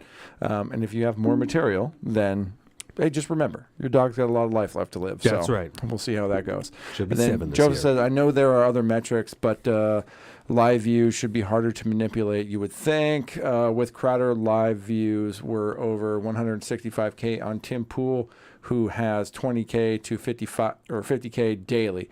Check. And that's perfect. Are you saying you think that the 166 manipulated? No, he's saying it's hard. I think that's more believable. 166K viewers over there. Crowder keeps talking about 300,000 plus or whatever, you know? Yeah. But yeah, no shit on the live stream, on the actual live stream itself. When they were live, they had over 166,000 viewers at one point, which is massive for the standard IRL live stream. And so that shows that obviously there's going to be some crossover between the two audiences and some percentage at some point. But it's a good chunk of people still, right? It's over 100,000 people probably that came over there for just Crowder because ain't nobody seen him. But we will get into some of that numbers talk as we go on. They were there for Crowder. Yes. Should we give a brief they were there for overview of Crowder. the situation and then dive into the details? Sure. Or are you going to tell the story as it goes? We will give a brief overview of everything that has happened, and I highly recommend if you want a deep dive into all the Daily Wire, Crowder. Some people call it drama. I think there's a legitimate conversation to be had there, particularly with contractual obligations with online creators and the new media space and so on and so forth. But I highly recommend everybody go watch my Beer Time show, Friday Night Beer Time from 2 weeks ago, entitled The Crowder Wars, in which I break down the entirety of the fiasco that's going on. Bill Volkswagen said the episode of Timcast has 1.2 million views on YouTube, which is fantastic because the last couple episodes, Crowder did not have anywhere close to those numbers. Really? Yeah. During the end of the year. So we're going to go over all that. We're going to go Yeah. over all that. So I was going to say the long and short of the entire Crowder Daily Wire situation at this point involves Crowder Show ending his contractual obligations at the Blaze. With the Blaze, Louder with Crowder is essentially a separate production company that produces his show, and then he tries to sell the rights to do that show along with, say, his private membership, the Mug Club, to various networks for specific fees for specific lengths of time, and there's all sorts of different little contractual obligations that go along with that, right? Yes. Depending on which company you're signing with and so on and so forth. But it's very old school legacy media type of contractual relationships. I always relate it to somebody like Tucker Carlson, right? Tucker Carlson has a show. Right. Bill O'Reilly had a show that he shopped to Fox News. And then Fox News owned all that shit, blah, blah, blah. Everybody's contract's different. But at the end of the day, he has a show that he sells to a network. And that's the same. It's very, very similar in Crowder's situation, except for the fact Crowder actually has the production company that he does at his own studio on location with his own crew. What is it called? Do you know? His production company? Ooh, I do not. It's probably Louder with Crowder, or it's called Mug Club. Because he continues to say he owns Mug Club 100%. But it's Crowder. He's very difficult to read. It's very hard to understand exactly what he's talking about. But the entity that is Louder with Crowder is solely owned by him, Steven Crowder, and that is his production company. Yes. And that production he makes one show, and it makes Louder with Crowder, and then all the skits they do. So while they do the show. Anyways, his contract was ending with Blaze. He made this very, very apparent towards the end of the year last year. And at some point, he became what could be compared to as a free agent in the world of the entertainment space in the conservative realm, right? Okay. And at that point, he was entertaining offers from multiple companies. I think he said on Timcast he had like 5 other companies, multiple companies. But the one that really stuck out to him was the non-binding term sheet he got from Daily Wire. Yes. The first video he didn't say was from the Daily Wire. He said it they was from ultimately a got company. outed. Yes, sorry. They outed themselves. Because he created a episode of his show. Well, not really an episode. He put out a video on YouTube that called out Big Con, as he calls it, big conservative media. StopBigCon.com. It was, which we can get into, but it was essentially just a way to build an email list, in which he kind of went over the conditions of the term sheet. Like I said, I went over it in detail on that beer show, so I don't want to rehash everything. So go check that out for all the ins and outs. But ultimately, he put that video out. Daily Wire fired back the next day. Jeremy Boring cut a video that went over in verbatim the fucking terms. Daily Wire clapped back. That's right. They clapped back real, real hard. And then Crowder clapped back again, debuting a recording of a phone call that he and Jeremy Boring had. I should say he debuted a couple small snippets of a conversation that he recorded of a phone call with Jeremy Boring of Daily Wire. Yes. To obviously paint them in a negative light because he's doing what he's doing. So he's kind of going after them. And so at that point, Daily Wire kind of quit saying anything. Their talents, their on-air talents, Candace Owens happened to be scheduled to go on Timcast IRL at one point. So she got on there and she said her piece, calling Crowder a bitch and doing all this stuff. And she did say a lot of things. It was, Candace Owens she's going to Candace Owens. So she gets out there. I don't blame you. But, Matt Walsh got very vocal on Twitter. He was out on paternity leave at the time, so he wasn't making shows and stuff like that. Baby. So, yeah, he got the double baby thing going on right now. That guy's got like 5 kids now. Fuck that. What is a woman? I think Shapiro's. I think he's looking at the 4th coming in. 4, yeah. But I'm gonna Matt Walsh got lucky and got the twinsies coming on, so he's like, "I'm one up, bitch." I'm gonna end up with 4 kids. Brett Cooper at one point, she felt as if probably Candace Owens invoked her by saying, younger. Steven was calling out the younger talent being taken advantage of by the other wire, and so she invoked Brett Cooper. Brett Cooper did a thing on Instagram because she's a fucking Gen Zer, and she don't make YouTube videos, she makes Instagram videos. Right. But we both watched that, right? And again, I cover all this stuff on the Beer Time show, so forgive me if I'm running by this or repeating things. So anyways, they all clap back, and then it kind of dies down for a while.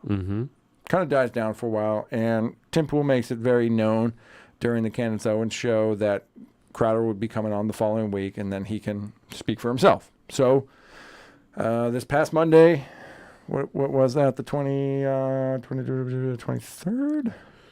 23rd. Crowder goes on IRL. In person, he was there with Gerald, who is definitely not gay, even though that joke died with Jared because not gay Jared is not around anymore and can't talk about it. But that is now the joke. If you did not realize, if you're a Crowder fan, they had to continue that same joke after not gay Jared left, and it has now slowly become Gerald being not gay. Although the joke now is that Gerald is gay. So anyways, he came on there with Gerald, and then Crowder spoke his piece.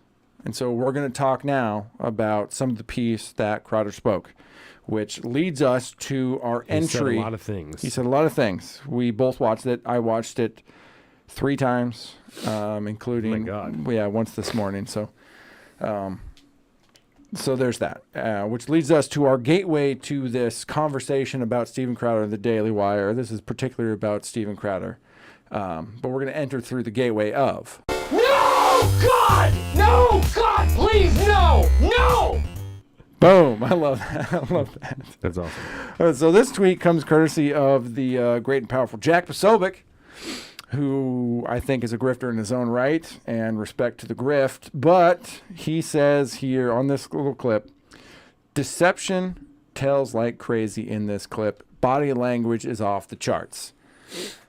Now, I'm going to say this right off the bat. Tell me you don't watch Crowder without telling me you don't watch Crowder. Okay. And then watch this clip.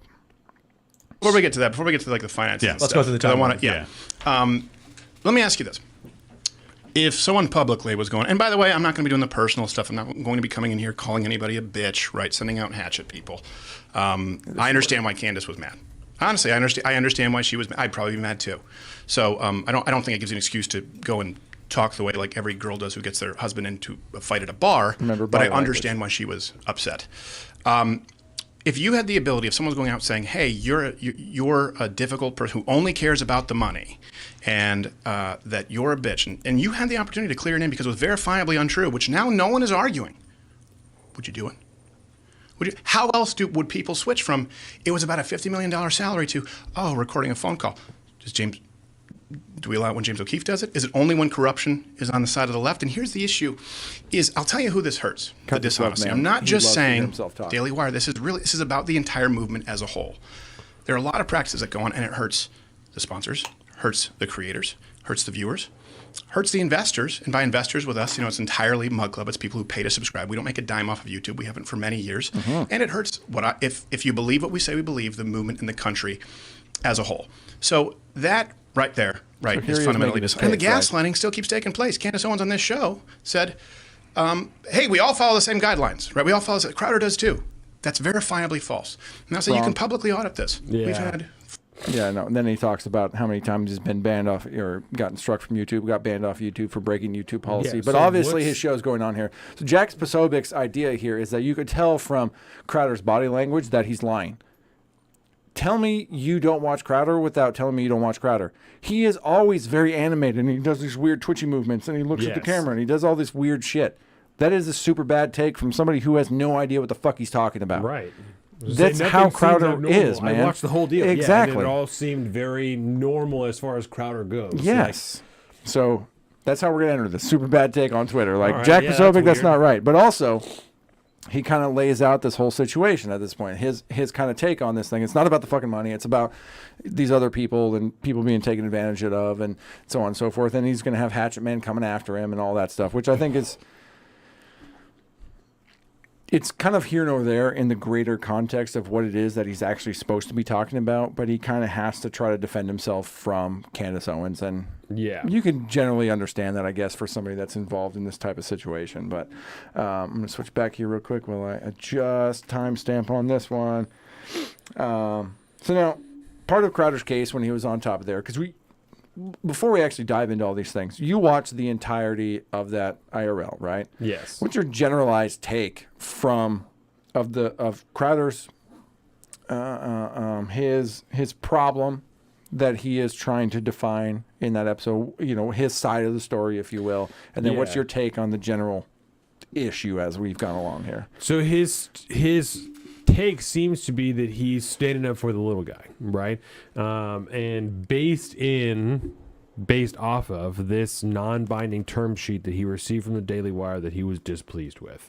And his concern based off of that, he extrapolated that if this is how bad my deal is, then Jeremy Boring says everybody who gets this deal is beholden to the same thing, which he found out is not true. And I should say the terms of the non-binding term sheet that he is saying that he is upset about does not have to do with the money. He's very interested in that, right? Right. It has to do with the penalties incurred from being like for terms of service violations on big tech platforms like YouTube.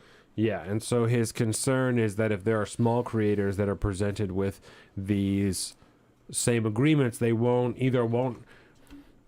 need the money so bad they won't be able to deny, or they won't be able to hire an attorney to try and negotiate this contract, so they'll have no choice but to accept it. Yeah, or they're just so new to the space, they just don't understand. And because these enforcements are based off of the inherently unconservative guidelines of these big tech companies, Crowder feels as though Daily Wire and other large conservative media organizations are actually playing into the hand of big tech, and in turn are damaging the conservative movement. Because they're playing by the rules of big tech, as he would say. I understand what he's saying. Mhm. I understand. And I don't disagree with him to the point of... Wage slaves is what he said. He did say wage slaves at one point. To the point that it doesn't need to play out like this. Like, you don't have to have this business model. Mhm. But I don't agree that the Daily Wire is hurting conservatism. I don't think that's the truth. Mhm. I don't think that their business model is inherently wrong. I don't think that it's better or worse than...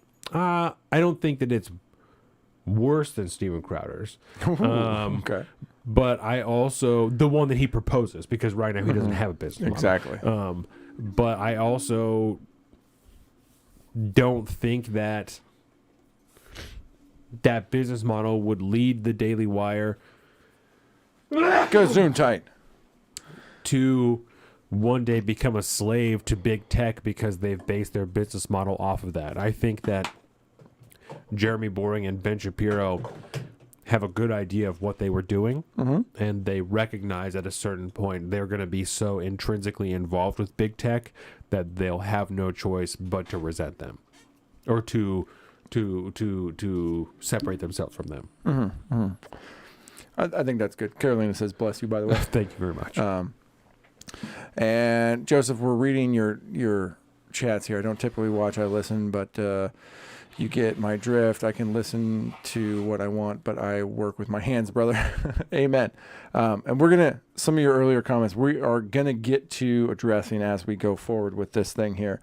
So I'm gonna bring up this other first clip here because I think that's a very decent take you had, Donovan. That's generally, I think, a good estimation of where Crowder's gripes are, and I generally agree with your take on where his gripes are. Oh, and of course this thing is going to try to, it's going to give me an ad to go through before I try to play this again. So we're going to wait it out and wait for Hogwarts Live or whatever to fucking finish. There we go. Hold on a second. Okay. Calm down, Crowder. So this clip is supposed to be, if I want to fight big tech, then fucking fight big tech. Okay. And then we're going to talk about this because we have issues with this. Let me add to this before you do. I also don't think, I think that the way this played out is supremely unnecessary. Petty. How public this got, super petty. Yeah, definitely didn't need to be handled this way. And I don't think this benefits conservatism at all. For this rift to be started and this infighting and this bullshit. I think there's a lot going on that we don't know about and that we will never know about. And which I think also speaks volumes to his argument of like being transparent with your customers and the people that are investing in you, the listeners and the viewers and shit like that, because you're not telling us the full truth. Obviously, you're keeping things behind closed doors. You're doing this thing. You're only talking about certain aspects of this deal. You're not revealing the full and transparent truth, whether it's because you're trying to hide it or you're just incapable of contextualizing it and actually trying to articulate that out loud during a fucking live stream podcast because you're not in your zone right now. Yes. So I don't know. Crowder's not the best communicator, really. And I so think that's it could be an aspect. And I think that's how we ended up with, these phone calls being recorded and like all this type of weird backwards type of shit that we saw. Yeah. And baby, I see your chat there of why the sound of the video sounds very loud. Yes, unfortunately, every one of these videos has a different audio level, and so I try to match that on the mixer as we play the video. So bear with me for the first few seconds of this. We're going to let this first clip play. And we will get into it. It's supposed to start around 103.50. So we'll just start here and we'll let it ride. Right off into freedom and do whatever the hell we wanted with this really great email list. It would be the hardest way for that. We said it. Yeah. It was clear. And you saw the numbers there. It sounds like you guys are like right on the precipice of creating your own network or your own website where people pay you $10 a month and just get access to that. And I really don't want to have to do that. Like, here's the thing, right? Wouldn't it be great if you could link arms with the self-professed most powerful people on our side who are supposedly fighting for us? But the problem is when they say, we have no interest in doing that. Because we were playing that and I didn't switch to the right. It'd be great if you could link arms with the self-professed most powerful people on our side who are supposedly fighting for us. But the problem is when they say, we have no interest in doing that, you go, wait, hold on a second. Here's the good news. I bring tidings of great joy. We can get just as many viewers on Rumble as you can on YouTube. And by the way, stay on YouTube, but just don't punish conservatives for being demonetized. They go, this is the business. We know. No one else does. I don't want to start a network. If you guys could counteroffer, what would be the things you would counteroffer right now? What deal would you guys take from a big company? Let's not just say the Daily Wire. Let's just say there's another company. What's your ideal deal? Can take. So Luke is asking him if you could counteroffer, if there was an offer that you would take somewhere on the board right now, what would it be? They never did. They never officially counteroffered. There's a lot of question about. There's a question of whether or not they never did. My agent was in discussion with them, and he said this because Crowder says, "Well, I never asked for $130 million." Exactly. But my super conservative, ultra gay Cuban agent might have. Right of Attila the Hun. Yeah. So, but he's not going to. He's going to answer this with another question. Here's the problem. I would take a deal. I would have taken a deal that was less money, and more honest, and more freedom, and not penalizing other people. He steps in because I'm like, yeah, it sounds like good money. He's like, you don't know what our expenses are, Gio. I'm like, I don't know, Gerald. You tell me. I got there are a lot of different terms your that you would have business to model negotiate. without telling me you don't know how your business He runs. doesn't even know what because his he has expenses no are. fucking idea. He has to go to Gerald and say, "What? I don't know. You tell me. What are our numbers there, big guy? I'm just an on-screen talent." Negotiate, and this has been the sticking point from the very beginning, and it kind of goes back to something that you said about Candace getting these questions, which makes it which makes it even harder to argue that you run or built this business when you don't know what's going on. Like you obviously haven't actually done it by yourself. There's always been someone there to run the numbers with you, or else you would have some idea. And I'm not trying to shit on Crowder, but there's dishonesty going on here. Yes. This is not transparent. There's dishonesty going on here. And I like Crowder show as much as the next guy, but there's a lot of dishonesty going on here. Whether how much is coming from what side or both sides or whatever. It's obvious. There's obvious dishonesty going on here, which makes me distrust you. Yes. Which I do not like that. You're claiming I to enjoy be your show, transparent and you're man. not. Don't make me not want to watch your show no more because you during your fucking off time. It is February, damn near. Why are you not making shows right now? You have a production house. Right. Why are you not making shows right now? We'll see. He evaded the question like a champ. That's what Carolina says. All right, carry on. Just 100%. You don't start with these terms in the contract. Again, it was like, oh, it's a term sheet, negotiate. Of course we negotiate. I've been doing that. I understand that is part of the process. That's what you do in these things. But if you're going to start there and we say, hey, that's not something that should be in this movement, and you're like, well, we're not coming back to the table. By the way, after the Ryman, we were expecting them to come back and have changed that and made an offer that we could then start negotiating from. And I like this. He brings up this comedy show they did at the Ryman Theater, right? In the comparison he's trying to make there is that if we can fill seats at the Ryman for a comedy show, then why aren't they coming back to us and making us another offer? Because they see we filled the venue with Ryman. The Ryman Theater with I don't know how many, let's just say very, very liberally a few thousand seats. I don't know, but obviously not hundreds of thousands of people that are going to watch you on YouTube. Right. I don't know why you would expect that to be a sticking point for somebody that you were trying to do a business deal with. I'm trying to sell you on 300,000+ subscribers, and I'm going to go do a comedy show, which is not the show I do on the internet. Right. And then I expect you to come back with a counteroffer after you come to my comedy show? Because I can. What the fuck are you talking about? These are two different things, man. Two very different things. Maybe if you were going to argue in your terms that like, hey, I want to do a comedy special, I want you guys to produce that because that's going to be successful, that might be an argument point right there. And like, this is I'm not going to make What Is a Woman. What I'm going to do is I'm going to put out a comedy special that a lot of your political people are going to like.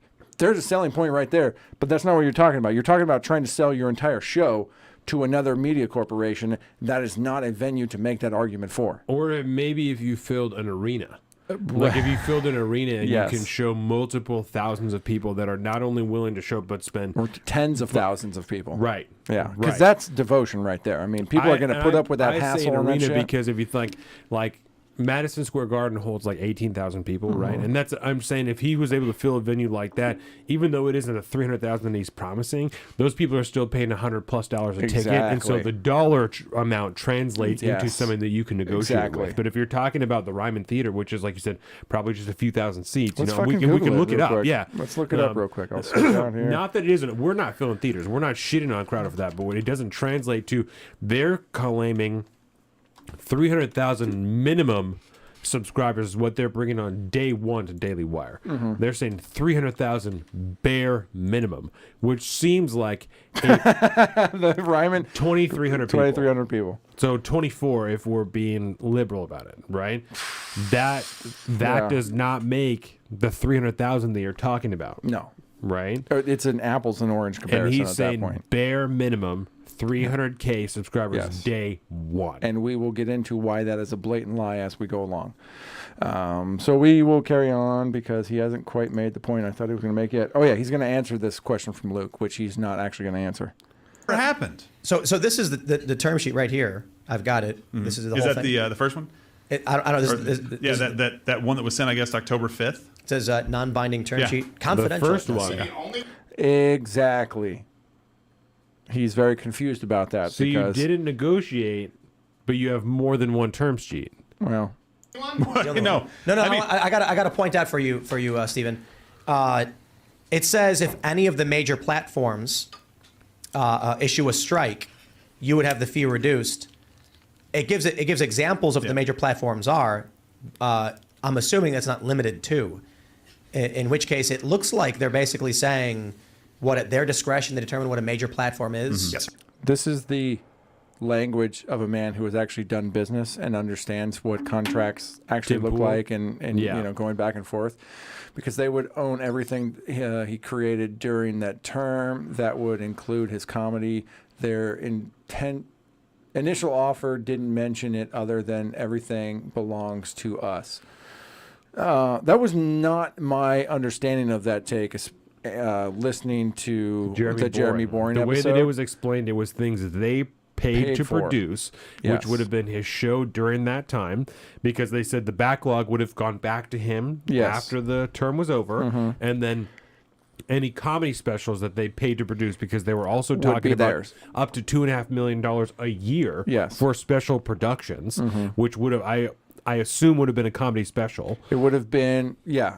For Crowder, a comedy special would have probably made sense, right? So Right. your one major production a year, and then the monthly specials, which would have been his Change My Mind. There's also, I think, a difference. Which again, that would be a big deal to Crowder, because those are huge things for him, and he would not have access to those when he left. There's right? also a disparity between the content and the intellectual property, right? Yes. Because there's been a lot of talk, like when Tyler worked and stuff like that, about the ideas, the names, the stuff like this, right? That's a whole different deal. Whether we're talking about the actual content and the intellectual property behind those things, who owns that when it's done? Like, Yeah. that's a whole different conversation that Mhm. doesn't seem to be addressed in this contract. Yeah, I'm not No, drinking he this beer, produces by the way. everything out of his $50 million. Let's do it again. So, yes. Yes. Yes. The production costs Shit, come let's out do of it that. again. The daily shows. There was another, my understanding, and I would have to, I guess I would have to watch the Jeremy Boring thing again, but there was like almost a separate pool of money they were talking about for the yearly productions and then like the bi-yearly productions. Yeah. That was separate from And the it $50 is- million. I The will say $50 this, million though. was for the 192 shows a year. Mhm. Those productions come out of that $50 million was my Mhm. understanding of it. And I do have to go back and listen again, Joseph, because my initial understanding the first few times I listened to that Jeremy Boring video is he at least made indications, whether or not it said that or not in those term sheets, and ultimately would have to be. And ultimately, I don't really give a fuck about this conversation because he did not negotiate the contract. So he didn't actually get to a point where he was about to sign Because and this then is all the decided not to, non-binding right? term sheet, and there isn't Right. anything to say that he couldn't have negotiated out Exactly. to separate those things. So I don't want to put too much stock in the shittiness of the initial term sheet, Right. Because everyone else said they you could do negotiated that. out of that original Word. term sheet. Brett Word. Cooper and Candace Owens both said that Yeah. the things that Crowder claims everyone is beholden to, they negotiated out of. That's what they claim, right? Right. And But so every that's time he's pressed on that, he says, well, Jeremy Boring said. yes, and that. So I don't want to get too much caught up in that because it really doesn't matter at the end of the day, right? It really doesn't matter at the end of the day because this deal was never done. The contract was never. It was never changed from the initial non-binding term sheet. Got it. You could be as offended as you wanted. I got it. That's okay. Right. Because ultimately, there's other things to this situation that add to like the egregiousness of Crowder's situation at this point. That makes me very distrustful of the situation. Joseph says he said send a better offer and they didn't. Indeed. And that's not necessarily how good faith negotiations go, where you just say start over, send me a completely new offer. And we can, not we can, but you could argue this all day from a business perspective, whether or not that's how they should have started negotiations. That's, according to Daily Wire, that's how they open negotiations with all these talents, is with that very similar sheet with kind of a different number at the top, is Yeah. what it sounds like. That's what it sounds So, like. Which is again, not you a good can- way to do business. No. And again, we could argue Shitty. that all fucking day. Exactly. Right? But it's, again, it's just a policy difference whether or not Crowder should have, in good faith, sent back, marked that up and sent it back, or did what he did and just said, "Fuck that, start over. I'm not doing this. I'm not spending thousands of dollars marking up this bullshit. Who knows? Just do it again." Because I know I wouldn't be pleased if I sent an offer to someone that I thought was good, regardless of whether or not it is. If I thought it was a good offer and they said, "Fuck that, start over," because I can tell you right feel now, good about it. In my business experience, this is something I'm going to write about in the piece this month. So make sure if you want to get a hold of that and read some of that stuff this month, get in right now at the $5 tier. $5. One that's all you article need. written by me, one article by Colin. That's right. You can get that at the end of the month this month. But I'm going to be talking about this because I've been in that situation on both ends. I have sent people contract proposals Santa's teabag. Yeah, try it because What is this? It's hot garbage is what it is at this point. I thought it was really tasty on Christmas, but I had also been drinking gin and tonics all day already, so that might have changed my palate. But I'm tasting it now, and it's kind of like Jägermeister beer, and I'm not into it at all. I'm about to switch it up. Thank you. I can't drink this all I can't do this all segment. You're gonna have to get me another beer cha-cha. That is a red line word, and that's I see. You're not right or wrong. It's a policy difference. Exactly. Like many other and that's things what I'm about saying. how, I have sent out what I fully thought, being in the industry that I was, which was land development for a while. I thought I sent off very good faith offers to people that had turned around and be like, they were offended that I sent them this offer. I have to completely redo it, blah, blah, blah, blah, blah, this, that, and everything. And ultimately I just go, well, fuck you then. I'm not doing business with you. It's not a good way to do it. And then I've also been in the same boat as people have sent me contractual proposal. Then I've been like, you're fucking high as shit. There's no way this is happening. I'm not doing this. How could you can't even pretend like you understand my business if this is the number you're sending me. Fuck you. I'm out. I'm not doing business with you either. So I get it. And that happens to gin consumers and tonic, too, yeah. Oh, gin and ginger ale. Gin and ginger ale. Got to add some time to it. Lime. Oh, some lime to it. Amen. But no, this was Christmas. It was gin and ginger ale. Happens to consumers too. You remember when we were trying to get someone to do the roof? You know, and yes. One person, the lowest bid that was like, oh, we'll fucking do this patch job and shit for like $600. And some people that were like, oh, we got to do the whole roof. We need to do the insulation. Yeah. I need like $15,000. Yeah, baby. The highest number we heard was $19,000 when we needed some flashings around the roof and a small patch job. Yes. And now you can kind of see the narrative of my piece this month, right? So anyways, I keep feeling like I just wrote down the wrong number because I'm like a minute and a half into this and we're not to the point that I thought I was. So I might just go to the next one.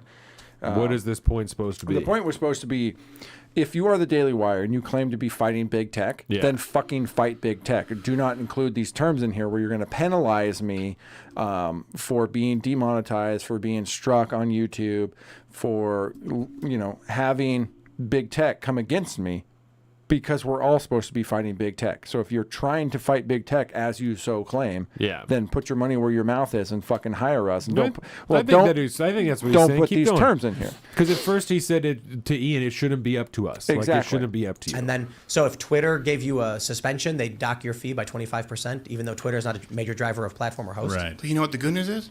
Could have been clarified and put in writing.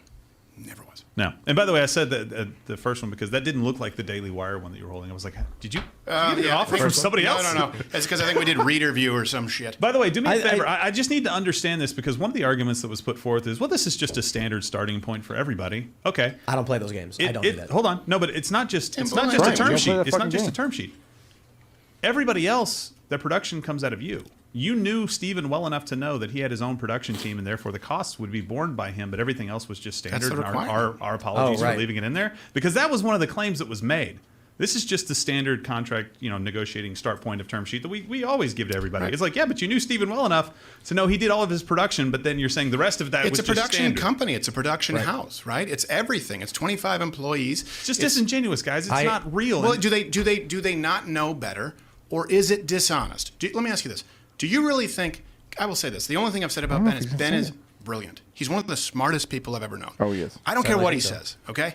I still hope the best for the guy. And by the way, for people out there, and I know that they're anti-Semitic people, I've not said there's none of this controlled opposition. I 100% believe that Ben believes what he says, even if we disagree. None of that is taking place. The problem is when you demand that other people fall into line. But do you really believe for a second that Ben is so ignorant that he thinks that's $50 million a year in my pocket basketball money? Do you think Ben believes that? Yeah, no, that was bullshit. Yeah, I will say that much. When he said that shit on his show, when Ben Shapiro said that's fucking basketball money, we're sending you $50 million. Well, he fucking knows better. Right. 100% he knows better. And at that point, I think he was just getting emotional, and he was saying that stuff on his show. When he finally clapped back on his show, that is 100% bullshit. Crowder's totally in the right in that in that face, you know. And this is the problem with the drama aspect of all of this, right? That's why we get so far away. We get so Right. fucking away from all this shit. I'm not trying to defend the Daily Wire because I also don't think It's they scummy. handled. Yes, I don't think they handled this the way that it should have. Right. My main point is that I don't think the public aspect of this made it better. I don't think it helps the situation. No, it doesn't. And I guess I cannot blame Crowder for taking offense to it because I just said it's a policy difference, right? Yeah, exactly. But I do think there's a different way that it could have been handled that could have benefited him more. And I think if he were to have pursued this with the Daily Wire and they really pushed back on some of these terms and stipulations that he felt were benefiting or were at the behest of big tech, then I think maybe this public approach would have been more warranted. And where if he wasn't able to skirt the Daily Wire from those stipulations, then yes. But there, like I said, are two other people who are already contracted with them who said they don't have to follow those rules. So the claim that everyone has to and that new people would be beholden to it is not necessarily true because this is Brett Cooper's first political media contract and she negotiated out of that. So that isn't necessarily true. Yeah. But I think if they weren't willing to compromise on it, then it would be worth openly questioning why are they doing this? Yeah. Why are they not willing to look at another way of doing this when I have been able to present that there is other options? And I think that's where enter phone call recording and the point he was trying to make during that was like, take me out of it. Just take me out of it completely. I'm not, pretend like I'm not involved here. Like you're not making new talent sign these things, right? Yes. But again, like you said, you can look at the newest, youngest member of Daily Wire. She did negotiate her way out of that. Like there's no case to be had to make this at this point. If this is a bad faith entry point, he made his point at that point. And yes, it is bad. It's a bad faith entry point at that point. If you are going to be trying to push back against big tech and say, well, at the same time, you can't be kicked off of this, otherwise we're going to fine you, blah, blah, blah. Bad news bears. And at that point, Crowder should have realized, obviously, I am too big for my britches anymore. I am not in a position, in a creative standpoint, my show is not in a position anymore where I can work with these companies anymore because they're all like that. They're fucking all like that. And I'm sorry, Crowder, but fucking newsflash, you don't have to be there anymore. It is a new world now. Yeah. You can start something new. Unfortunately, you're going to have to work for it, which sounds like something you don't want to do. Because that's fine. He doesn't want to run a company. I can understand it. He's a creator. That's why he's pushing Gerald into the CEO position and making him run the business, which is fine. That's fine. But understand if this is where your ideology tells you have to go, and this is where you need to fight like hell, like you advertise on all your fucking merch right now. Right. You need to fight like hell, bro. I understand you don't want to have this fight, that you want to pass the torch, that you're fucking tired of this game. But the game's not going anywhere, bud. Right. And if this is as important to you, I don't care how much you don't want to fucking fight. Pick up your ideological rifle and hit the fucking trenches, bud. This is where we're at. Right. I'm sorry. I agree. I wish it was a different world too, bud, but it ain't. If there isn't another company that's going to do what you're talking about, then the idea of it shouldn't have to be me doesn't work anymore, because it does have to be you, because no one else is going to do it. Exactly. You ideally you would be able to find another company who is willing to tackle the big guys like you don't want to do. But obviously that's not the point anymore, because the one company that you thought would do it, the Daily Wire, isn't going to do that. What do we say about fucking the president all the time? The one person that doesn't want to be president should probably be the dude that should be president. If you don't want to fight this fight, you should probably fight this fight, bud. I'm sorry. This is where you're at. And I don't sucks. respect the unwillingness to start his own. It's as simple as starting your own website. Start your own website and collect money through that website and do all of your shit on YouTube, and then another 30 minutes, just like you do right now on The Blaze, on your own website. Yeah. How many people drop their subscriptions or will let it go for Crowder? Do you mean Fucking lot, from The bud. Blaze or from Daily Wire?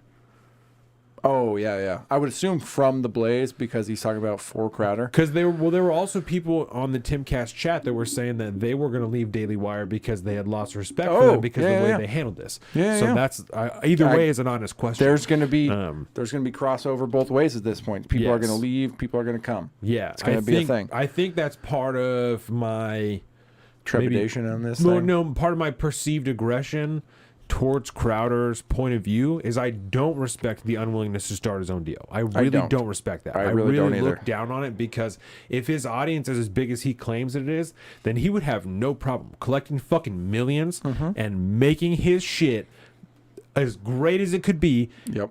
And continuing to grow, and then doing what he's talking about, and bringing on new people underneath him for nominal amounts of money at his own cost, for them to be protected because they can be under the Daily or under Crowder when he pairs with Rumble, and everything is through Rumble servers anyway. Because that's what he's talking about at the end of the day. Is fuck YouTube. I'm going to Rumble because we don't need YouTube anymore, and that's what we should just be doing. That's what he should be doing. Then you should do that. Then you should only do your shit on Rumble and then host the other 30 minutes on your website where you can say really whatever you want, really whatever you want. And it'll cost you a lot of money. Yep. Because you'll have to have your own servers and your own bandwidth costs. And you'll have to throw the fuck down with Rumble. But if you believe that's what the future is, then that's what you should do because it's obvious no one else is going to step up and do that. Even the Daily Wire. Amen. Then that's what you have to do. You're too big for this game anymore, bud. Right. I'm sorry. Because that's what he's requesting someone else does. And it's like you said, you're too big for that. When you're the biggest conservative YouTuber, you're too big for that. Yep. You can't. It's time. You have to either become a corporation. Just like Tim, Deborah says. Yes. Yes. Yeah, You got to too do big for your that. thing, man.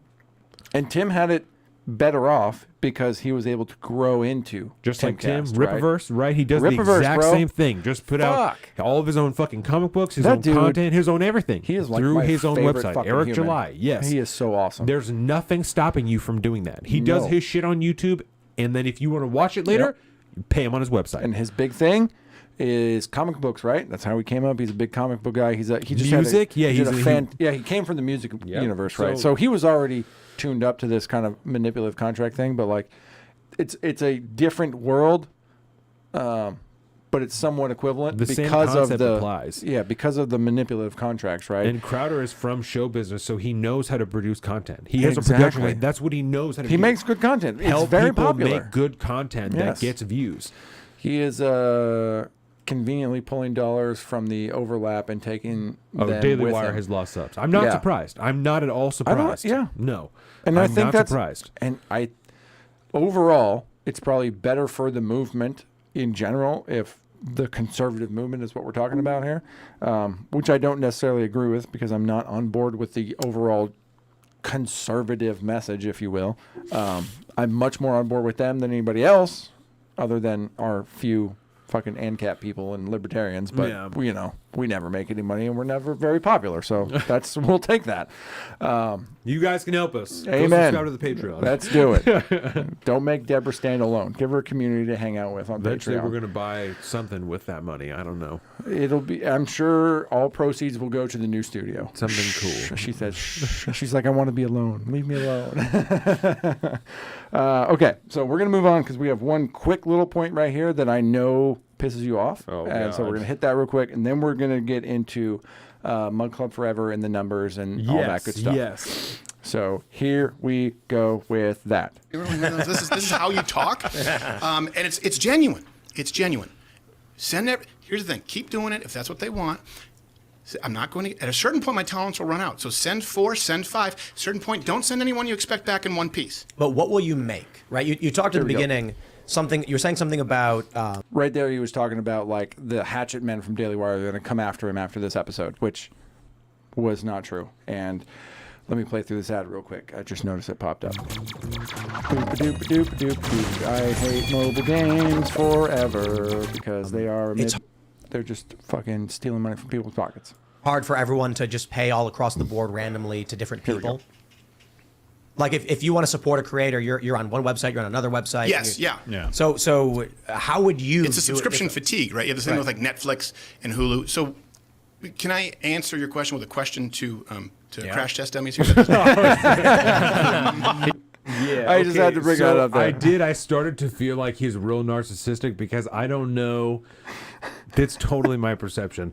And I don't know if I was just getting tired of him. Like I said, I should probably watch it again now. His name is right behind him. Yeah, it is Ian right behind Crossland. him. I got the real sense that he just doesn't know what Ian's name is, which seems ridiculous because his name is Ian. It's 3 letters and it's right behind him, and I know that he met him before, and I just got the sense that he's like Crowder's so wrapped up in himself that he played this off as a joke, you know what I'm saying? That like he actually just couldn't remember his name, so he thought of something. Crash Test Dummies. Yeah, and there was something else that happened too that I thought of that. But that's a it's minor petty. point. I just wanted to hear you get upset about Yes. it. I do. And to Joseph, I don't disagree with Crowder. I don't disagree with him at all. I don't like the way that this played out, and I don't think either party is being totally transparent or honest, which I don't appreciate because they're both claiming to be transparent and honest. So I don't appreciate that, and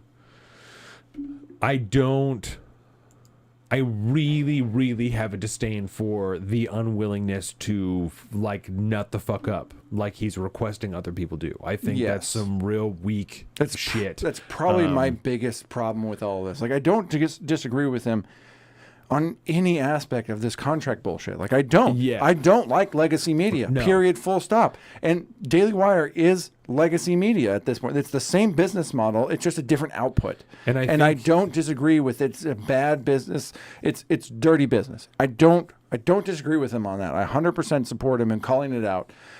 I don't agree with necessarily the methodology of how he's doing it. I don't like how he's going about it. But he's not wrong that it's gross, right? And I think, given what we talked about yesterday, like on the fucking beer show, I don't like the fact that it kind of makes demigods out of these particular personalities that talk about these certain lanes that they become in, and they become super, super popular, and and it makes people devout followers, and then in turn makes them devout like Daily Wire followers. Right. Which is why we're seeing that schism of people leave Crowder for Daily Wire or leave Daily Wire for Crowder at this point, right? We're seeing numbers change at this point because the true colors are starting to come out. And I think another issue I have leading into this, the numbers and stuff, is that the unwillingness of Crowder to start his own deal makes me question the numbers that he claims, because if he's talking about 300,000 bare minimum, that's a shitload. That's just a fuckload of money, an absolute fuckload of money. Even if you're talking about, I don't know how much it is, but $5 per subscription, when it's $100 a year, whatever he does now, that is an insane amount of money. It's an insane amount of money. And so that's what makes me hesitant, is if you stand to make that much money, why wouldn't you start your own website and collect fucking cash? Yeah. Because then you could do whatever you want. You've already decided that your business partner, Gerald, is going to run that aspect of things. What is stopping you? And I think it's, as we're about to crack into, I think it's because claim you is can't... those people are going to pay them today. Because you can't trust those numbers, right? Yeah. And when your message is this... If we continue down this route, then there's got to be other people. Right, we have to have other shows on there. I could have, again, just gone off and done it and just kept Mug Club. But Gerald, I said, like, look, either I'm going to leave at this point, or we can't just complain and bitch. Yeah. We have to do it better. And that's kind of where we are. And by the way, we still haven't decided what it is that we're going. It's a tough decision to make. Yeah. I own 100% of Mug Club, always have. That's what makes me think his company's called Mug Club. What does that mean? That's what I'm thinking. His production company, it's got to be called Mug Club or something like that, right? And Deborah and Joseph, I do not disagree with you. She says Jeremy Boring is a weasel, or her impression is that, and Jeremy, it's just literally business. Yes. Yeah. No, I think that's the case. Straight business. I think he is in it to make you know, to go with what Ben Shapiro on that interview did when they started Daily Wire, was to make a money printing machine. Yeah. And I think that is in line with their company's ethos, is if you are not going to be a money printing machine for us, we don't want to do business with you, which I do think is weaselly. And I do think that is their business model. It is just business. And he claimed to be friends with Crowder, and that's why he was like very offended by the phone call thing. And if that's the case, then he probably should have handled this contract situation more delicately, other than to Crowder's point. He probably should have. Jeremy Boring probably should have handled it more delicately. If he was interested at all, yeah, he should have. He should have known what he was getting into, because you're dealing with the biggest fish in the sea at that point. Yes. And Colin does hate Gerald. You're not wrong. Fucking hates Gerald. Joseph, you've been watching the show for too long. He hates Gerald. Well, no, I'm just saying. And I will say this. It does sound like Gerald knows a little bit about business. He sounds like he's the one doing the contract negotiations. And I just, you know, there's nobody else. I mean, everybody's got to have somebody you hate a little bit. I mean, come on now. It's playful. I'm sure if I met Gerald in person, he seems like one of the nicest human beings on the planet. He's probably very sweet. He just, you know, come on. Let me have this, Joseph. Does seem like come an on, absolute buddy. fucking goofball. Oh, and Carolina's going to the airport. Sweetheart, I love you. Have a great night on airport standby. Bye, Carolina. We love you. She's got to go to work. Let's see. Okay, we continue. Yes. Also, I hate that I have to show you all this, because you're not of use to me to go get me another beer that doesn't taste like Jägermeister. Oh, I can do it. Were they at? Were they inside or outside? They're inside. Oh, I can hear it. Honestly, just one more. Okay. Now we're going to get into the claim that Crowder makes about Mud Club. We did the Mud Club Forever, so we now know how many people are out there. You know, we were really clear. We're like, do not go to Mud Club Forever unless you are currently in Mud Club. We're going to send out double CAPTCHA, double opt-in, culled the list, so we know. We're like, don't go. And is it a newsletter? No. Are you going to get any spam? Nothing. Any updates? Only when and where and if Mud Club returns. And okay. So the claim he just made is that he was very, very clear that sign up for mudclubforever.com, right? Yes. But only if you're a current Mud Club subscriber or you intend to sign up, right? Just said. Only just do that. That's the claim. We were very, very clear about that. It's not a newsletter. We're not going to send you spam. Blah, blah, blah. We're not going to do that, right? Well, when you go back in time, when he announced mudclubforever.com, that was not at all his meshes at the time. In December, right? And Dave is the shit. Ahoy. Ahoy. Yeah, Dave and is yes, I almost quit watching Crowder at one point, and then Dave Landau started to come more regularly, and I really appreciated Dave Landau's comedy, and then I stayed for Dave, to be perfectly honest. Yeah. So now we're going to explore which one was the first one. Huge announcement. That comes second. So this was in the opening of the show. I think it was one of his next to last shows when he first announced Mud Club Forever. So listen exactly how he says, how he sells Mud Club Forever. Yeah. Right. Also, to his credit, Crowder's jacked. You're not wrong. Yeah. I mean, when he was coming back from injury, he had some like clips of him in the gym, you know? Oh, yeah, and he was fucking lat pull down like whole stacks of weights. Oh, yeah. Bro. Yeah. Do you remember when jacked. he did the thing with the masks? And he was like, I'm going to do the mask test of oxygen at the gym and see how much, you know. Yeah, word. No. Yeah.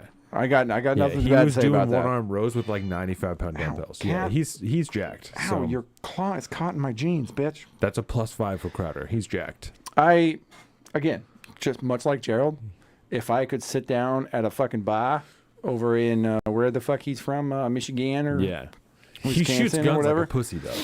Well, he's not every. I would like to see him and Tim Pool shoot guns next to each other, and then we could make fun of both of them. I want to see them run some fucking drills instead of standing in one goddamn place and shooting at a target. I also want to see Crowder shoot something bigger than a handgun. I appreciate the message. I appreciate the two-way love, even if he don't get down on it. But that's fine. So now, pay attention to what he says about Mud Club Forever, get back please. to it. And then next Monday we would have a Christmas special. Christmas special is going to be Wednesday. We will be broadcasting actually Monday and Tuesday, but exclusively on Mud Club. Episodes of You Can't Say That on YouTube, because this whole year there have been a lot of things that we can't say, and some of you look at the recording thing on the corner of his desk. Yeah, it was a prop for Christmas time. Oh, yes. Okay. It was not for that particular. He just did it. I was like, oh my god, is this guy fucking previewing that he's a shady fuck? Oh my god. No. That had me hot for a second. Yeah, no. The talkie thing, because that's from some fucking Christmas Tim is movie. new to guns. That's right. Yeah, Tim is new to guns. That's true. And God bless him for just as soon as he gets in the gun, he gets armed the fuck up. He's like, why shouldn't I be able to have a nuke? Exactly. You tell me. Amen. Yeah. Based as fuck. But I yeah, do no. appreciate that he presses like actual representatives on this. Like, tell Amen. me why. Yeah, tell me why I shouldn't. Yeah. Because he's not wrong. We need a constitutional amendment to tell me I can't have nukes, Right. bitch. Good for it him. says arms. All right, carry on. You have missed it. But look, we have a major announcement to make tomorrow regarding Mug Club. Tomorrow. What that announcement will be remains to be seen. I'm waiting on some information. So I just want to make sure that we don't lose touch with any of you. Please go to mugclubforever.com. Don't enter www or HTTP, any of that stuff. Just mugclubforever.com. Sometimes I guess www doesn't work in incognito mode. Just mugclubforever.com. No backslashes. Enter in your email. You will never receive an email aside from an update as to when, if, and where Mug Club ends up being, wherever that may be, because we want to do right. Okay. So he's on YouTube telling his YouTube audience who are watching for free on YouTube to go over to Mug Club Forever and sign up to find out where Louder with Crowder ends up. Where they're going to go. Never once says only if you're a Mug Club member. He is on YouTube. I'm on YouTube right now. This is anybody can watch this fucking video. It's got We'll keep going till the actual show starts, just so we can show verify, that- right? Yeah. And I would add that this streamed a month ago, and it's got 500,000 views, which is a lot. Well, comparatively to But that he's means that also claiming- 300,000 people are in your Mug Club are watching this right now, which means the vast majority of your views on YouTube are just from your paid subscribers, which I have questions about. So we'll carry on. Right, which is probably not accurate. By you. Look, there's sponsors, there's all that. What matters is you. You are what makes this show happen. You are the reason that this show is uncancelable. And we are funded entirely by you, Mug Club. Period. So now he's talking about Mug If you Club. don't sign up, you don't punch your name in, Mug Club ceases to be, all the free content ceases to be. You know that. We know that. We never want to be there with a charity, with our hand out. We want to provide you with something. We've tried to provide you with something for many years that you actually want to watch. And I don't know how many of you there are. That's the thing. I only know there's at least 300,000 of you. And if you're watching the show, you want to continue watching that show, go to mugclubforever.com. Just enter in your email. If you want to watch the show, if you want to continue to watch the show, he brought up Mug Club for a minute and then analogized the continuation of the show, the fun of the show to Mug Club. But he started off talking about just if you want to know where we're going to be, sign up here. And he doesn't say only sign up if you want to join Mug Club. No, It he just doesn't kind of say, makes a quick point about it only exists because of you, Mug Club people. And the so go there. website says stay in Mug Club or join anew. Yes, I have the current website pulled up right now. Right. And we will make sure that if you have been signed up, timing issues, we'll figure it out, do right by you. I am looking forward to much bigger, better things, exciting new developments. Mugclubforever.com. Nothing else matters but you and us doing right by you. Speaking of doing right by you, oh crap, I guess everything's going woke now, and we have the exclusive. They're redoing Charlie Brown. I guess this. So yeah, then it gets into the show. It does, but it also sounds like, to be honest, that if you want to know what's going to happen with Crowder in general, this is how you should put your email in. Which is why I signed up. Right. It doesn't. The website does say join Mug Club or whatever the fuck, but it doesn't. It does sound like that's going to be the best way to find out what is happening with Louder with Crowder. 100%. Especially after there's no more shows, right? I probably, if I was not tapped in with you, probably would have gone and put my email in just to be like, well, I don't know when he's going to make more shows again because it doesn't sound like he's doing it on YouTube anymore. And that's why I signed up, and I checked again this morning. I don't have a fucking email yet, but And you'll notice too. I'm interested on how he knows it's at least 300,000 already, which is something that I don't get. Tim is trying to push for amendments to restrict nukes, in my opinion, or trying to get it recognized that the Second Amendment needs to be amended. This could backfire tremendous, a bajillion %. Don't disagree. Yes, but I like there's a bigger point. Yeah, is like you can't tell me I can't have a nuke unless we amend the Constitution. Which but is also, a problem for you, if you not do, for me. But if you do amend the Constitution, now I have problems. Right. And I can have a nuke, which is not exactly. Amen. Amen, Joseph.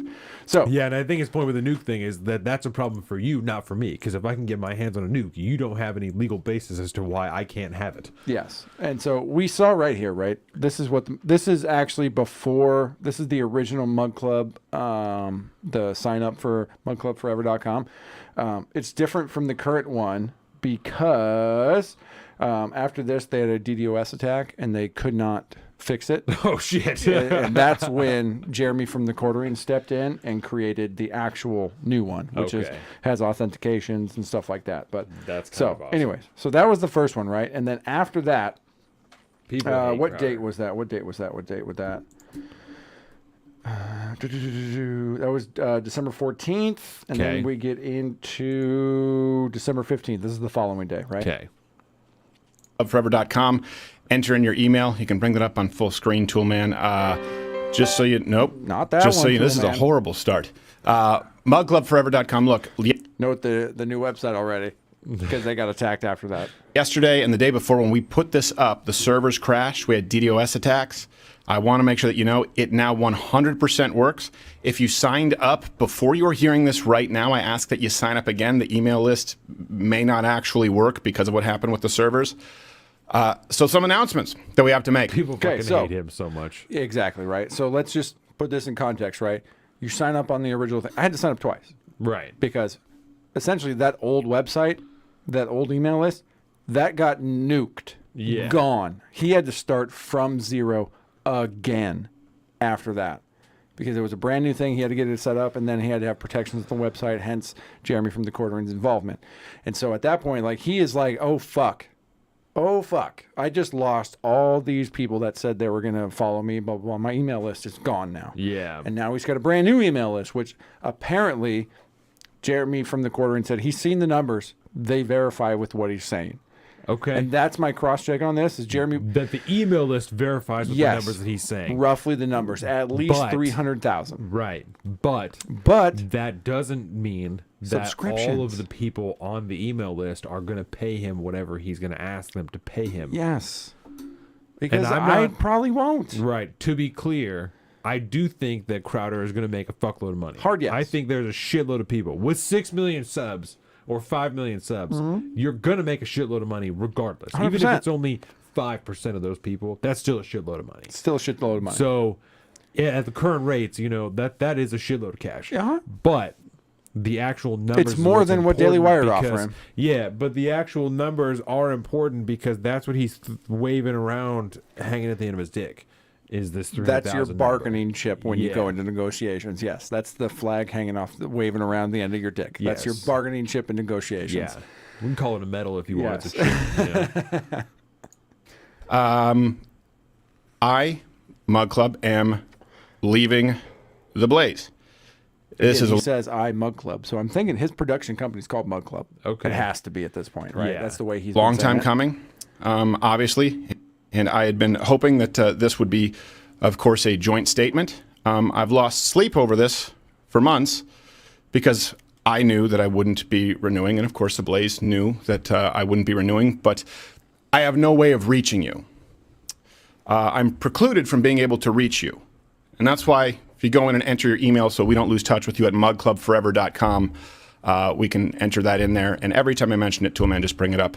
Every time you got good. It does just say so I don't lose contact with you. Like, it's not so you can stay in the Mug Club and keep giving me money. It's not, and I'm not trying to be crass, but like No, it's not. but It's it's not important. clear that it's just for people who are going to pay him. Yes, which is why I think he is so nervous about this thing, and why on the Timcast video that we watched, like we can even go back and play that portion again, like.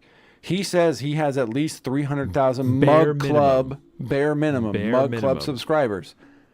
he's got no ability to verify that all those people are paying subscribers because he doesn't have access to that information. And that right? some of those people don't already subscribe to Daily Wire or wherever the fuck they are, right? Yeah. And so he has no ability to say he actually has 300,000 subscribers. He said they fucking quadruple verified. They did the whole thing. We'll play the video, that clip one more time just to back end it so we can get one in the front, one in the back, right? To make sure I'm not fucking telling stories out of schools here. Yeah. But this is not the narrative that he is selling on fucking Timcast. It's not correct.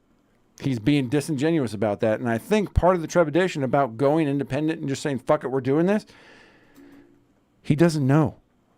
He doesn't know how much money he's going to have. It's I can imagine how terrifying that is. He's got 25 employees.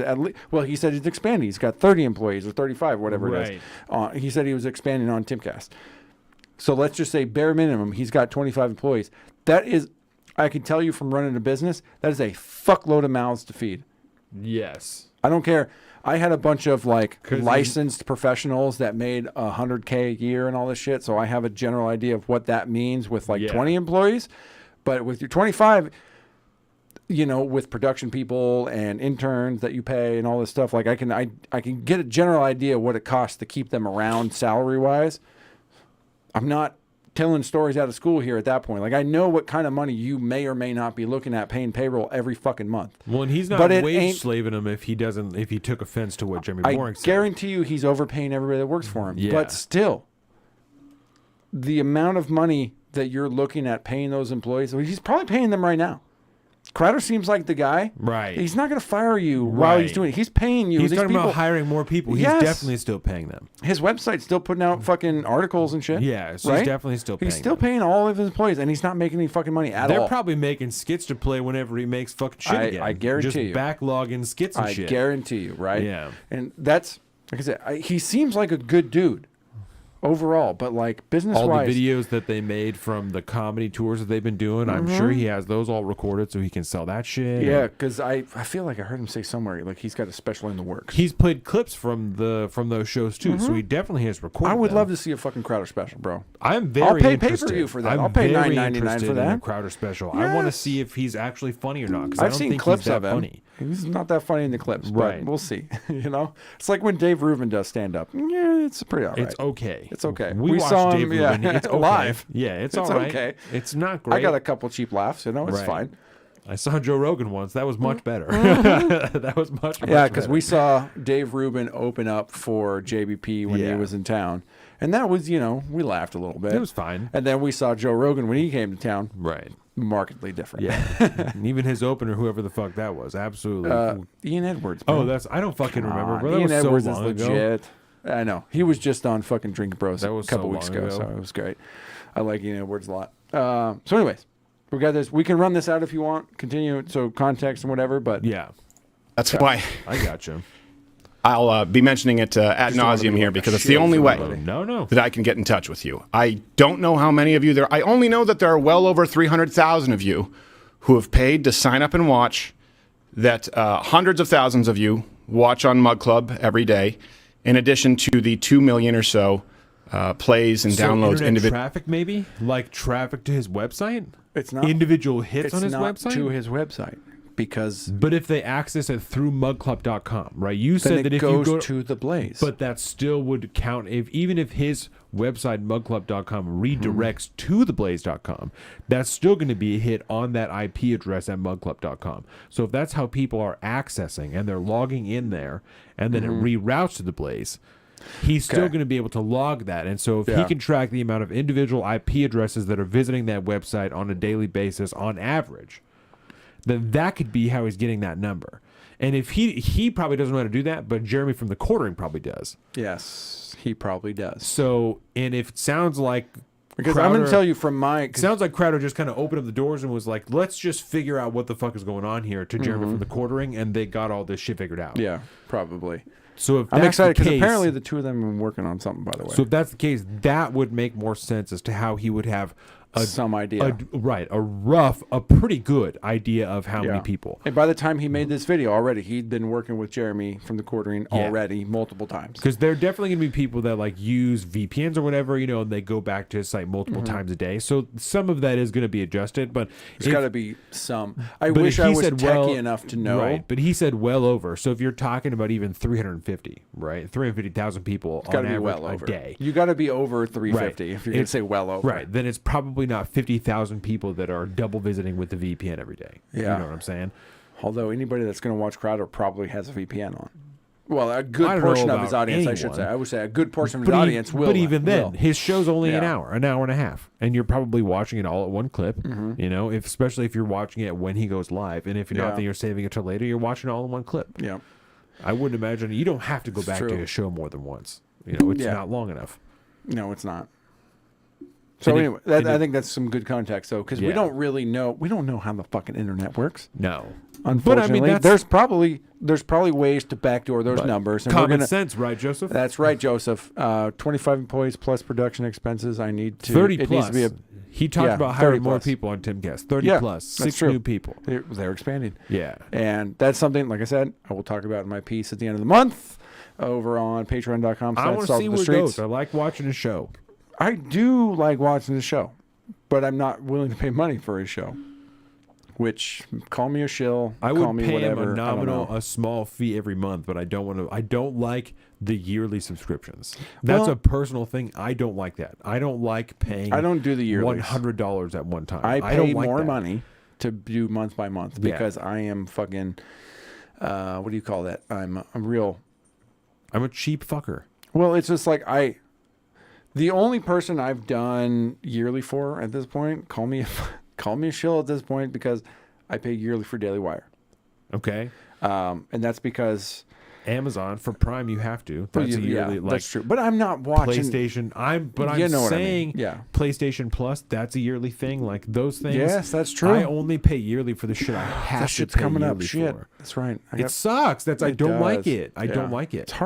It's hard to budget that shit. For, I don't you like know what it. I mean? Yes. But when it comes to when I have a choice between monthly and yearly, I pay 10% more or whatever it is, so like get a 10% discount on yearly. No, I pay monthly. Yes. Because at one point I'm so fickle. That's the word I was looking for. I'm so fickle. There you go. I'm going to drop you at some point because I haven't been into it the last few months. I'm just going to cancel, blah, blah, blah. And then I might come back to it at some point. And I come and go, which would drive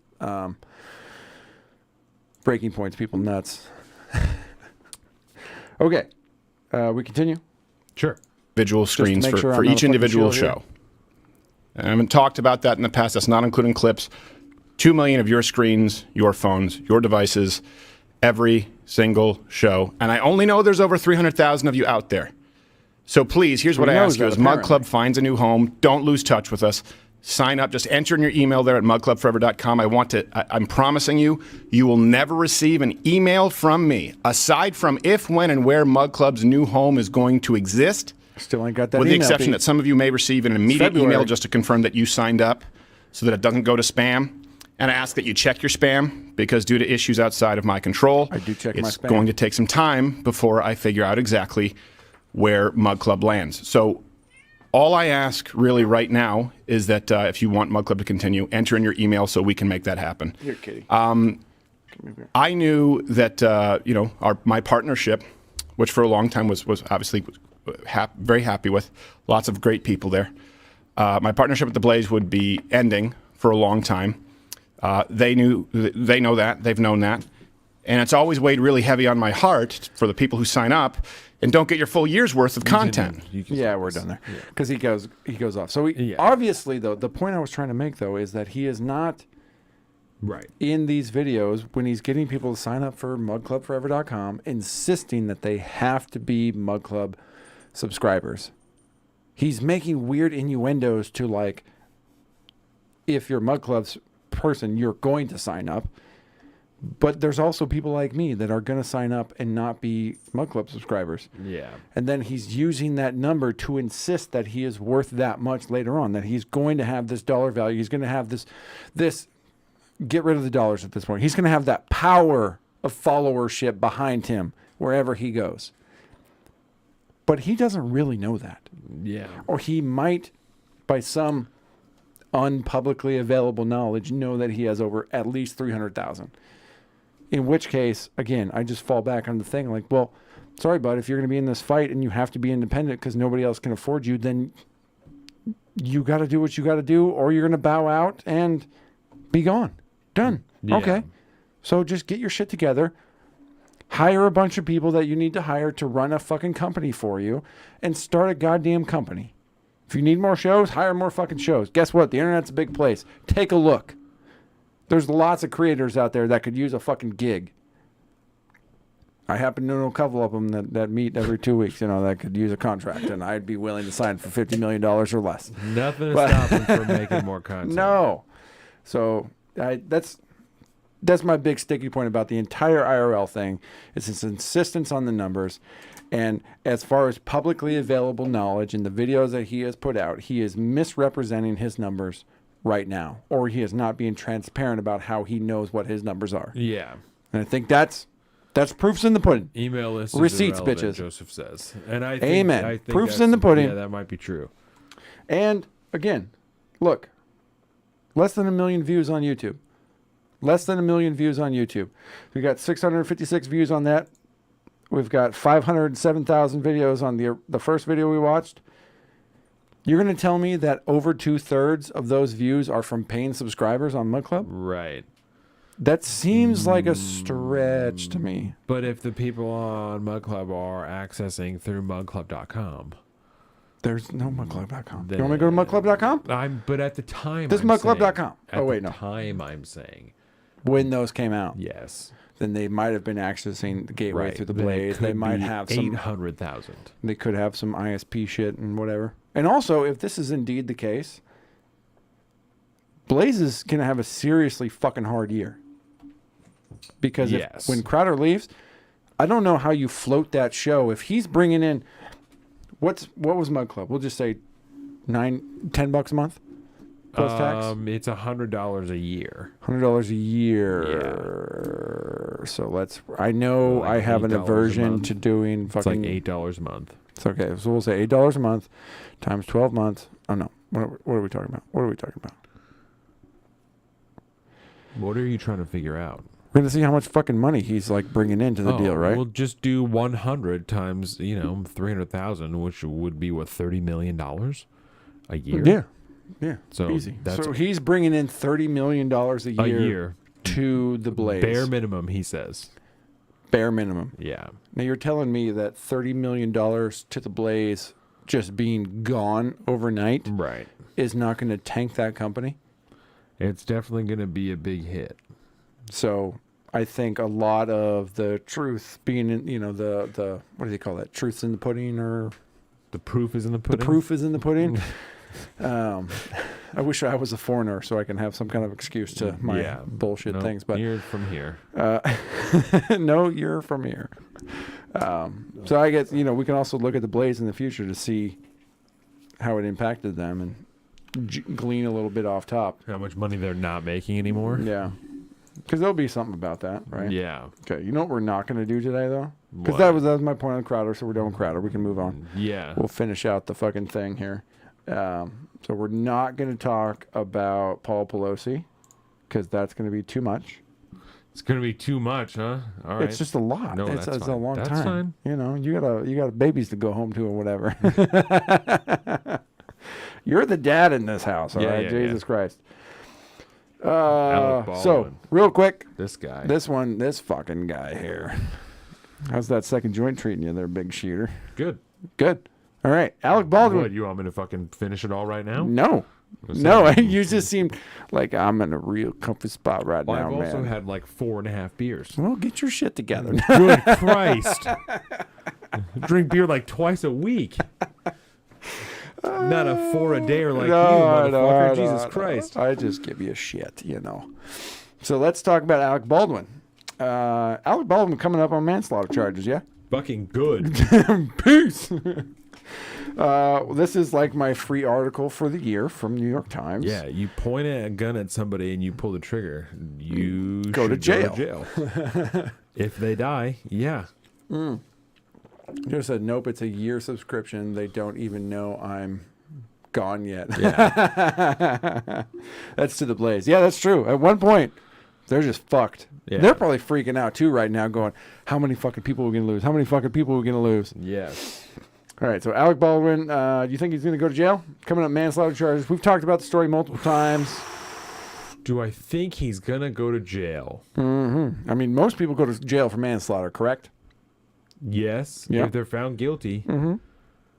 God damn it, I hope he does. God damn, I hope he does. I hope Because he does, too. should. He don't killed make a woman. And he don't make any good movies anymore, so who gives a shit? He killed a woman, and at the very, very least, he was negligent. I don't care. I don't care if somebody else told you the gun was clear. He had live rounds in his gun belt. Yeah. I don't care if someone else told you that the gun was clear. I don't care. You should open it up to ensure there are not bullets in it before you point the gun at somebody and you pull the trigger, which you shouldn't fucking do in the first place. Yeah, that's right. So I have a 4-year-old son who I gave a wooden gun to that I made out of laser cut wood and fucking toothpicks that I painted and glued together for him. Jesus. It was a gift that I got for That's Christmas. dope. It's very cool. It's a gift that I got for Christmas that I thought was really dumb at first. And then I started to put it together, and I was like, okay, this is actually really rad. And then after I put it together and I didn't really pay that much attention, I kind of fucked around with it and fucked it up. I looked it up, and apparently, because it comes with a magazine and like bullets and like all these working Holy parts. shit. Okay, so it also has like What? rubber bands and stuff in it. Yeah, I'll send you the thing.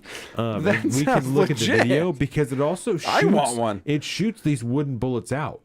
And I didn't know that until I looked it up after I put it together and fucked it up. And I Whoa. was you like, fucked it up? yeah, I just didn't do as good of a job as I should have.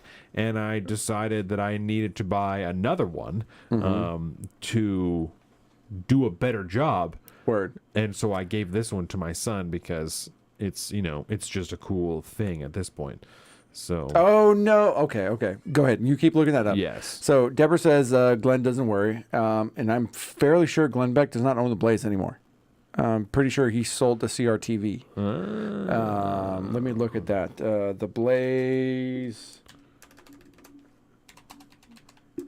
I can type owner. The company leadership consists of CEO Taylor Codison and President Gaston Money. It is based in Ivory, Texas, and No the more students and Glenbeck, offices as well as DC. Owner of Blaze LLC. Launched December 2018. Yeah, Glenn and Mark Levin are learning to NCR TV to create a conservative. Okay, so here we go. Glenn Beck and Mark Levin are teaming up by merging the Blaze and CRTV to create a conservative media entity. Mark Levin is the dubbed guy the Blaze. that wrote that book that I just pulled out of the book club. That's right. He wrote Unfree Press or something like that. Unfreedom of the Press. Yeah. Yeah, I just pulled that out of the book club. Yep. Also, Deborah, because I know you're into the book club, obviously we did the preview for this year's book club, and then I will take a picture and post that on Monday of the stack. But if you want like a full video breakdown preview, you can check that video out on our YouTube. It's still there. Indeed. So that will preview, except for this Mark Levin book. I pulled that one out. We're going to do a double 2 for a Stephen King. It's going to be sweet. I'm excited about that. Some Yeah, short that ones, sounds awesome. Some novellas. It's going to be great. It's a good lineup. And then Joseph said Sydney Watson was my wife's favorite, but she is with the Quarterine now, so I don't know. I just don't know where I'm going now. Who even knows? The Quarterine can be I've never watched that show interesting. before. And you probably shouldn't. No. It's not really your style. Not a Donovan show. No, I don't think so, man. your time is precious, and you should probably just stick to some old YMH reruns. You don't need to be doing that. I, for one, am excited because I love me some Sydney Watson. Yeah. Always have. That's the only reason I started to watch her in that fucking Elijah whatever show. You Are Here. Yeah. Because I liked Sydney Watson. But now, yeah, she does a show now. They officially just launched a new show, which they used to do a live stream together, her and the Quarterine every Thursday. But now they've dubbed it a new show, and it's got its own YouTube channel and all that good shit. But no, I get that, man. It's Jeremy from the Quarterine is not everybody's cup of tea. He's like Tim, but a little bit more so. A little bit more of a fence sitter. A little bit more into like the social drama. So anyways, yeah, we did Alec Baldwin. We learned about the Blaze. How you doing on time? Good. Okay, we'll do this one. I wanted to bring up earlier. I'm here till after bedtime now since the move. So good. So then I'll just fucking lock you up here. Say I'm gonna. Yeah, I mean, if we're here when the call comes, I'm gonna step away. But okay. So let's hit this one. I wanted to hit this earlier in national stories, but it is a surprisingly based ass take from now Speaker McCarthy. In regards to him not putting Adam Schiff and Fartgate Eric Swalwell. Fartgate. It's like Burpgate, but more so. Hashtag farter hater. And can we confirm that you indeed did create farter hater? Hashtag farter hater? I think probably. Okay. I haven't used it on social media yet, but with you, yes. Hashtag where the bodies at, Garth? Yeah. Where the bodies at, Garth? Oh, yeah, we got to order them shirts tonight. Oh, yeah, that's right, we did. Yeah, I didn't bring any cash, but I'll give you, I'm good for it. Oh, yeah. Come on now. All right. So, did you watch this video? Yes. Okay. Intel committee. Is Santos on the Intel committee? Am I allowing Schiff to be on other committees? Go right ahead. Very quiet. The reporter, yeah, she's giving him shit. She's giving him shit for now not allowing Adam Schiff and Eric Swalwell to be on the Intel committee. Yeah. Because it's something he spoke out against Nancy Pelosi about before he was speaker, about not letting certain people on committees. And so she tries to give him shit back. Yes. And then? Well, let me be very... He's got elected by his district, so...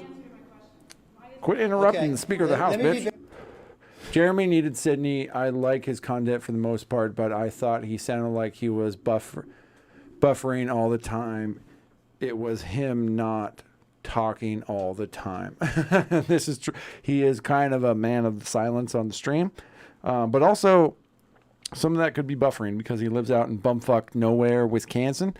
And he gets his internet from Starlink. Really? Yes, he does. Good for him. He does indeed. Very clear and respectful to you.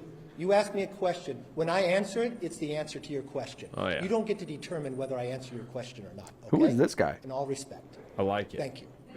No. Let's answer her question. I love. He like pot. No. Listen to me now. You just raised a question. I'm going to be very clear with you. The Intel Committee is different. You know why? Because what happens in the Intel Committee, you don't know. What happens in the Intel Committee, although the secrets are going on in the world, other members of Congress don't know. What did Adam Schiff do as the chairman of the Intel Committee? What Adam Schiff did, use his power as a chairman and lie to the American public. Even the Inspector General said it. When Devin Nunes put out a memo, he said it was false. When we had a laptop, he used it before an election to be politics and say that it was false and said it was the Russians. When he knew different, when he knew the intel, if you talk to John Radcliffe, DNI, right. He came out ahead of time and says there's no intel to prove that, and he used his position as chairman, knowing he has information the rest of America does not, and lied to the American public. When a whistleblower came forward. Fact check fucking true, bud. The entire Russiagate hoax, he'd come out, he'd say, I got fucking information on Trump. The entire time. And then he had nothing. Because he fucking used his position in the Intel Committee to fucking lie to everybody. He said he did not know the individual, even though his staff had met with him and set it up. So no, he does not have a right to sit on that. But I will not be like Democrats and play politics with these, where they removed Republicans from committees and all committees. So yes, he can serve on a committee, but he will not serve on Intel because it goes to the national security of America. And I will always put them first, all right? And if you want to talk about Swalwell, let's talk about Swalwell. Because you have not had the briefing that I had. I had the briefing. You have not had the briefing I've had, okay? You don't understand what I'm going through, Miss Lady over there in the fucking press. And Nancy Pelosi had the briefing from the FBI. The FBI never came before this Congress to tell the leadership of this Congress that Eric Swalwell had a problem with a Chinese spy until he served By a problem, he means he was actively fucking her. So it wasn't just us who were concerned about it. The FBI was concerned about putting a member of Congress Hashtag on not the family Intel friendly. Committee that has the rights to see things that others don't because of his knowledge and relationship with a Chinese spy. Word. They brought it to the works of the leaders. I've got that briefing. So I do not believe he should sit on that committee. And I believe there's 200 other Democrats that can serve on that committee. So this has nothing to do with Santos. Based McCarthy. Yeah. So, and one of the important parts about what he just said there is they brought that information to the leadership and they chose to keep him on the Intelligence Committee. Nancy Pelosi and Democratic leadership was like, nah, he's fine. Yeah. He's fine. It's not a big deal. So that's what do you think of Base McCarthy there? After 15 votes, apparently he's standing a little bit of ground right there. I'd love to see more of it, but I'm hesitant. To believe but that we will. We're off to a good start, baby. Yeah. Just when my family walks in, thinks, I'm sorry, Joseph. I'm sorry. You should know what you're getting into. You've been around long enough. Oh, okay. Where was I? No. We're going on 7 hours here, so Yeah, we're gonna you hit say I'm definitely one. gonna get this call soon. So Yeah, we're gonna hit this one little clip right here, real quick, to just Is make this a sure. cobalt mine? This is a cobalt mine. Get the fuck out of here. This is a cobalt mine recent released. This is where your cobalt comes from in your electric Where vehicle is batteries. This is over in the Congo. Oh my god. This is just one of many. This is one of many. This is what it looks like. This is what is powering Teslas. This is what's powering your fucking Chevy Leaf. Most of the ones I've seen are like a lot of water. There's a lot of water usually. Yeah. Oh, Not my always the God. case. And those reddish stones, that's the cobalt. It's down below. It's down deep. Everybody that's standing there right now is hitting things with hammers, getting very toxic cobalt into their lungs, which will kill them, I will add. Holy All these people are shit. not going to probably live past 50. So, yeah, Joseph Garrett said, seen it on Rogan. Been there, done that, bitch. Yes. This is where I learned it, to be honest, when he had that guy that he just wrote a book. I forget his name, but he went around to all the major companies, the mining companies and stuff that mine cobalt over in the Congo primarily. And they all look like that. Oh my god. And they all have certifications about being fucking green energy and blah, blah, Right. blah, blah, blah. But that's the- what it looks like. That's the reality behind this shit. Don't fucking kid yourself. What a beautiful way to end our show. Oh my god. Okay. Oh, we that's have wild. We have one This last is, one. This is the whale. This is the whale. Okay. From my let's see favorite it. Twitter follow, Weird and Terrifying. Oh, great. So we are at a dock. There's Oh, land right there. All Land is right there. How deep is this dock? Is the name of this Christ. video. And we, How deep is this dock? Yes. Okay. There's boats right there. Okay. Cool. Boats. How deep is this dock? Okay, there's When a bubbles. giant fucking whale comes up and eats some fish. Right there. Oh my god. What the fuck? So it's a completely floating dock. Floating dock. Yeah. There's nothing underneath it. The land is right Wow. there, bro. The land, you could see it in the picture with the whale. So it's just the land deepest. right there, right there. That's It's like a. that's the land. So it's just a sea mountain then, because Yeah, that's wild. that's a big a ass proper whale, whale. bro. I could eat one of those boats. Yeah, look at its mouth, dude. That's wild. That's wild. So It's gullet. It's That's insane. gullet. So there's our show, everybody, ladies and gentlemen. Wow. It's been fantastic. That was a great episode. It was. Thank you, everyone, for joining us. Episode 141 of Salt of the Streets. Make sure that you like, subscribe, comment, share those with everybody you know. The individual parts, there are clips that are going to come out. We got some more clips from last week. It's going to be fantastic. Yeah, That's why I drive a diesel, yeah, Joseph says. I love it. Amen, buddy. Again, thank you again for everybody. YouTube, Instagram, Patreon, Salt of the Streets. Go there, subscribe, help us make more, better content just like this. You can find everything at saltofthestreets.com, including our own personal social media. I am at Salt of the Street on Twitter and at Alpaca. What? Nothing. Alpaca_Donald on Instagram. calling us a big bird off on both those things. I don't know what this guy wants from me. He's laughing. He's Thanks, giggling. everybody. Thank We'll you see guys so later. much for hanging out. We love you. Have a fantastic been week. great. We'll see you next time. Peace.